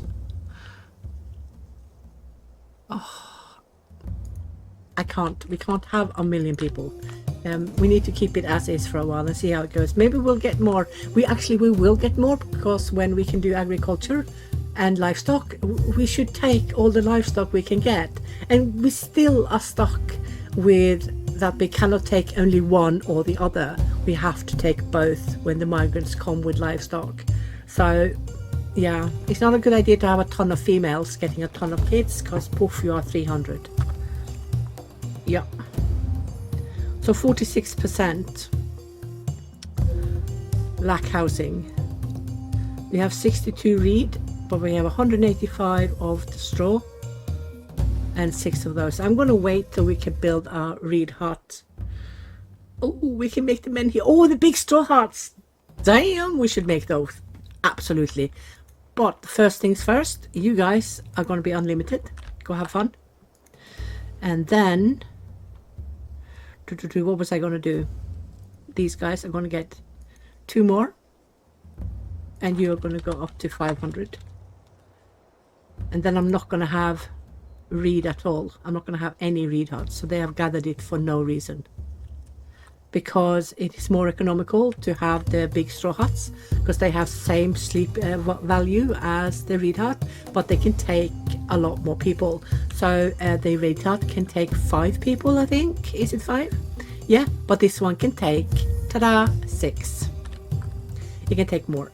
So it is more economical to do the big straw hut, and straw is much more easy ready available than reed. You get much more straw than you get reed.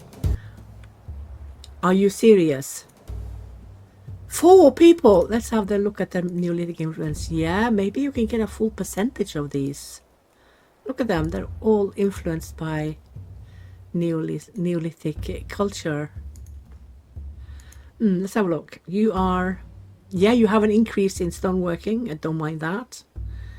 You have nothing. You have increase in stoneworking. And are you a giant, or are you just very big? What are you? You are very big. And what about you, dude? You have nothing. You know, I'm going to take these, because they have increased in some areas. Oh, we can make flint spears. We can use those when we go raiding. Yes, so let's get a few of those. They also take bifaces to make. There you go. So these should really go up now, because these are also needed. You can't use flint spears for sowing and tilling. You need the wooden spears to do sowing and tilling. So you always need to have a good surplus of the wooden spears, so you never lack for sowing and tilling.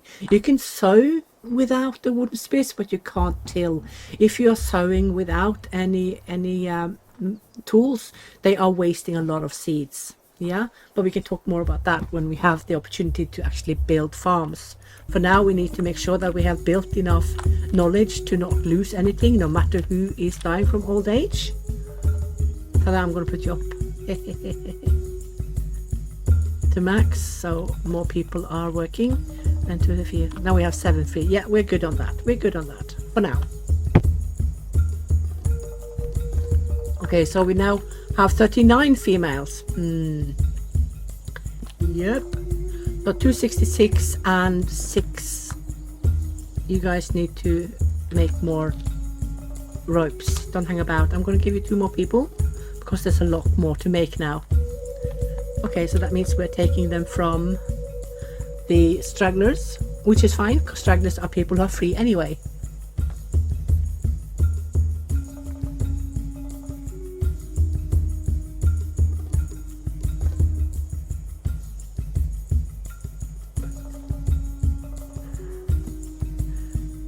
How many are there? 10 logs.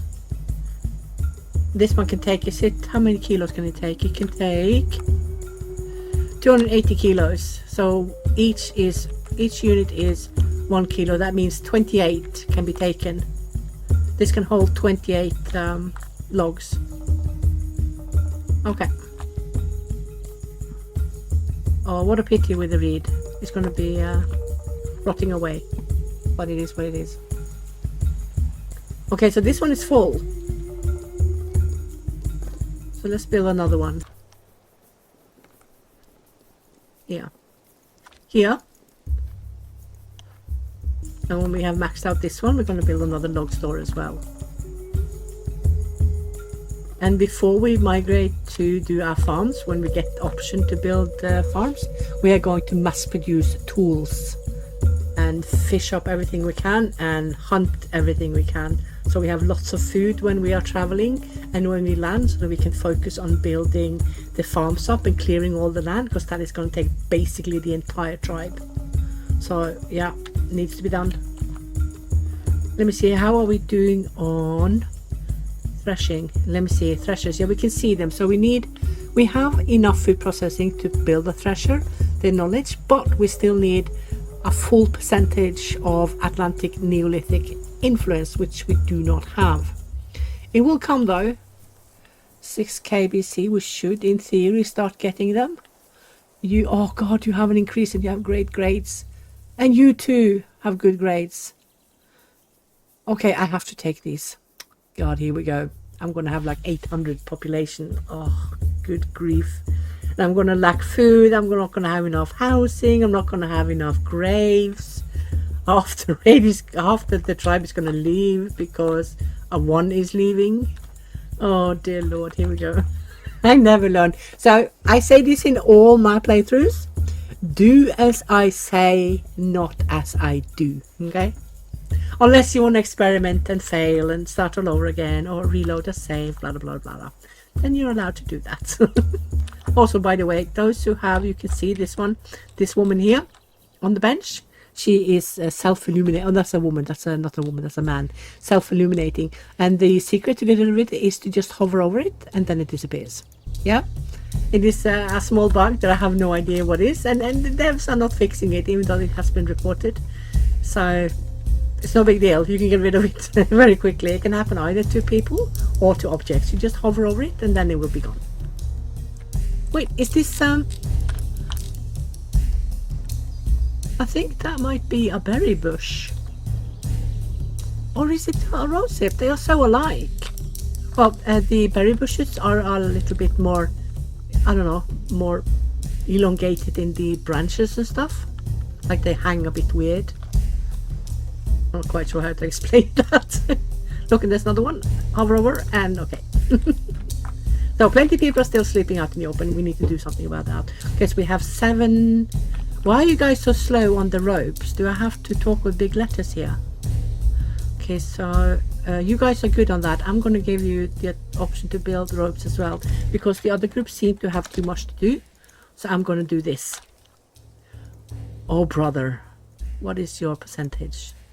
Still the same. To get more and more Neolithic influence, you have a bad grade in fitness. You are feeble. the second worst. You are hesitant, sure. Winch ahoy. And you, oh look at her, she has both bad. Feeble and hesitant. I'm not going to take these. They have no improvements to the tribe, so I'm going to deny them. It's not so difficult when there are no animals with them. It gets really hard when they have livestock. Anyone who's watched my playthroughs before within animal husbandry, they know that I can't say no. The cute piggies and cute goats or adorable calves, we have to get them. Cows are welcome too. I don't like that we have to slaughter them though, but you know, when they get old, they get slaughtered and we don't waste anything.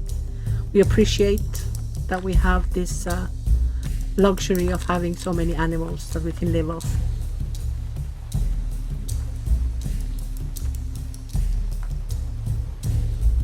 Also like that we're not wasting anything. Everything is being used on the animal, so it is a necessity rather than just a luxury and we throw away whatever, you know, the leather or even the bones and stuff, which we don't do. I do like that. So if you are going to hunt, it better be a good reason for it, like you need it to live, and you better use everything as well. You know, in our day and time, we don't really need it, do we? We don't really need it. How many do we still lack? We lack, oh look at that, 61% now are without housing. Bah. Okay, so but now we have enough of the rope, so we are going to start placing down the big straw huts.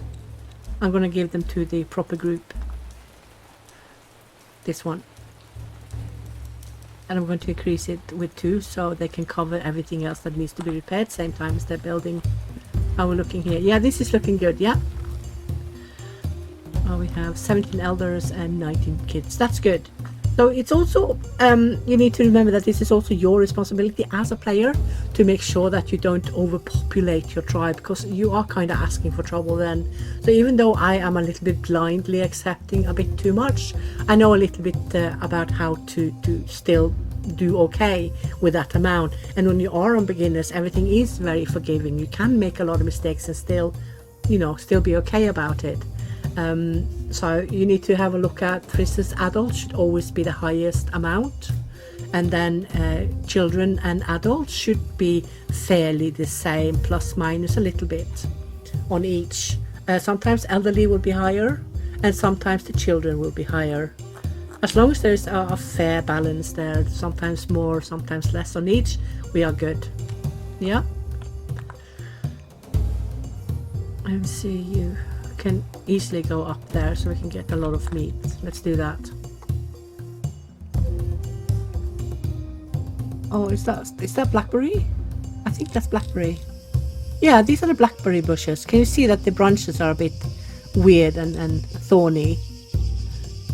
Yeah.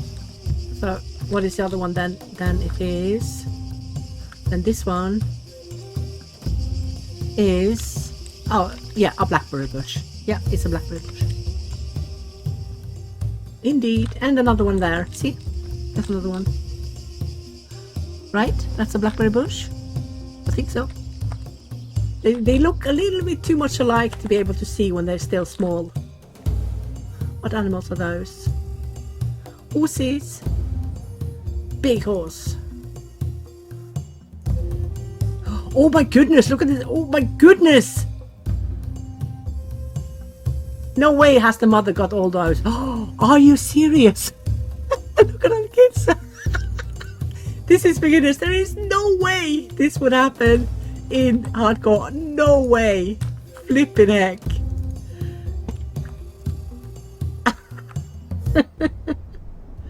No. We can't. Look at the size of the group.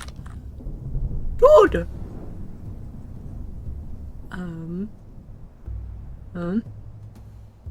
Oh, she has increase in leatherworking. Ugh. None of them are bad. I have to take them.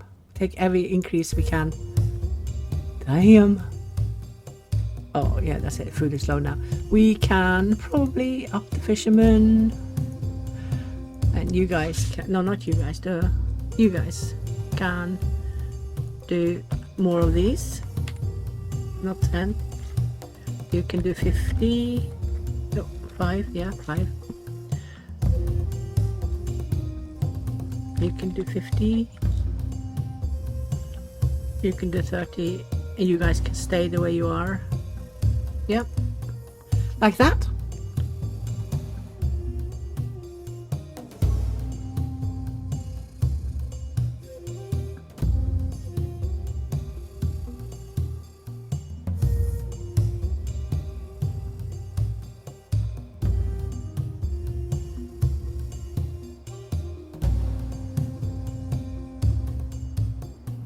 So many sleeping. Oh, there's some sleeping in the open as well because. Ugh.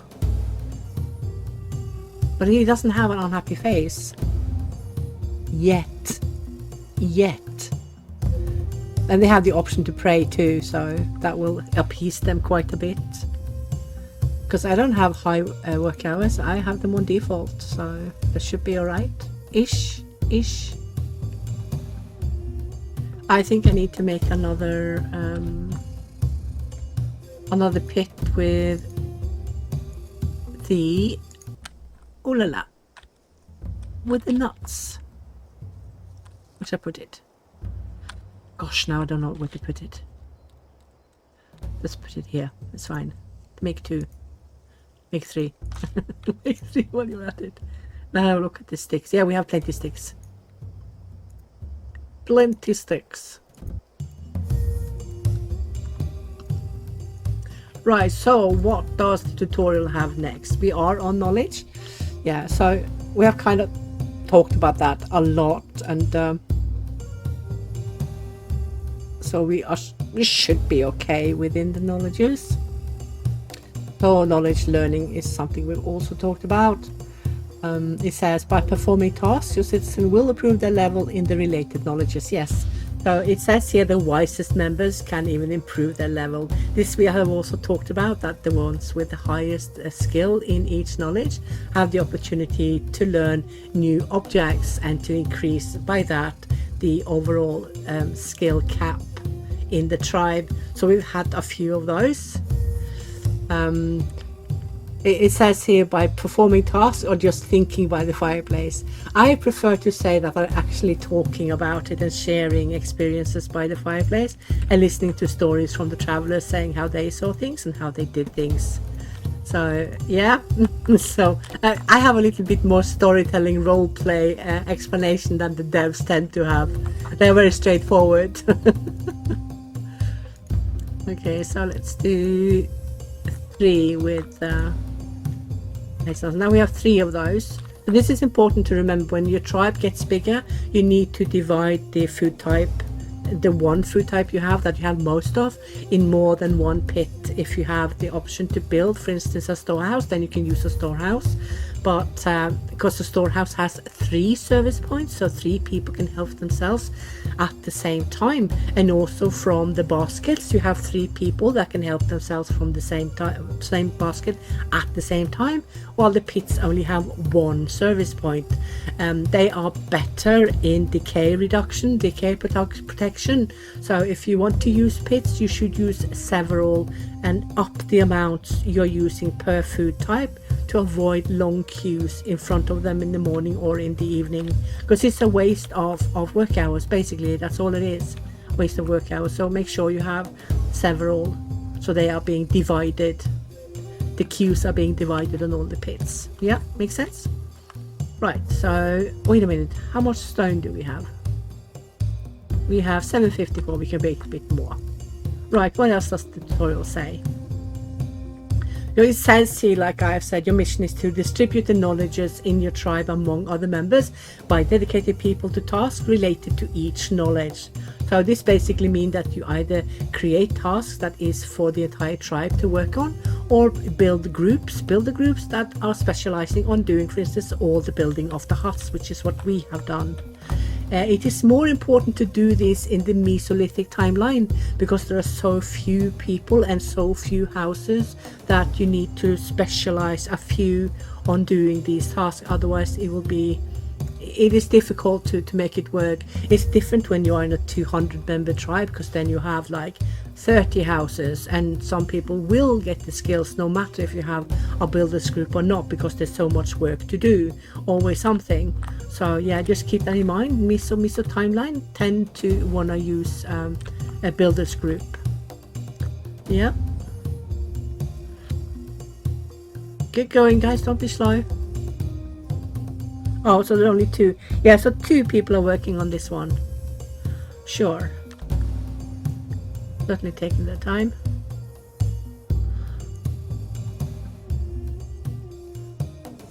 Oh, 32%. How much is the overall in tribe? Is 32. So she's at the max. Yeah, that's fine. Fine and dandy. Let's have a look and see. Yeah, that's basically it. It's the same with people who learn. Blue is what they have, green is what they have learned recently, and red is what they've lost. Yeah. Next one is starvation. Starvation is a disease. So if you are playing around with the rationing, you need to be super careful, so you are basically not slowly but surely starving your people to death, because that is what you are doing. The more you move the slider to the right, the quicker you are starving them. If you have it on this one for a long time, you are slowly starving them. So like I said previous, unless you are in a dire circumstance, do not touch the rationing. Yeah. So what can also happen, the tutorial says it as well, what can happen when people are in a starvation mode is that they are becoming too weak to work, and they can also become very slow in how they work, and some of them can get really angry because they are so hungry, and they will build unrest until they actually leave your tribe. So this is something you as a player need to be careful with. If you see that your people is going into starvation, you need to go to recovery mode. And when I say recovery mode, I mean pause all building objects, pause everything that can wait, everything that has nothing to do with food should be paused, and all workforce go for food instead. And when you have control, then you can begin to do the repairs or the building again. Yeah, so that's basically recovery mode. Yeah. So also a tip here, which we have talked a little bit about, each type of food has a different preference. Yeah, so your people can like some of this or some of that, and not like this and not like that. The tribe tend to agree pretty much on what they like and what they don't like, but also remember what we talked about, that the food types have different calories. So, and also some decay fast and some take longer time to decay. So the food types we have in game that decay really fast are clams, are really high decay and quick decay, and also mushrooms are pretty bad as well. Berries are kind of bad as well. I think the one that lasts the longest is roots and nuts. And of course the dried fish and the dried meat. So the rest is just mediocre in when they are rotting, the decay period. So yeah, just keep that in mind, that not all food types are rotting in the same speed as everything else. They are differing from each other. Oh, I need more housing, I need more housing. I'll place down another big straw hut in the morning.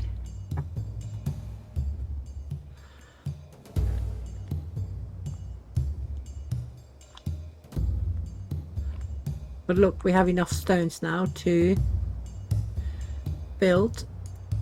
Is it this one? No.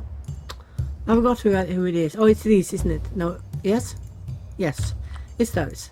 So they are going to place down in the morning. They're going to place down.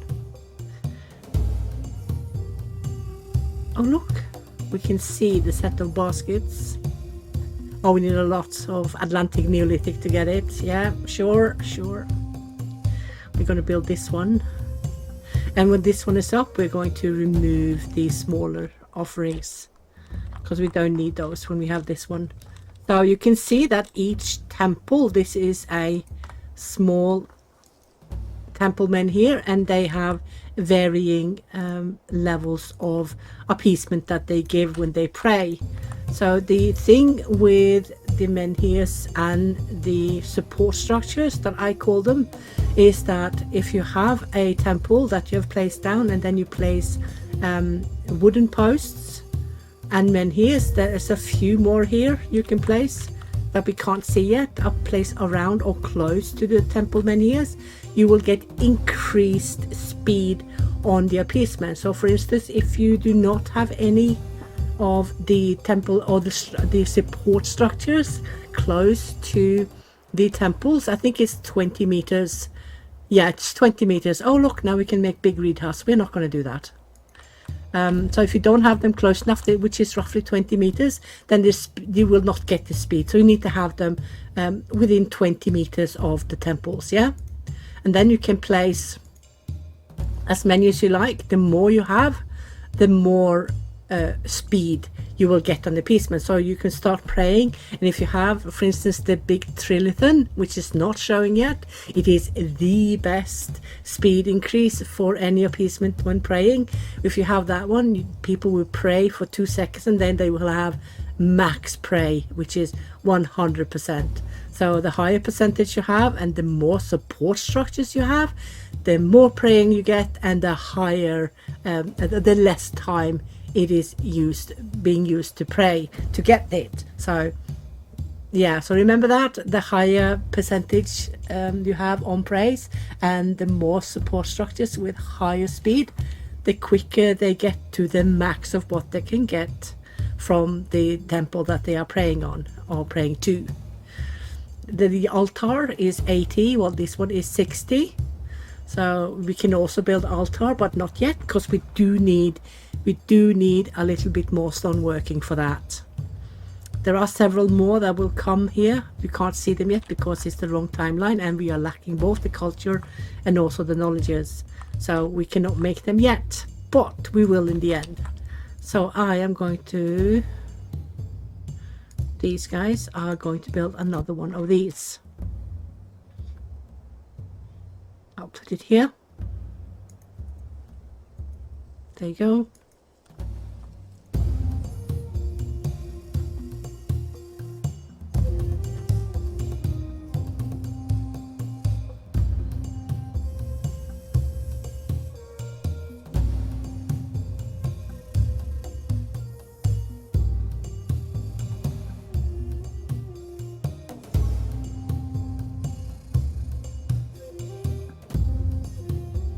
These are all the young people born in tribe. So we have quite a few that is not working. It's not too many because most of them will of course be in the straggler group. What are you lacking here? What are we out of? Is it season? Yeah, probably season. Yeah, so we need to wait for these to come back. I think it's around winter time they thrive the most. Yep. So how much do we have of food? We have plenty of everything.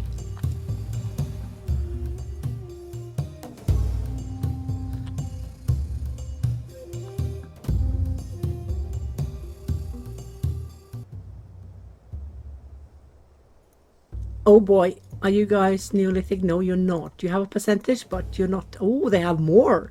See, the closer you come, the more and more Neolithic influence they will have. What do you have? Oh, you have increase in both food processing and in fishing. What do you have? You have nothing, and you have a bad grade. Feeble. I have to take them because they're increasing my food processing, which means basically, where is it? Oh, look, these are the feeders we're getting with animals. Nice. Look, the herding group is grayed out, but we can soon get it. As soon as we get our full Neolithic, we can make herder groups and accept their livestock. That is great. I was going to check the thresher. Let me see. Yeah, so we have plenty food processing. We just need the Neolithic influence. You see here we can see the oven as well that we can use to make bread, along with the mill that we use to grind the wheat grains into flour. And then people are mixing it with water, the flour, and then making flat breads in the oven. Yep.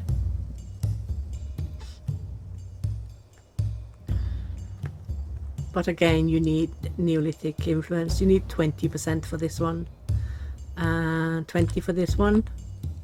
And this one you just need a smidgen. You just need like 1% or something. You just need one person with full Neolithic influence. Then you can make it. Oh, we have a new leader. Yeah, up with that one. And that's the only thing I will up and see. This is the old leader. She was 70 as well, because she was big. You can see that when they carry the deceased to the grave, they perform a short ritual when they bury them, which is quite authentic. I think they might have been oh, we can make storehouses. Now let's see. So this is a good way to store the large volume foods. I, for instance, can easily use it for my farm foods, such as the beets, because the beets has a fairly high decay rate, so they need to be extra protected. And the storage in these are 400%.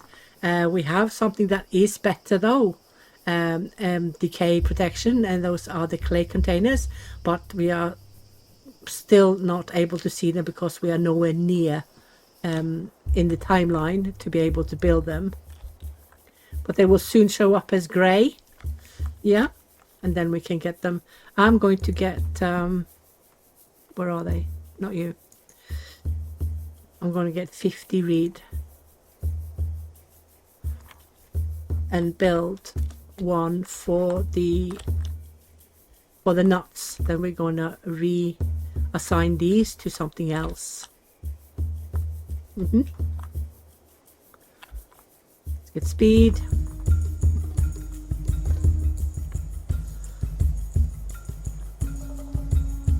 Okay, where are we in the tutorial? Starvation.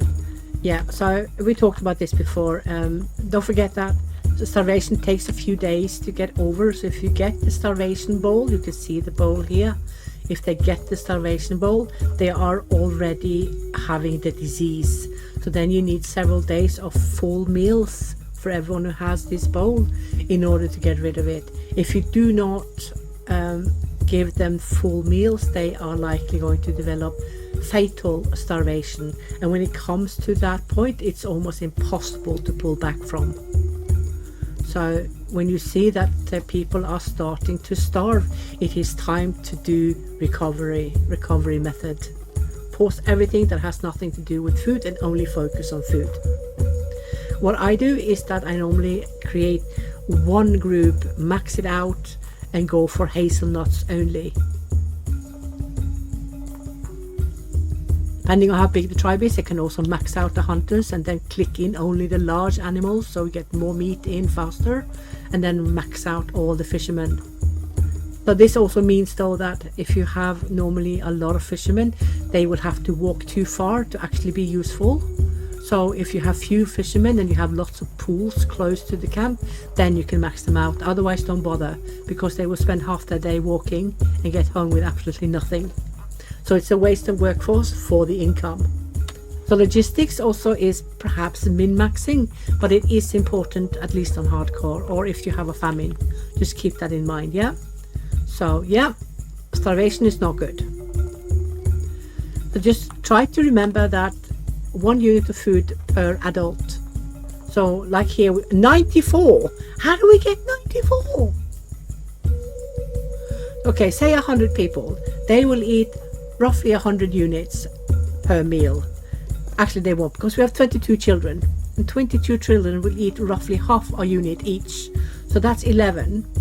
So that's 94 minus 11, that's 83. So 83 times 2 is 166. So you will need, at the moment, roughly 166, actually lower, because some elderly eat less as well. Pregnant eat more, nursing mothers eat more, but the rest eats one full unit of the adults, and the kids and the most elderly people eat only like half a unit. So if you say that you need roughly 80 units per meal, then you will need 160 per day on this tribe. So if you just remember to calculate Just do 1 unit. That's the easiest way to do it. Just do 1 unit per meal per member. Yeah, so 100 people will need 100 food, 100 units of food per meal, meaning 200 units of food per day. So if you just keep that in the back of your head, you can quickly calculate how much food you have. And then you can, yeah, if you want to min-max, you calculate the children versus the elderly, and you can take away 10, 11, 21 foods units from the full count here. So 73 units per meal. Is that a blackberry bush growing between the huts? Yeah, sure. And here as well. Look how they're sprouting up now. Gosh, poof, they just boom, came up from the ground. It's everywhere now. Don't mind that at all. Not at all. See how fast they are building this one. Over halfway already. Right, so unrest. Unrest is a whole other chapter. It's so much that can build unrest. We have talked a little bit about it. We can easily talk a little bit more about it, because unrest comes in many forms. It can come from a lot of things. I did make a video tutorial, a fairly long one, I think it was 8 or 10 minutes, or was it maybe shorter, I don't remember, about the types of unrest you can have, and also how to avoid it, how to get rid of it, and what it can do with regards to limits, how much each type gives. Of course, hardcore, you don't even need a combination to lose people, but in beginners you will need a combination in order to lose any people. So you get unrest from lack of food, you can get unrest from bad food they don't like. They can have up to 20 unrest added to themselves if they have only food that they do not like. So this is why it's important to have a little bit of variation in the food, and not only this or only that. If they all like what you have, then sure, but if they want other food types, just accommodate them, just get other food types, yeah, then you avoid that unrest. And if they like the food, then they will instead add to happiness, and that means removing points from unrest. Right, and the second one is poor housing. If they do not like the house they have or the sleeping arrangement, they will build unrest. This can go up to 50 unrest. 50 unrest is the absolute max you can have of any types of unrest, no matter. Then you have lack of religion, which is lack of graves or being too slow to bury the ones that you have. And you will have a max of 25 unrest per member per family.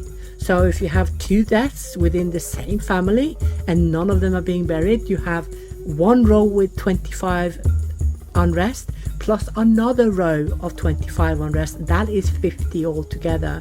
So it's per member. Keep that in mind.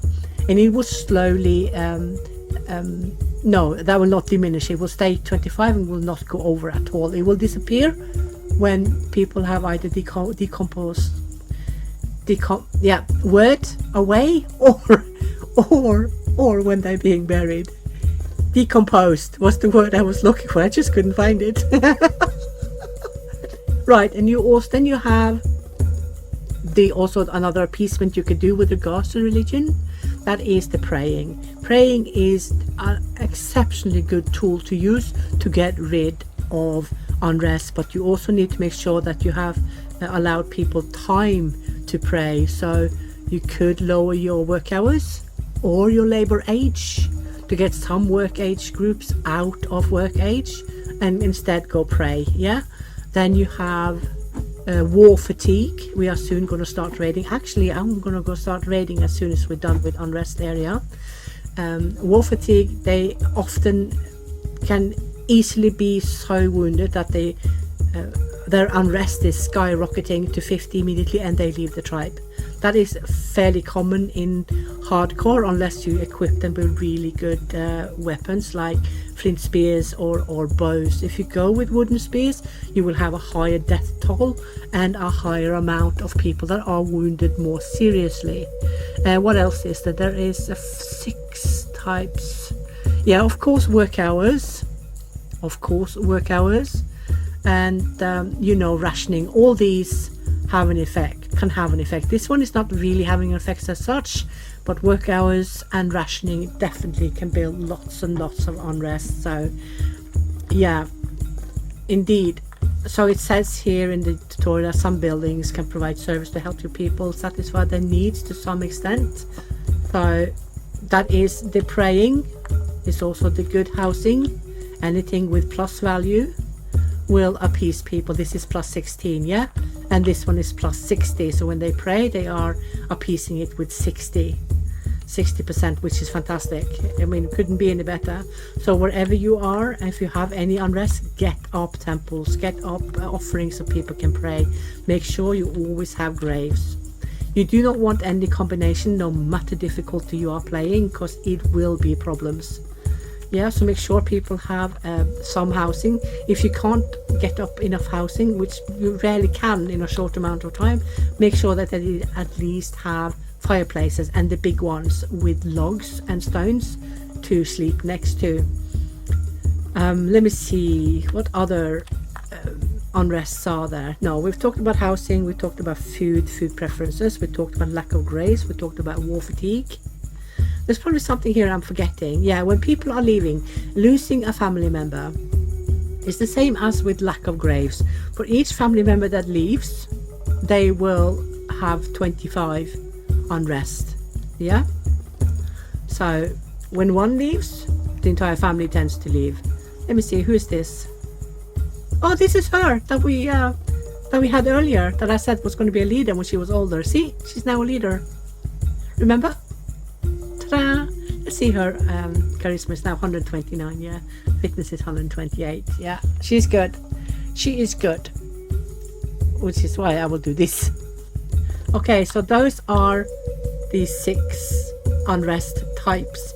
You don't want a combination on any of those, especially not graves, because you know, when a family is large and both the grandma and the grandpa dies at the same time, you need to have graves ready for them, because they will have 25 unrest per member, per family member that is remaining, that is you know, left behind. So just keep that in mind. It's really important. Do not slack on the graves, not even in beginners. So yeah, oh, is that, no, that's a rosehip bush, isn't it? Yeah, that's a rosehip. I think it is. Yeah, I think so. I think also, okay, so as one got built, the other one needed repairs. Okay, right. Yeah, yes, this says here that the rationing and the labor policies could increase unrest. It actually will increase rest, there's no doubt about it, because there's no way you will have a tribe of 100 without a lot of them having a lot of bad grace in fitness, or even will, and also some of them will have so high will that they will accept very little before they start screaming and moaning and even leaving. Yeah, very often it's completely normal. So we're going to take a small break from that tutorial, and we're going to go to the very bottom and check out raiding and trading. So we have plenty weapons, do we not? Let's have a look. We have plenty weapons. We have, where are the flint spears? We have 20 flint spears and 10 of the bows. Ergo, we can go raid and trade. So what I'm going to do first, I'm going to trade these guys first. So we're just going to trade a little bit. They will go trading. So you have, when you click our tribe, you have the option to either trade or raid, and this is the supply they have that you can trade for or raid for, and this is what they demand in return. Yeah, and this is the price of what they have. So this is 1.5 unit of rope.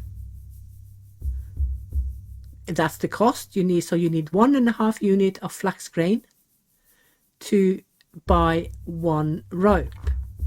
So here you have half a unit, is the price here. They only value it on a half. So you need 1, 2, 3 units per 1 rope. Yeah. We can also see their culture. They are fully Mesolithic. Are there any Neolithic here? Probably not. It's too early. So these guys are going to go trade. Sorry, wishful thinking. So what they are doing is they are now waiting to. No, you're not overworked. You whinge. So now, yeah, and our first small templeman here is done. That means people can start praying. Look. So I'm going to put the stones back to low, because now we only need to maintain the stone walls.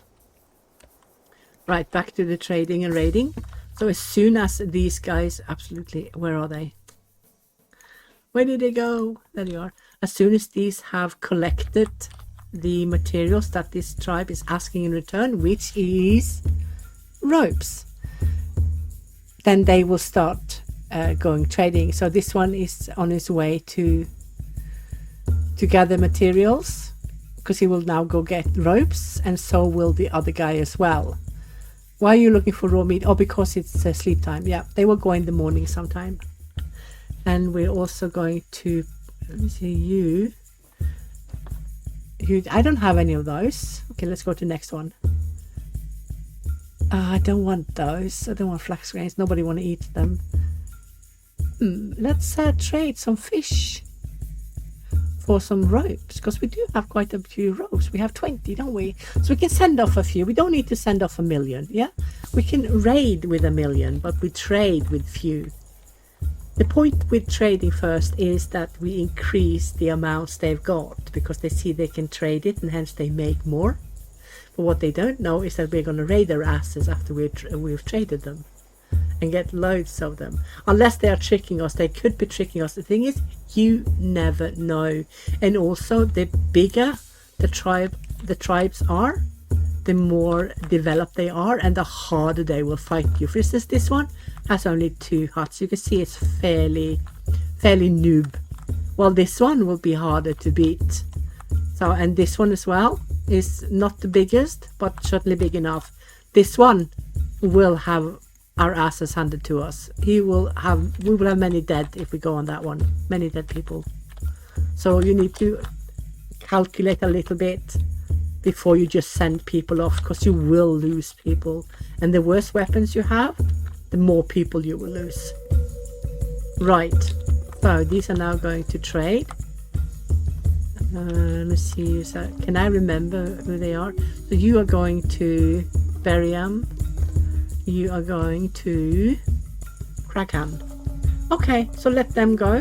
You will be notified when they have completed their trade. Oh, you've already done it. That was quick.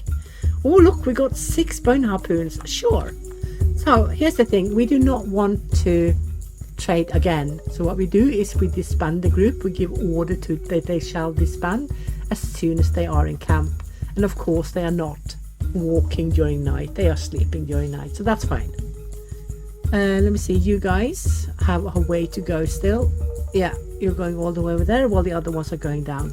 So now that we have traded with these guys, we can more easily get a lot of their supply when we raid them. We don't need their supply, so we're gonna wait. Oh, we can make stone sickles. Ta-da! We definitely want stone sickles. Absolutely. Ta-da! And I would want 50 of those. What are we lacking? We are lacking bifaces. Right, so we can go see if there's anyone we can steal bifaces from, and then trade first. Let me see. No, it's a lot of flax grains, aren't there? Oh, I see bifaces. And they want something I don't have. Really? But look how expensive they are. You need 7 units of flax grain to get 1 biface. Damn! How far away are you? Not that far away, actually. No. Because I'm going to get less unless I trade. So let me see. Who was it here that was close that had... Not you. You. No, you demanded it.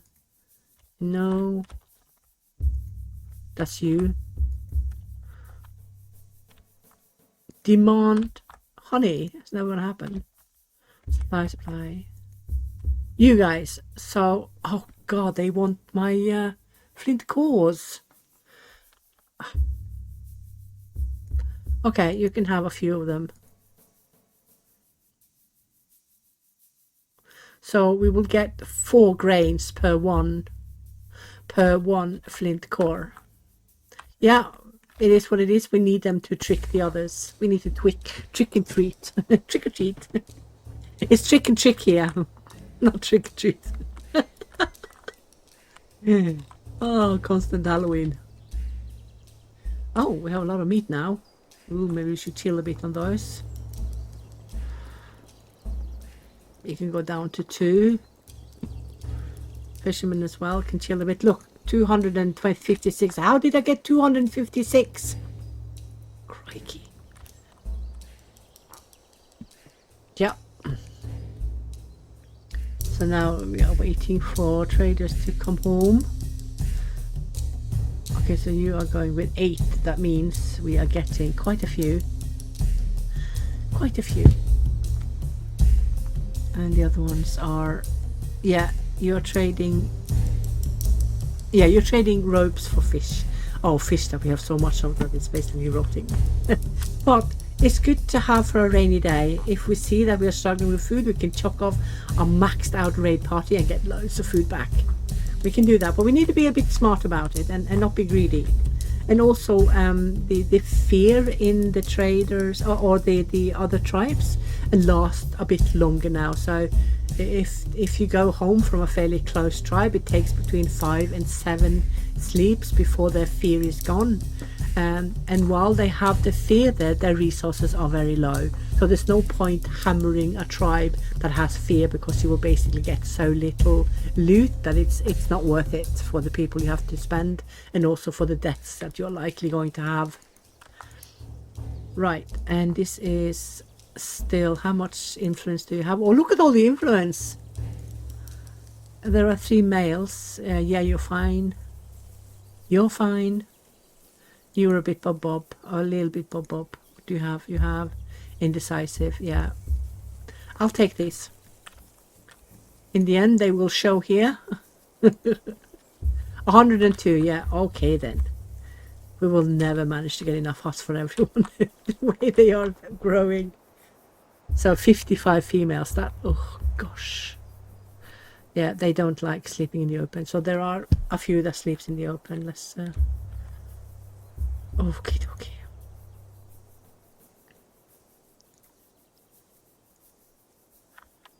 Okay, you have carried out your mission. You got 6 of those. Yeah. You brought with you 6 ropes and you got 6 back because they're equally valued. So you guys are going to disband when you come into camp. Right, I'm going to build more of these because people are not happy about sleeping in the open, which I can't really blame them for. There you go.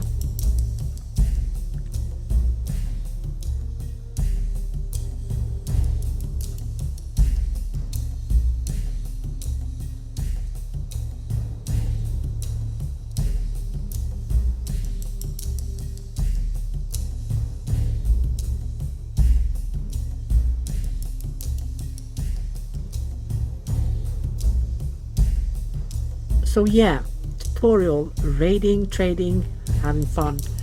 So basically this is exactly what we are doing. This one is turned upside down. It should be supply first. They've changed it so the supply is now first. So the pictures do need to be upgraded. Okay, you guys have carried out your mission. You come home with 33 of those. Right, so now we are going to trade these 33 with bifaces from the other place. Yeah, so you are going to be disbanded as soon as you come home. So when you raid them, you are increasing the value of the goods that you are stealing. So when you try to trade them afterwards, you have to pay a lot more to get the goods that you want to trade for. So yeah. So when you are trading, you are increasing the value of the resource and also reducing the value of the product that they demand. So you can get away with getting the same amount for less resources that you need to trade away. So it's always a plus to be trading, and it's always a negative to be raiding.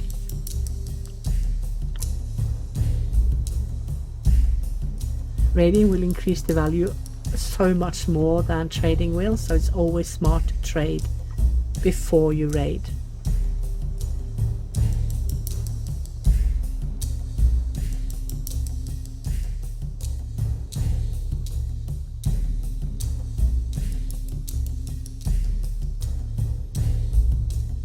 Right, so while we wait for them to come home, we can go one step further into the tutorial. And this is something we have talked about. Yeah. Oh wait, it's done. Let's see. So these guys are home now. Or is it the others? Are you guys home? Or you're walking? Yeah, you're walking. You're almost home. So when they are home, look, they took the boat. Right, so now that they are home, we are going to go to that place. Which one was it? Not you. You guys. We're going to trade as many as we can and see if there's enough materials. 33, I don't know. We need 7 grains per 1 biface. Okay. Let me see. I need to go find another one that has flax so we can get more. This one still has same.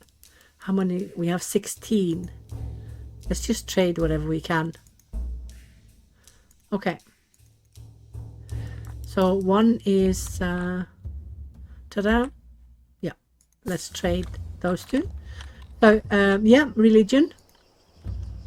We talked about how much these ones gives and how important they are to help you appease your people, and also to build the structures around it that will increase the speed of the appeasement. So how many logs do we have? We have 54. So each one of these takes 4 logs. So if we do this, then we increase it. These give a very small increase, but when they are many, they of course give more. So we're going to do that. Let them build these wooden posts as well. I think they are really cool, by the way. Really, really cool.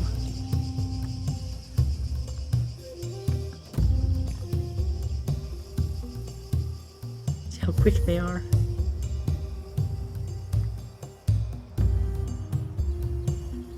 Really cool. Let's see where our traders are. Where are my traders? Have you guys not gone out yet? No? And no, you haven't gone out yet. Well, take whatever's there and then leave. Come on. Maybe I have too many traders. I probably do. Go down to 10. You guys... Okay, you guys have enough. Why are you bringing food with you? This is a long way. You need food, not die. How long is it? Oh, come on. Okay, that's far. Okay, that's far. Oh my goodness, I didn't see how far it was. Alrighty then. Okay. So these guys are going with... You only do 14 with you. Come on, why? Why? So you get 1.5 biface? No. Look how cheap they are now that we've traded them. Now we get... How many do we get? Do we get 14? Or perhaps 12? Because the decimals are not really showing very well. This is the thing with the game, there's also some decimal issues. So sometimes when we see a unit being, or several units being 3, they might actually only be 2.8. So some of the mathematics isn't quite easy to understand because it's also decimal decided. Okay, let's see how many we're getting. Come on. Gravel some more. Grovel. Grovel some more. Beg them nicely. Look how big they are. Oh, God, we're going to have our asses handed to us when we raid them, aren't we? Oh, dear Lord. We need everyone to have flint spears and bows. Can't go with wooden spears to this. They will whoop our asses. They also have, oh my God, they have, look, they have passage tombs as well. I can see they have passage tombs. And longhouses. Oh, these are so developed. Dude. Look at all their resources. They have so much. Ooh. That's probably why they're spending such a long time, because they're not easy to haggle with. I'm going to let them go another round because we have enough flax grain for them to go another round as well afterwards. And we are still lacking houses. Nothing new under the sun. Yeah. Can we make another one? We have a one. Okay, because I've traded away all the ropes. We don't have enough ropes. Oh, dude. Oh, God. Are you Neolithic? Let me see. How much do you have? Yeah, look at that. Oh my word, we're getting closer and closer and closer. You have a bad grade. What do you have? Feeble. The second one. Second worst. And you as well? Feeble. You do not have an improvement, and you do not have... I'm going to deny these. None of them had anything useful for us, and several of them had poor grades that I don't want. People who can't work, same as the others. You have the option to decline people, so just do it if they're not any good for the tribe at all. They can go to the next tribe, to a tribe that can afford that they cannot work.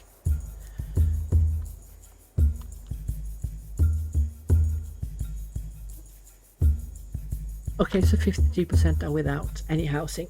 Okay, yep.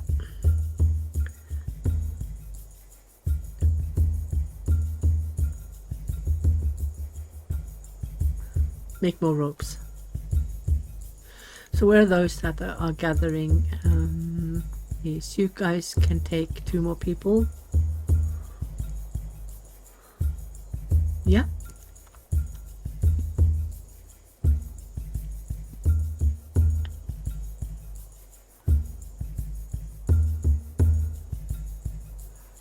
Okay, so we need rope to build more huts, so we need to wait.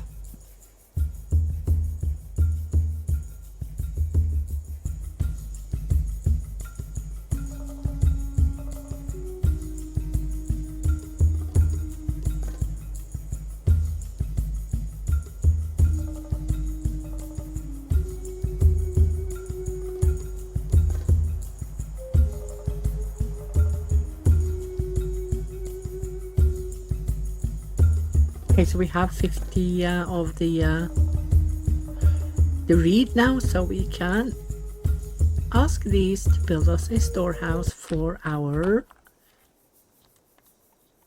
hazelnuts. There you go. So this building has 3 service points and can take 300 kilos. So this can easily carry and hold all the hazelnuts, and 3 people can help themselves at the same time. So that is a good investment.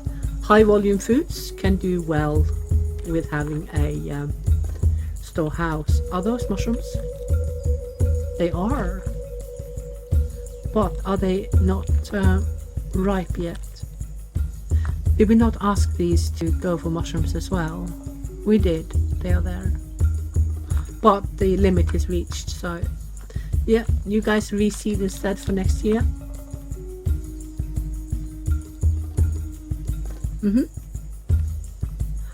How my traders doing? Are you guys still haggling? What the heck? Look at these guys, they're still walking. Oh my word. Such a long way to Tipperary. Just to get some flax grains to trade with the other tribe. Oh, look at you. You are actually quicker than the others. You got 2. That's not impressive. That's not right. Come on. Oh my god, look at the price. Oh, dude. Christ. No wonder we just got two. Because as we were haggling, they put up the prices because we wanted so many. That is so sneaky. Seriously, that is sneaky. Oh wow, look at the size of the group. You have nothing. You have nothing. You have nothing. You no. No. No. Sorry.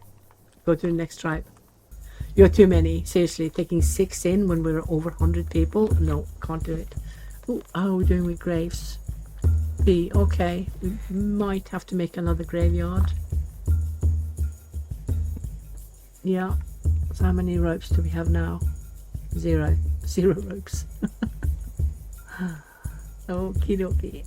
Oh yeah, we're using ropes here, aren't we? These are taking 3 ropes. 3 times 2, so another 3 ropes will be needed for those.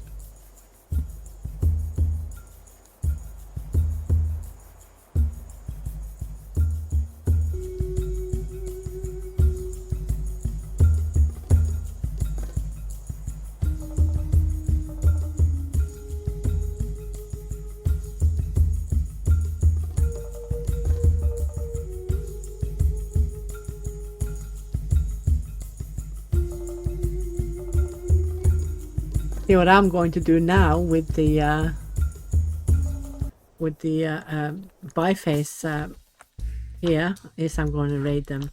We might actually die. Look at the price. Look at the price. You're telling me these guys only had 2 bifaces? There is no way I believe that. No way. I'm going to try trade away all the flax I've got and see what I can get. Because it's not like we want any of the flax. I mean, it's not any... Oh wait, I'm going to wait till the others are home first. Because that is more flax. They're coming home with how much? Is it 35? Yeah, they're coming home with 35. So when you come home, you're going to be disbanded. Because we're not going to trade over in Timbuktu. Because that took some time, didn't it? But the other group that was much closer spent a long time to haggle with that big tribe, didn't they? That is probably the biggest tribe I've ever seen. That was a really big tribe. They even had passage tombs. What are you? So you're big again. Huge group. Oh, you have great traits. Oh my word. You do not. You're okay. Meh. Meh.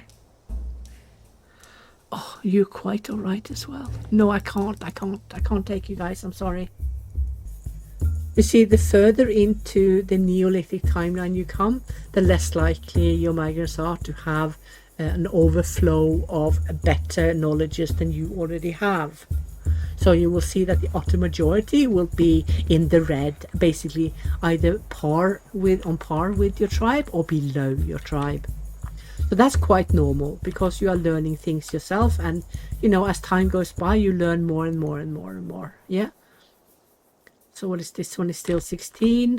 Yeah, I'm okay with that. So just having a few of these really good huts makes the unhappy faces go away. As long as people don't have to sleep too many times in a row by the fireplace, and certainly not in the open. Oh, what is this? What is this jumping? What is this?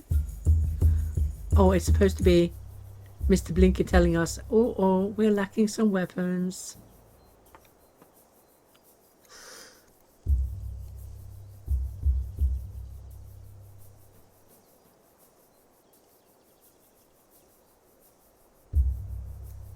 Not sure why though. Why do you not have weapons?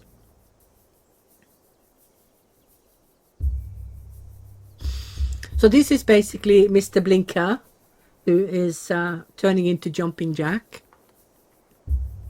This is a bug. A cute bug. Very cute. But it's a seizure inducing bug. So if you have epilepsy, don't stare at it.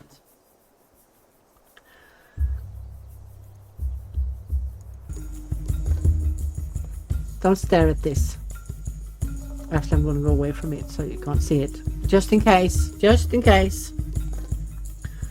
Let me see. So we need to put these guys. No, not these, but these to build more weapons. Let me see. You can build 25 of those, and you can build 25 of those. So we make sure that the hunters always have weapons. Oh my goodness. These guys did not even have a limit. I'm going to put you on 10. There you go. Those are 50, yada yada yada. You don't need a ton of stone axes because it's only needed for the wood chopping. Yeah, so there's no need for a million of those. That also means that when you are harvesting the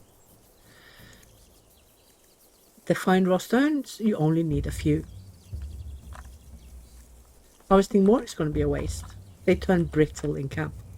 Oh, okay. So this one is smaller. Meh. Meh. Not bad. It has an increase in food processing, but these two have bad grades. What are you? You are hesitant, and you are indecisive and dumb. No, I'm going to decline these. Sorry. So we still have one of these out. Yeah. These guys are out. As soon as they're in camp, they will disband because you have ordered the disband to happen.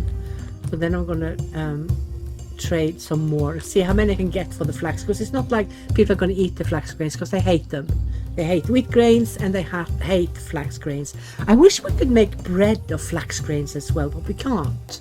So yeah, you guys are going to hold these. So that means that you guys are gonna hold those, for instance. You guys can hold those. And wasn't that another one? This one. You can hold that. That's fine. But now we have the larger amounts here. Okay, okay. So even though we only have 2 storage facilities for the hazelnuts, we have 4 service points, meaning 4 people can help themselves from the nuts at the same time, which is always good to avoid the queues in the morning for breakfast and stuff. Yeah. So this one is filling up. Excellent. And now the traders group is back, and it has just been disbanded. Ooh, are you Neolithic? No. Look at how big they are. You are no. Very big. He's actually a small yes, to be honest. No, but he does have increased leatherworking. No, I'm gonna have to decline. It's too big. I can't have a million people. I just no. Cannot. I need to be strong and say no. Otherwise, we'll be 300 people by the year 20. Can't afford it. We need to house everyone we have first. The ones we've got. So do we have? Yeah, now we have ropes finally. When I've stopped trading away all our ropes. Oh no, we can see the roundhouse. This means that all my other houses will be lower in. Look at it. It's now -3. Oh my word. Oh. And this one is going to be like, look at that, -26. And this is going to be a pure insult to let them sleep in. How about you? You should have some plus. You have +8. Okay. I have been. Let me see. Is it these? Okay then. Just get reed houses then. Crying out loud.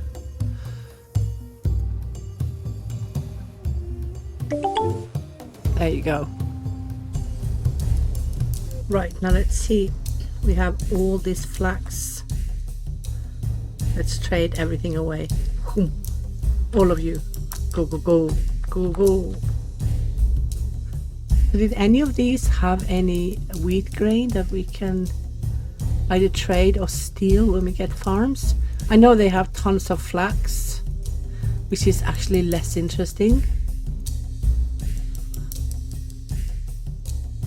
Oh no, none of them have grains. Okay, so we need to rely on that from the wild, which shouldn't really be an issue on beginners. It's more an issue in hardcore, where you have to save up for years to get one unit to try planting your farms, and the farmers will not take less than one unit every time they go to plant or seed. So if you have half a unit, it will do nothing. They won't take it. So yeah, cheers. Okay, why are you there? Not enough flax grains available.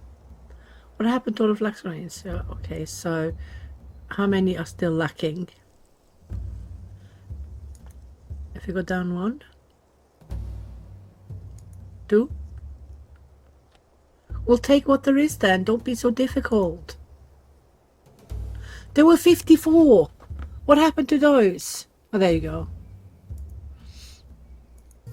Okay, let's have a look at these. He looked a bit Neolithic, didn't he? Look, almost half. Oh, is it half? It's almost half. He meh.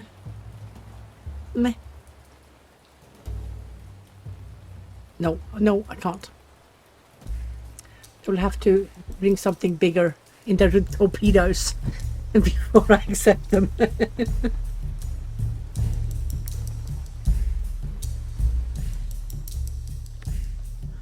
Plenty graves available, that's good. So let's see, you guys. Why are you still hanging around? There you go. 40. Why did you guys, what is this? Left 7 behind. Okay then.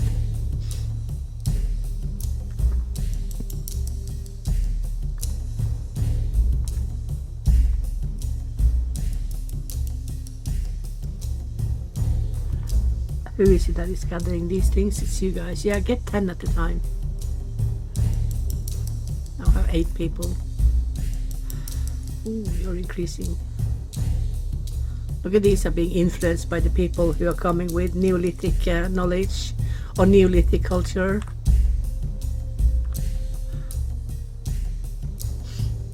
I was trying to hover over this one to get rid of the self-illuminating, but it turns out I have him highlighted, so it will be illuminated no matter. Oh dear. Dear me. Right, I'm going to make more housing.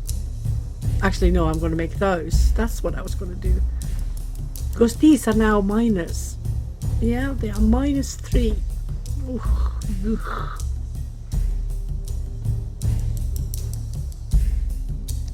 Oh, they got 4 this time.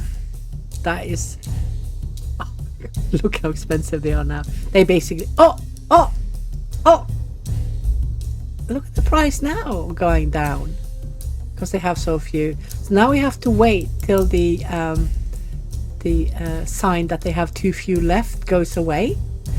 And then we're going to hit them hard. We are going to raid their asses. We're probably going to have our asses kicked, aren't we? Going to lose the entire flipping raid group. They're going to have be slaughtered and fed to the pigs. Christ on a bike.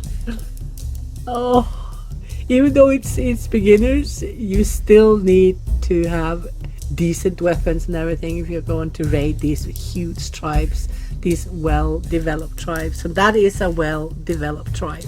We saw it had passage tombs and God knows where it didn't have. So we need to be careful there. Oh Christ. Yeah, I'm gonna disband you immediately. Just have that done. Okay, let's wait. Oh, it's 150 we need. It's 150 we need, isn't it? It is. Let's get them. Let's build one. I need to give it to the right group afterwards. There you go. So you girls are going to do this one. There you go. Yeah.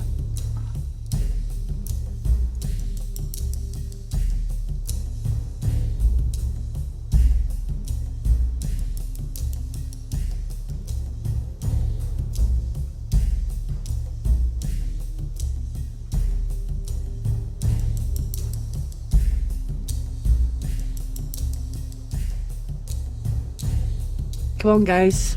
Do some building.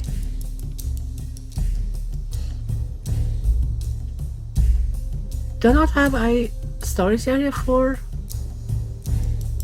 No, I don't. I don't have storage area for the for the reed.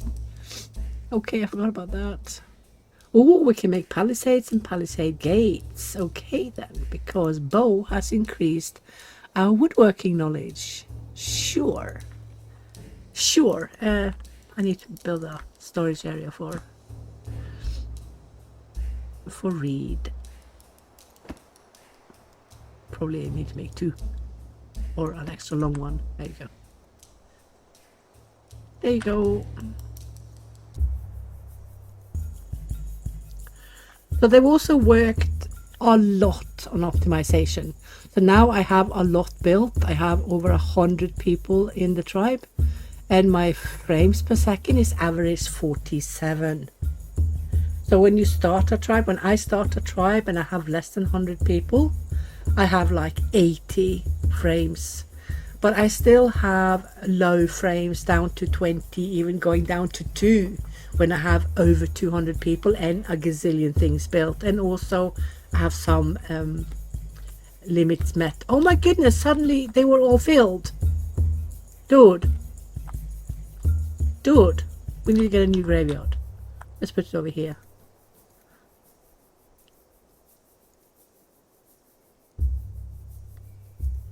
Let's build that many to start with.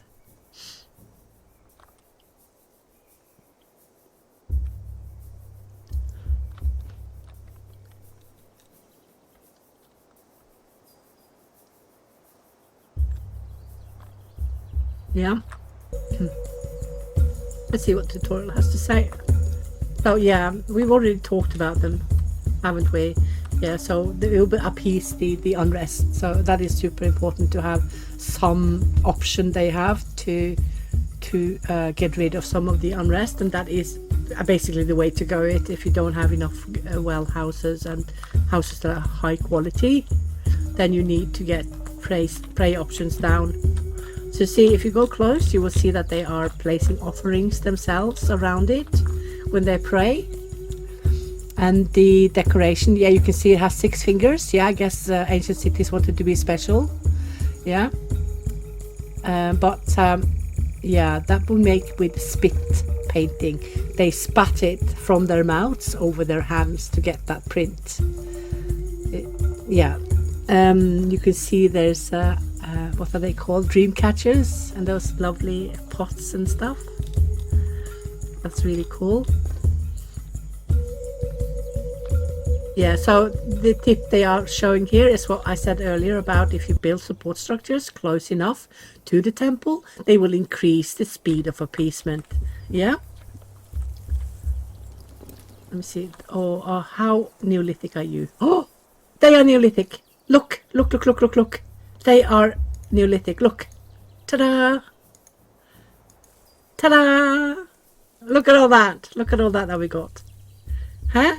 Feeders, hay feeders, small fences, menhirs, graves, stone graves, threshers, Neolithic offerings, altars, and we can make herding groups. So now we've got it, guys. Now we've got it. Right.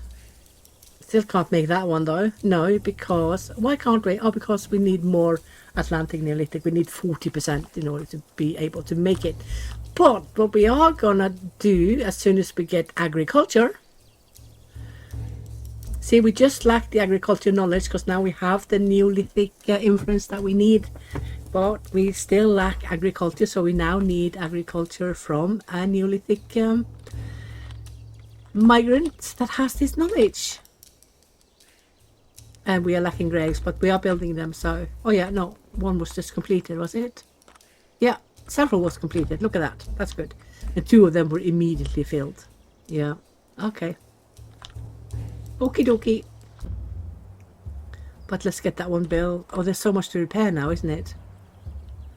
Let's put these to tribe responsibility so that my group can focus on these only. Yeah? Now tribe will go on these 3 that needs repair. so that my builders can stick to the reed hut. So we have 8 builders now, and they all have, look at how the icon has changed from the tent that we had previously to now the roundhouse icon, because we now are in the Neolithic era.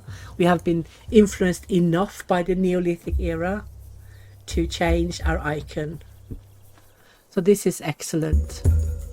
So now we have a lot of new stuff we can build that was basically depending on culture in order to be able to be built.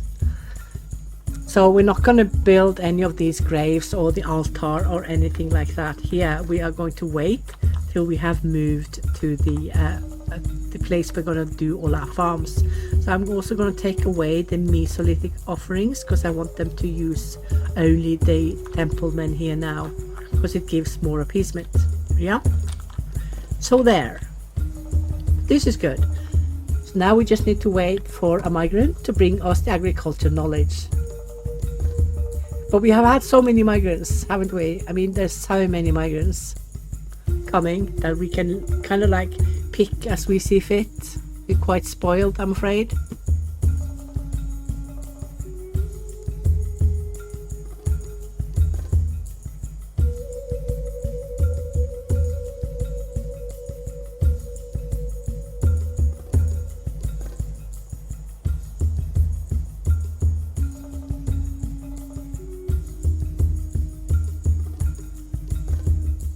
I think I need to build another banner, because one is not keeping up with all the leather that need, all the raw hides that needs to get done.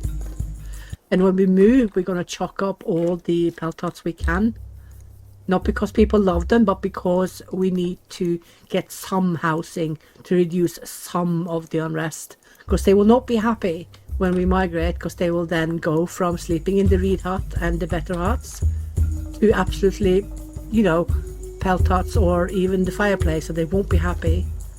So then we're going to need to do some more offerings, put up offerings and get graves down, super important, so we don't get the combo of unrest.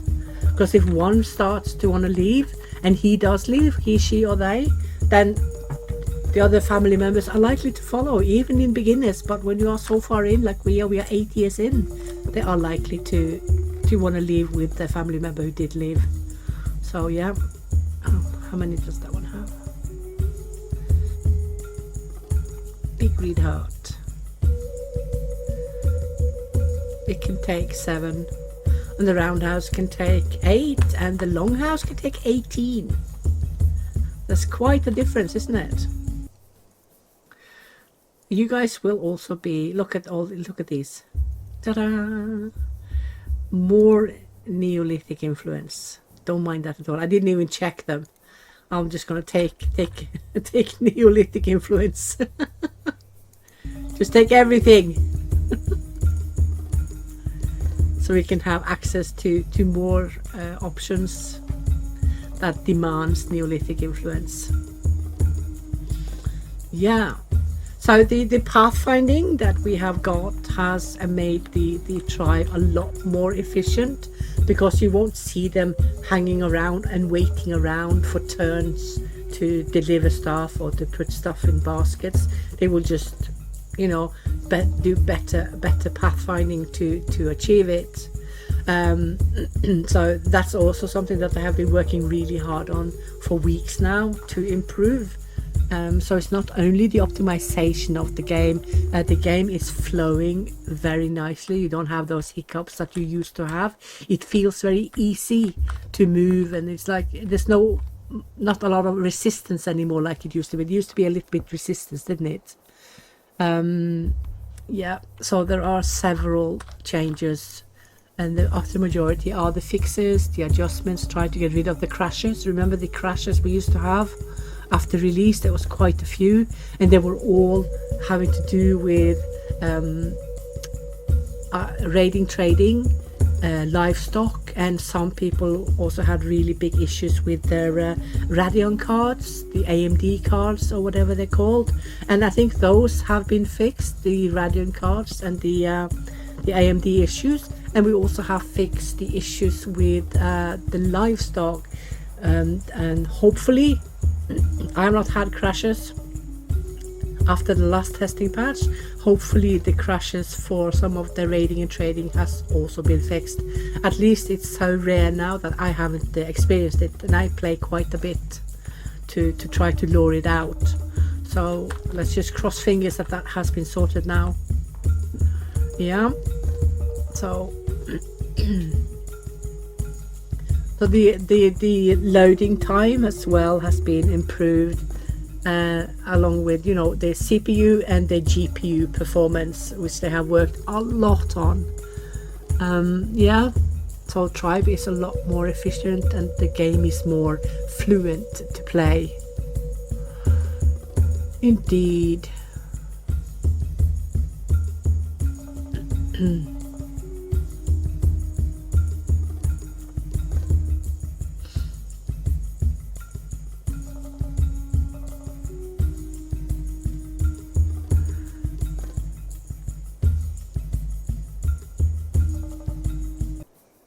yeah, a lot of tweaks and changes.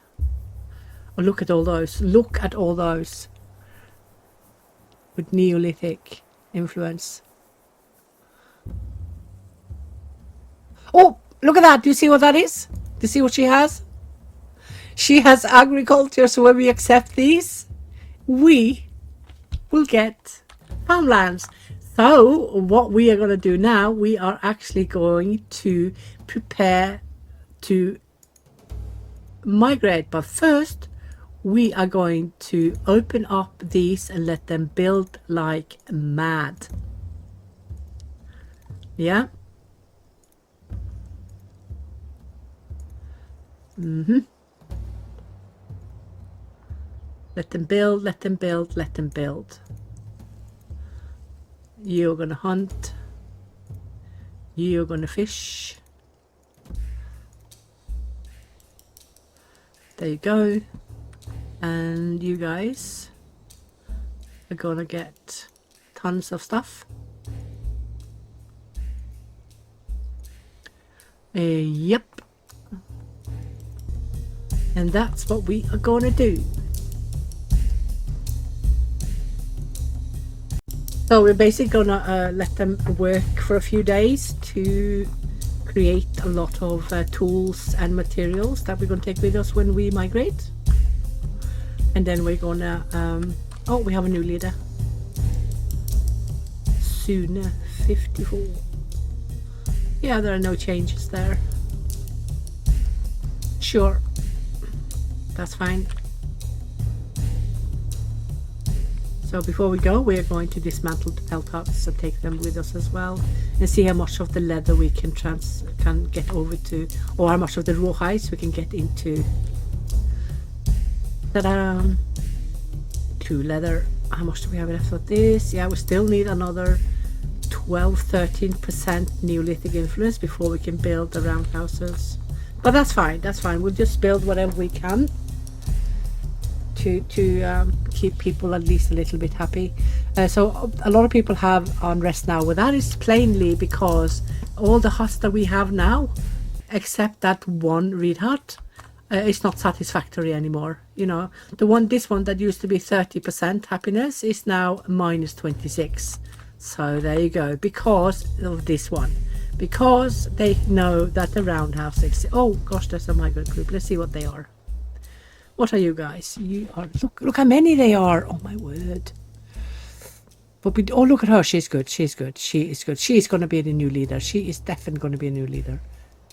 She's good. Oh wow, she's good and bad.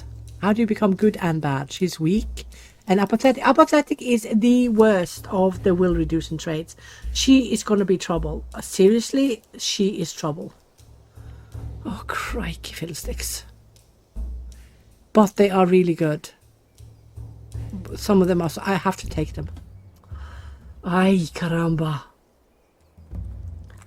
We're gonna have whinge among all the awesomeness. Yeah, 2-edged sword.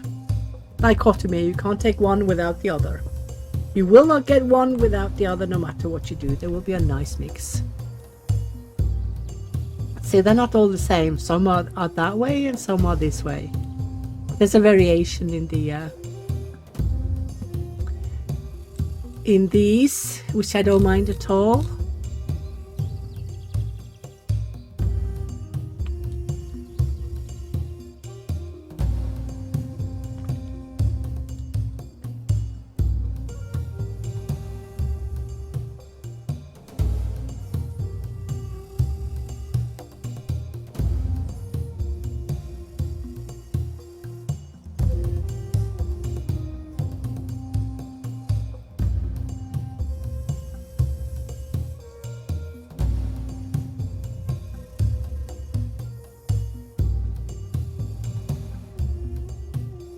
Right, yeah, so we have the first ones thinking about leaving.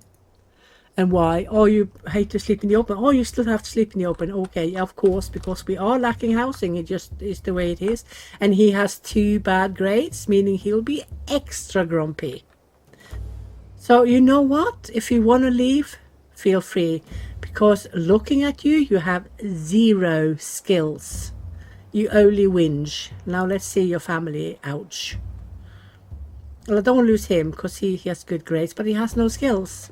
What about your mom? Yeah, she has skills. And your dad? Oh, he definitely has skills. Oh, crikey. I'm just going to take them because, oh, we can make baskets. Oh, we can make mills and ovens now because now we have more Neolithic culture so we can make stuff. Ta-da! See? Oh, I can't wait to get started on my agriculture. But first things first, let's get this done.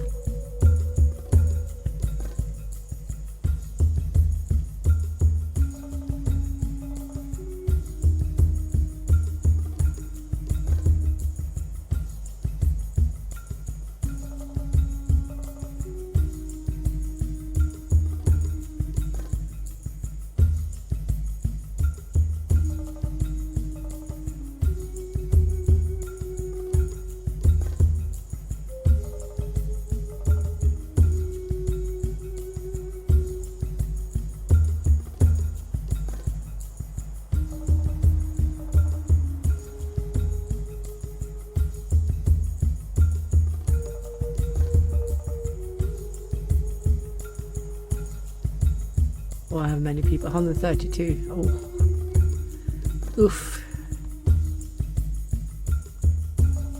So now I want the Neolithic people to get more kids so they take over to at least 20%. At least 40% actually I need for this one. I need another 20% Atlantic Neolithic in order to get the roundhouse. So I hope the Neolithic people, no matter who they're partnering up with, that they get Neolithic children or children with high Neolithic influence. Yeah? So you have given birth, but we won't know what thingy your baby is before he is 2 years old. Is that your partner? Yeah, your couple? Your other half? So whoever is sleeping in the reed hut will be okay. Everyone else will not because it's not good. Let's see, how much do we have? We have 53. How many ropes do we have? 74 ropes. Oh. Yeah, this is what I mean. Get your tools and materials crafted a while before you migrate. So that's good. And I'm also going to check if we can see if we can get some of these.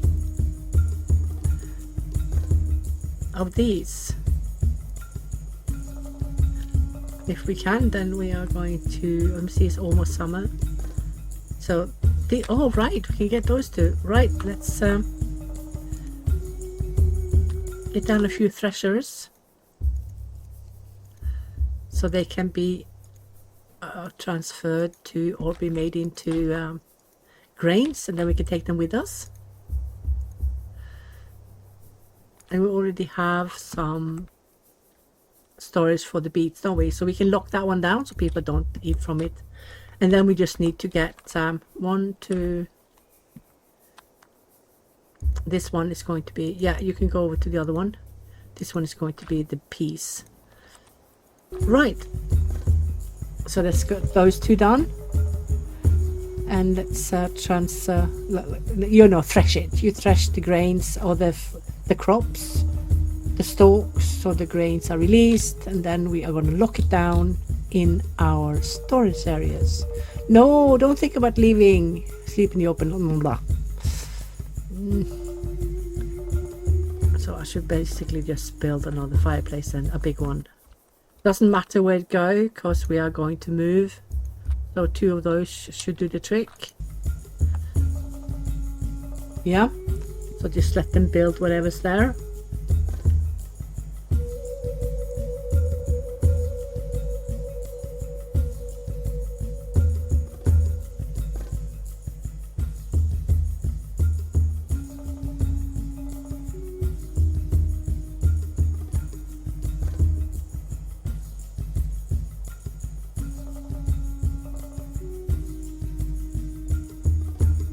Yeah, let's see what we have first. We have the flax in, so let's thresh those. Do we have wheat? We have a wheat. So in order to get one full grain, you need 2 wheat.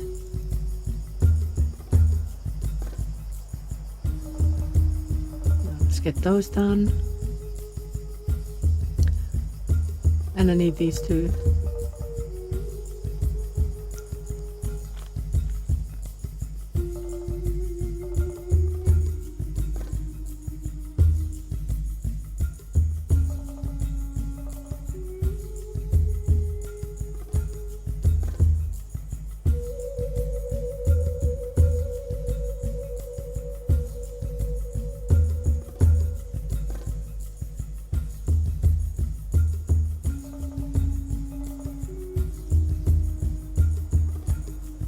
See what the tutorial is teaching us.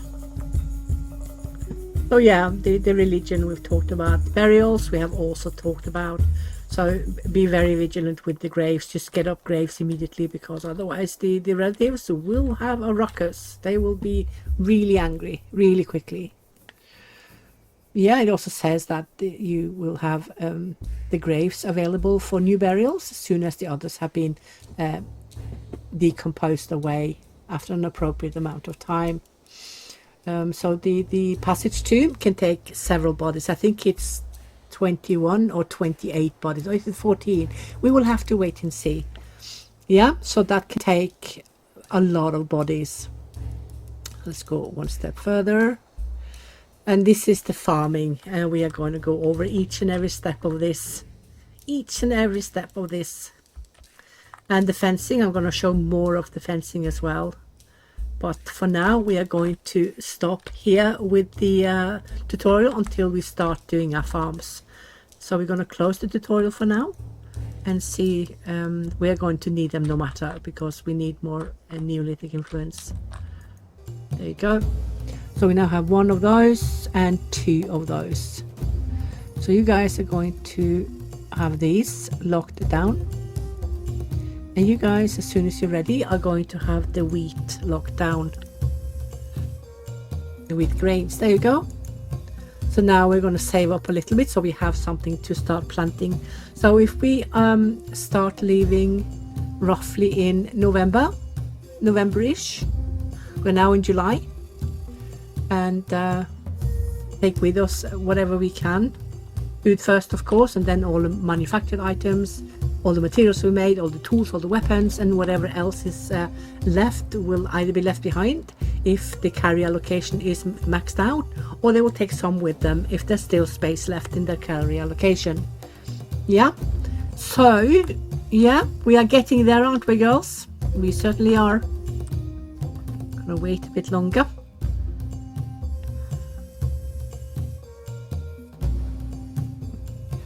We have 112 ropes.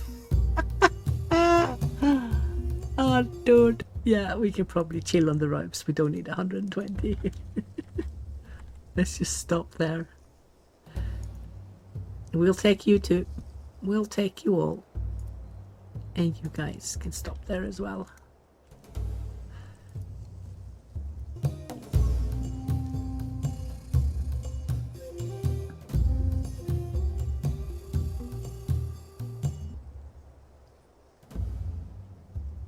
Oh, Templeman he is. So these guys are the biggest ones we have of the temples that will give appeasement. They will give 100% appeasement. So instead of the little ones, when we move, we're going to build the big one.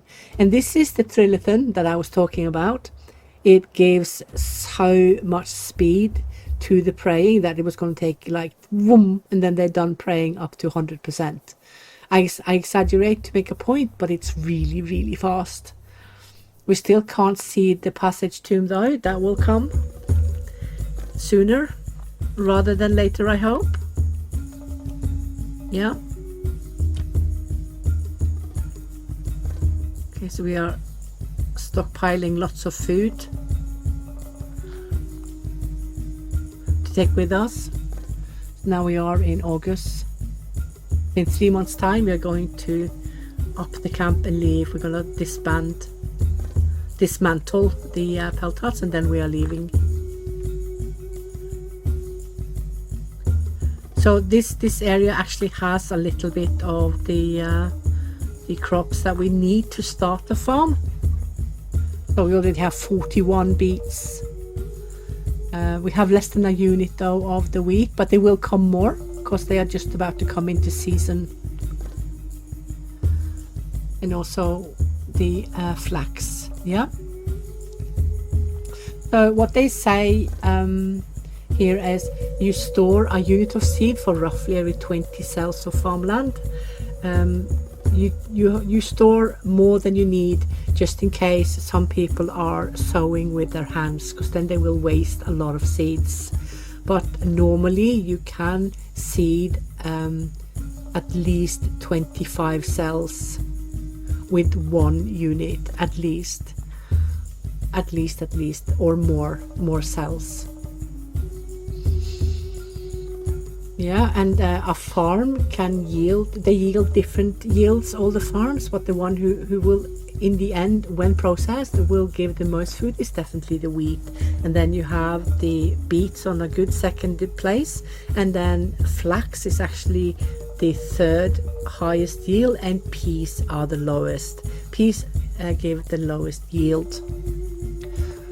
And also the good thing about wheat farms is that the byproduct, when you are threshing the stalk to get the grain to release itself, you also get straw from it. So you get two items from threshing the wheat. You get first the wheat grains, and then you get straw.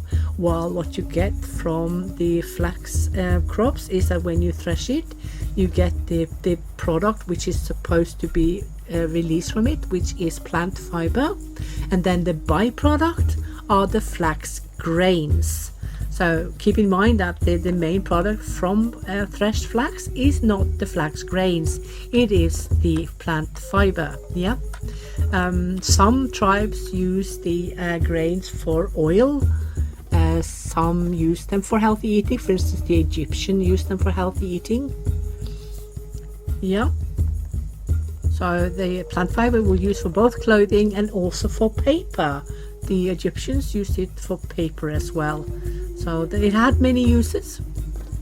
Many uses. Look, that's the rosette bushes that grew up as we lived here for many years. So as long as you don't get swallowed up by the sea, you can actually manage to stay quite a few years in the same locality, even though you are in the Mesolithic timeline. This is because you are on the beginner's level, so you have a lot more food. On hardcore, no way. There is like no, not gonna happen. So where are we now? We are in November. Let's close this and wait for the morning. Then we are going to dismantle those two huts. And then we are moving. So how much do we have? We have 5 wheat grain, 14 of those, 47. Okay, we have 30 peas. This is fine. This is absolutely fine. Why are you showing? Yeah, I was going to show. Why are you showing an apple? We are drowning in food. Okay, so how many? We have 20 of those and 25 of those. Right. So when we dismantle these two, we'll have another 10. So roughly 30, 35. So we can build between 5 and 6 pelt huts immediately along with the fireplaces. So we need to get down something before nightfall. Otherwise, people will be unhappy. Right, so when the morning comes, we're going to pause and we're going to put work hours on max that we're allowed to. And not waste any time. So here you go. And you guys get out, get up. We have work to do. So are these in tribe? Let's give them tribe. Yeah, okay, they're now both in tribe. So we don't need to go further than the sticks. Put that on pause. What has that one got? Yeah, it's done with that as well. We don't need to do the stones. And that's it. That's basically it. Now we are ready to migrate. Right, let's get going. We're going to go a little bit up so we get the option to go back. Go, go, go.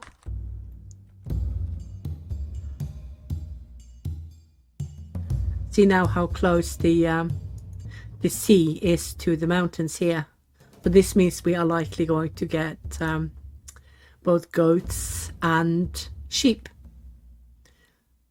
Plus coastline, see? Because there's no way we will get a sea level rising warning and in this timeline. So let's just hope that this area has the things that we want. We want hazelnuts, we want rose hips, and we want goats, and we want sheep, because we will have all the other animal types no matter, because of the timeline and where we are. But we need to see if we have the elevation we need to get goats and sheep. So let's find out. Oh, it has a lot to load, hasn't it? It's going to take a while to load this. Right. Look at all the pine trees coming up. That's great. Okay, can you guys see any hazelnuts? Oh, I do. Look, there they are. Can you see them? Ta-da! Now, do we have... Look at the fire is showing from the last place. The particles are still here. So we can see that there's both wheat, and we can see the reed, we can see the plant fiber. What else can we see? We can see the stubs. Did you guys have... No, you don't. Maybe you do, but it's too winter, too cold. Look at all the wheat over there. Right, and all the pines. Okay, let's find a place where we want to settle down. I don't mind settling down with some big with some rocks everywhere. So let's keep it on pause because we need to redo our groups, do we not? So you guys aren't just gonna stop making 100 of those. You're gonna go to 40. You guys are gonna do 150. You guys are gonna do 100. You guys are still gonna do fairly few. You guys are gonna do 20 of those. You're going to do 50 of those, 150 of those, because we are so many people now, and you guys are going to go to 100. Right, and then we have these. You're going to stop doing those, so you're going to go to 200 on those. So suddenly now, when the tribe is so large, we have a lot more need for doing high stuff. So we're going to put those back to 2, and we're going to get rid of whatever annoying animals there are that will come and steal your food. What is that? That is an auroch. Do you have a family? No, you're alone. Right, and what else did I have? You guys can go up to 350. You can stay on 4 though. You guys can continue to get those, and you guys should in theory do those. And you guys are not even going to have a limit on those, because we're going to get a lot of reed huts to try to keep people happy. You guys are not going to have a limit either. You guys are going to go to 250 because that's what an oven takes. And you guys are going to stay at 40. No waste. And 10. There you go. So do I have them all now? I think I do. Right. So we need to get down fireplaces and tons of them. So if we do 4 on each, that is, how many is that? 80 people it will cover. And then we need to get down, how many do we have? We have 36. So that is 50, 15, 20, 25, 30, 35. That's 7 huts. But we should only do 6 huts because we need some leather as well to, where should I put them?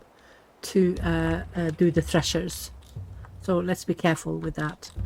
So I'm going to just basically place them down in a row.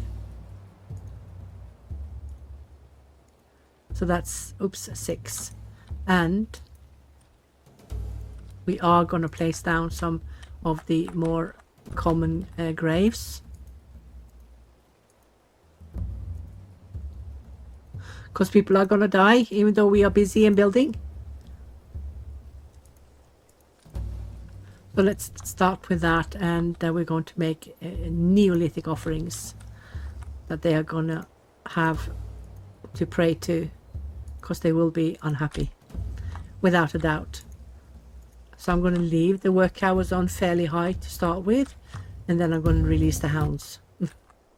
Oh, okay, I'll take you. I need influence. Go, go. So tomorrow we are going to create pits for the crops that we need to save for harvesting, no, for planting.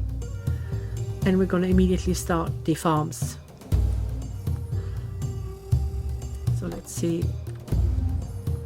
Whatever we get down is good, whatever we don't, fine. It is what it is. We have so much to do. People need to be patient, or yeah. So they have somewhere to pray now. That's good. They have some pray options. But the majority will actually sleep in the open.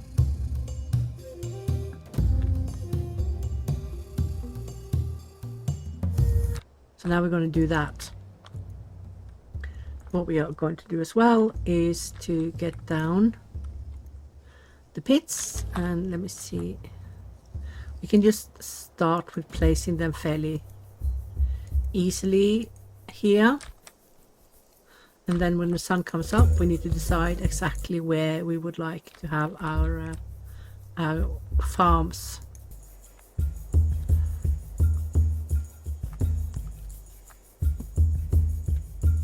It takes so long to become light, so it's so difficult to see anything. Right, so we can do them here. One for wheat. You can put the farms on any, you know, shape you want. You don't have to have them the way I do. You can have them in a square, in a triangle, in a circle, whatever you want to do.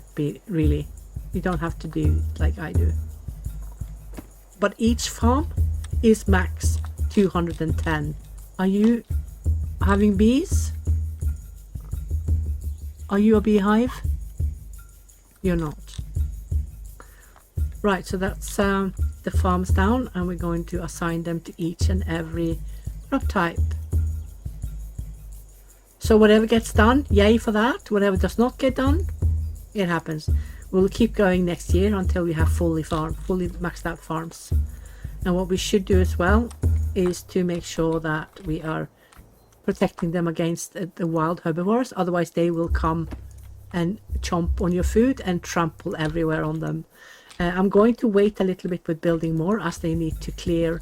So now we are getting more fireplaces up, and people are also getting places to sleep with regards to housing. So we have a few of the pelt huts up already, and also there are plenty offerings so they can pray. And I put down the work hours so that they have time to pray and sit with family and sit by the fireplace, because that will also reduce some of the unrest after they have to work all day. So I'm not going to create storage areas yet because I don't want the tribe to spend time on tidying away or clearing storage facilities or areas. I just want them to focus on building to get up as much as we can as quickly as possible, because when you migrate with so many people, there is a lot of people that you need to keep happy. You have a large tribe that demands both good housing, good food, and several other things that you need to avoid any combination of unrest. Graves, of course, being one of those. Okay, so here we are. Where is my grain? Right, so yeah, so you can see they are already starting both to till and to clear the land, which is excellent. Yeah, so these are being taken as well. Good. Yeah, there you go. Yeah, so now we're waiting for them to finish these. They are far away from the farms, aren't they? Oh, that's fine. I'm going to remove them afterwards, or give them other designations. So you are going to keep the seeds for those. You're going to keep those. You are going to keep those. And you are, of course, going to do the beets. Go on.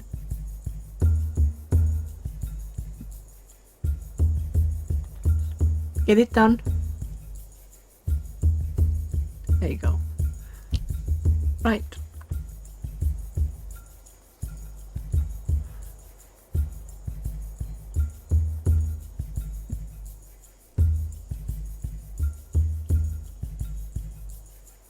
They are working on the farms. That's good. So we will get some farm yield.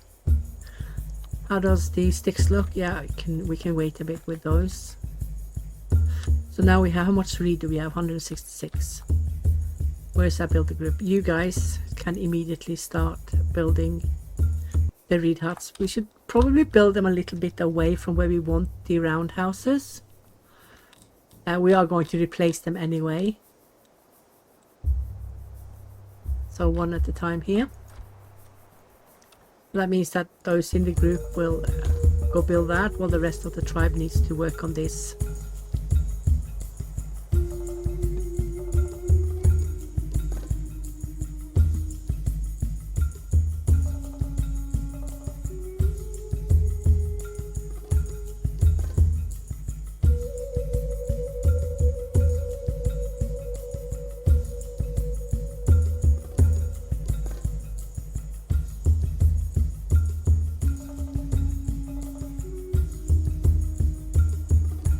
To make sure we have enough food while we're working, because there's not a lot here, is there? Let's just get up the fishermen a bit as well.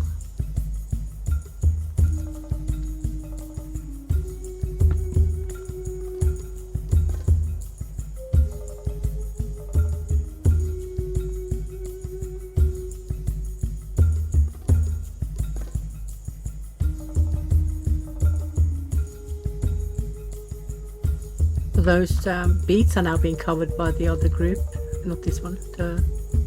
Which one was it I made? Is it this one? Yeah, being covered by this one. This one can also cover some of the other foods, like some of the staples. We're not going to do any pines yet until we have livestock, because of course your people do not like pine nuts, and they're very low calorie count as well, so you need like 6 to get a full meal for an adult person. Okay, so we have enough fireplaces, but we now need to get up the huts. So I'm also going to basically build the straw huts, get those done as well, because we are going to need lots of housing for people. How much is the 537? Okay, so there's 200 for each, so I'm just going to leave those there, and then I'm going to assign them to the builders group so the others can continue working on the farms. There you go. Now we have 200. That should be enough, so I'm going to use the cheap fence to fence in my farms. This fence, you when you build more farms, you just remove the middle one, and then you have a connection between the farms. So here I need to do a little bit of odd placement.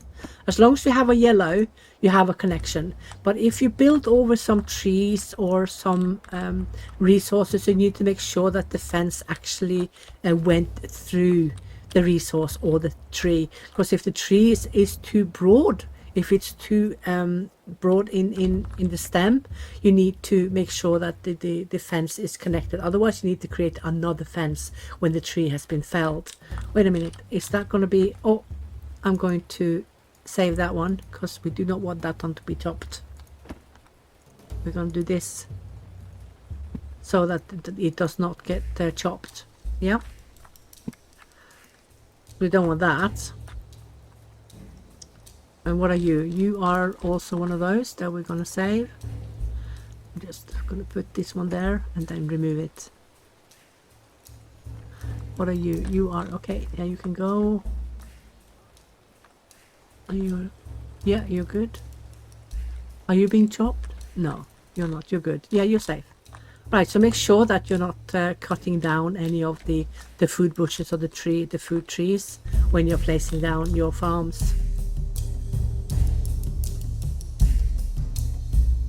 Because if they cut away these, then they are lost forever. Then you have lost them. You will never get them again.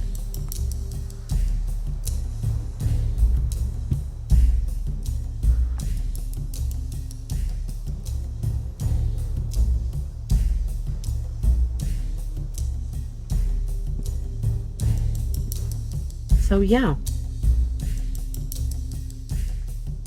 so there's a lot of work for my people here now, a lot of work. Might be a little bit much,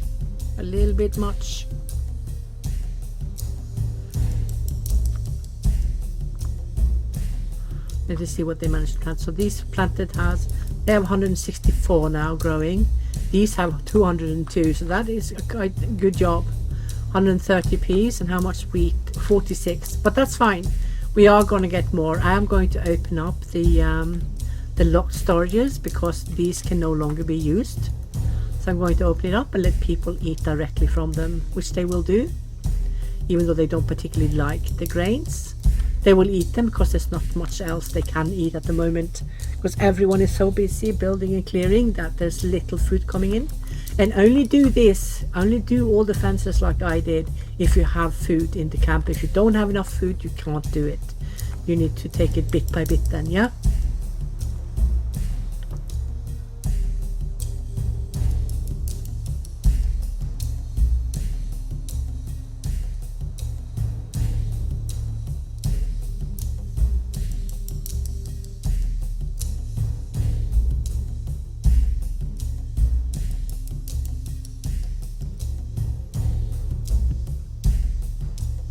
Good. Yeah, so we are seeing the huts are coming up, and we're going to build a new reed hut immediately because we can. So let's get that done as well immediately and not wait about. We need to get rid of these unhappy faces because yeah, it's not good to have unrest. Even in beginners, we do not want it.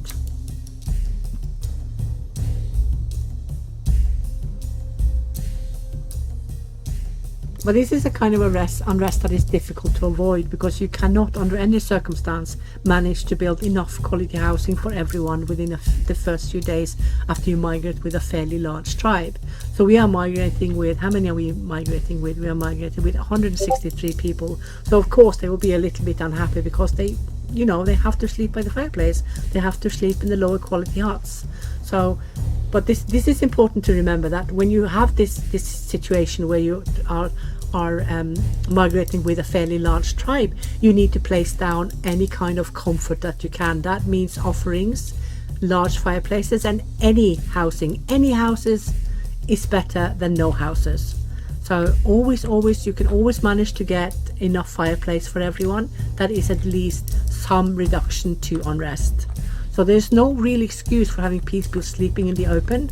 You can get away with it on normal or on beginners by all means, but if you want to continue going on to expert and then further on to hardcore, you need to yeah, min-max a little bit on what you're doing with regards to appeasement for your people, especially if you migrate with a large tribe. Yeah, makes sense? Let's see, what are you guys lacking? Should be sticks. Yeah, it's sticks. What did I put them on? 350. Okay, let's give them a few more people. You guys can have two. So how is the yeah, look at that, look how efficient they are. So now they are working on the huts, which they should, because we really need it. Oh my goodness, look at all the food they're coming with. So we're going to need pits. I'm going to create pits over here. Oh, you can see the clay containers now, can you see? These are 500% reduction protection, decay protection. So they decay 500% slower than they do from open area. So this is a huge improvement indeed. So we are going to get a few of these down. I'm going to use them for my large volume foods, cultivated yields. So it's going to be for sure the beets and hopefully also the wheat. So I'm going to make 2 of those in tribe. And I should really put them to this one, shouldn't I? Oh, did I put them over a I did. Yeah, it needs to be moved because I put them over. I put them over a mud pit. That means they will gather mud till they're green. Because each pile of mud, each mud pit can have several thousand mud in it. So this this needs to not be happening. Okay, so I need to make some threshers. Okay, so these threshers can basically go here, can't they? Yeah. So 1 for each type. And then we should make storage areas for the crop. And the crop is, of course, wheat and flax. We're going to make several, not only 1 each. So wheat and flax and wheat and another wheat, right? Yep. Ta-da. And I also would like to make more tanners, because we are going to need leather, even though we are not going to build a ton of pelt huts. We are going to need the leather for our threshers to maintain those. So I think if we put up 2, we should have a nice trickle of leather being made from the raw hides. We can also trade away some of the raw hides and some of the leather if we have too much. So there are options to avoid too much waste. So now, let me see, how are we doing with sticks? We're 108, so we can create 4 or at least 3. So let's just put them fairly close to where the fields are. Yeah. No. Went all the way to the other one who had same status. So they're not going by type, they're going by status. Just so you are aware, the arrows. So there. Yeah, still people sleeping by the fireplace. Still many unhappy faces. Yeah. Well, I'm doing the best I can. You have to be patient, please. We can probably put down another one of these. Just get them down. We can delete them one by one, dismantle them one by one as we get better housing. The point is that nobody has to sleep in the open or constantly by the fireplace. If we have a good rotation going on between who sleeps where, we should be alright. Why is this one so weird? Yeah, it's just weird. Yeah, so now they are harvesting. Okay,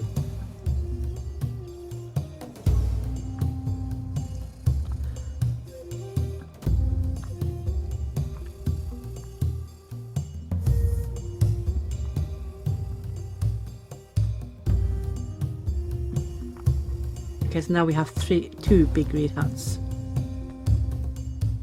And our first pit is ready to use. So you are going to be beets, because people actually quite like the beets. So we're going to save that many. It's going to be the same on this one when it's done built.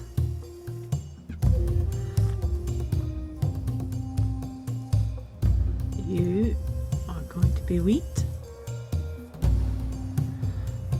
You're going to be flax.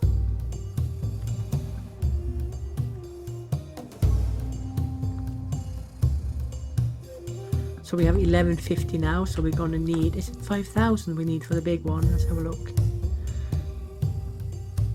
4,000. Oh, have they lowered it? Actually, I can't remember. It used to be 5, didn't it? Right, and these are going to keep the peas. And you are going to be the wheat. And you are going to hold the flax grains. So I'm only going to build 2 of the flax grains because the main product, of course, is fiber and not grains. There you go. Okay, so now the farms are up and running, 1 of each to start with, because that's all we had time for. The thing is, when you move, you need to not waste any time. You need to do your priorities correct. You need to get the farms up. On hardcore, you cannot survive 2 years without farms. You need to get them up within the first year, because your wild produce will very quickly end. They have increased the difficulty on hardcore. You can thank me for that or hate me for that, because there were too much wild produce still. Even after 10 years, there was still too much produce in the same locality. So the hazelnuts have been reduced, but the starter feast has been increased. So the initial density of all vegetable foods have been increased. So we should always have a starter feast to get that tribe started. Because when you start in hardcore, if you have nothing, you are not going to succeed. So you need to have some help to get started. So you get the pelt huts or the materials that you need to build for as many people you have, obviously. So if you have 15 people, you get 3 pelt huts. So yeah, you get 1 pelt hut per 5 members. So you do get help. You're not completely left on your own, even if it hits hardcore. But your people are 10 times more grumpy. They accept 10 times less.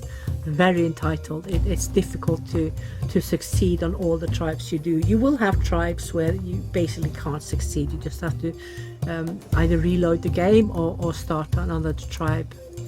If you're really unlucky, you can get a tribe that has a lot of bad grades, and it's a constant fight to keep them happy. Constant fight. Then it becomes not so fun to play anymore, because it's just so ridiculous that they should be so entitled in that timeline. You know, it's not likely that people will just up and leave their kids, you know, or that kids will leave the tribe without their parents. Oh, we have our first animals. We have our female goat and a male goat. That means we can, in theory, get offspring. So now we need to create a herder group. And let me see what the tutorial says about this. Husbandry. Right, so you will only get animals or livestock with migrants. You cannot tame any of the animals that you have in the game in your locality. They have to come with the migrants for now. So what you do is you go to your tribe page, you find your livestock square here. When you see you have livestock here, it means that they are not assigned to any group. Now here's the trick.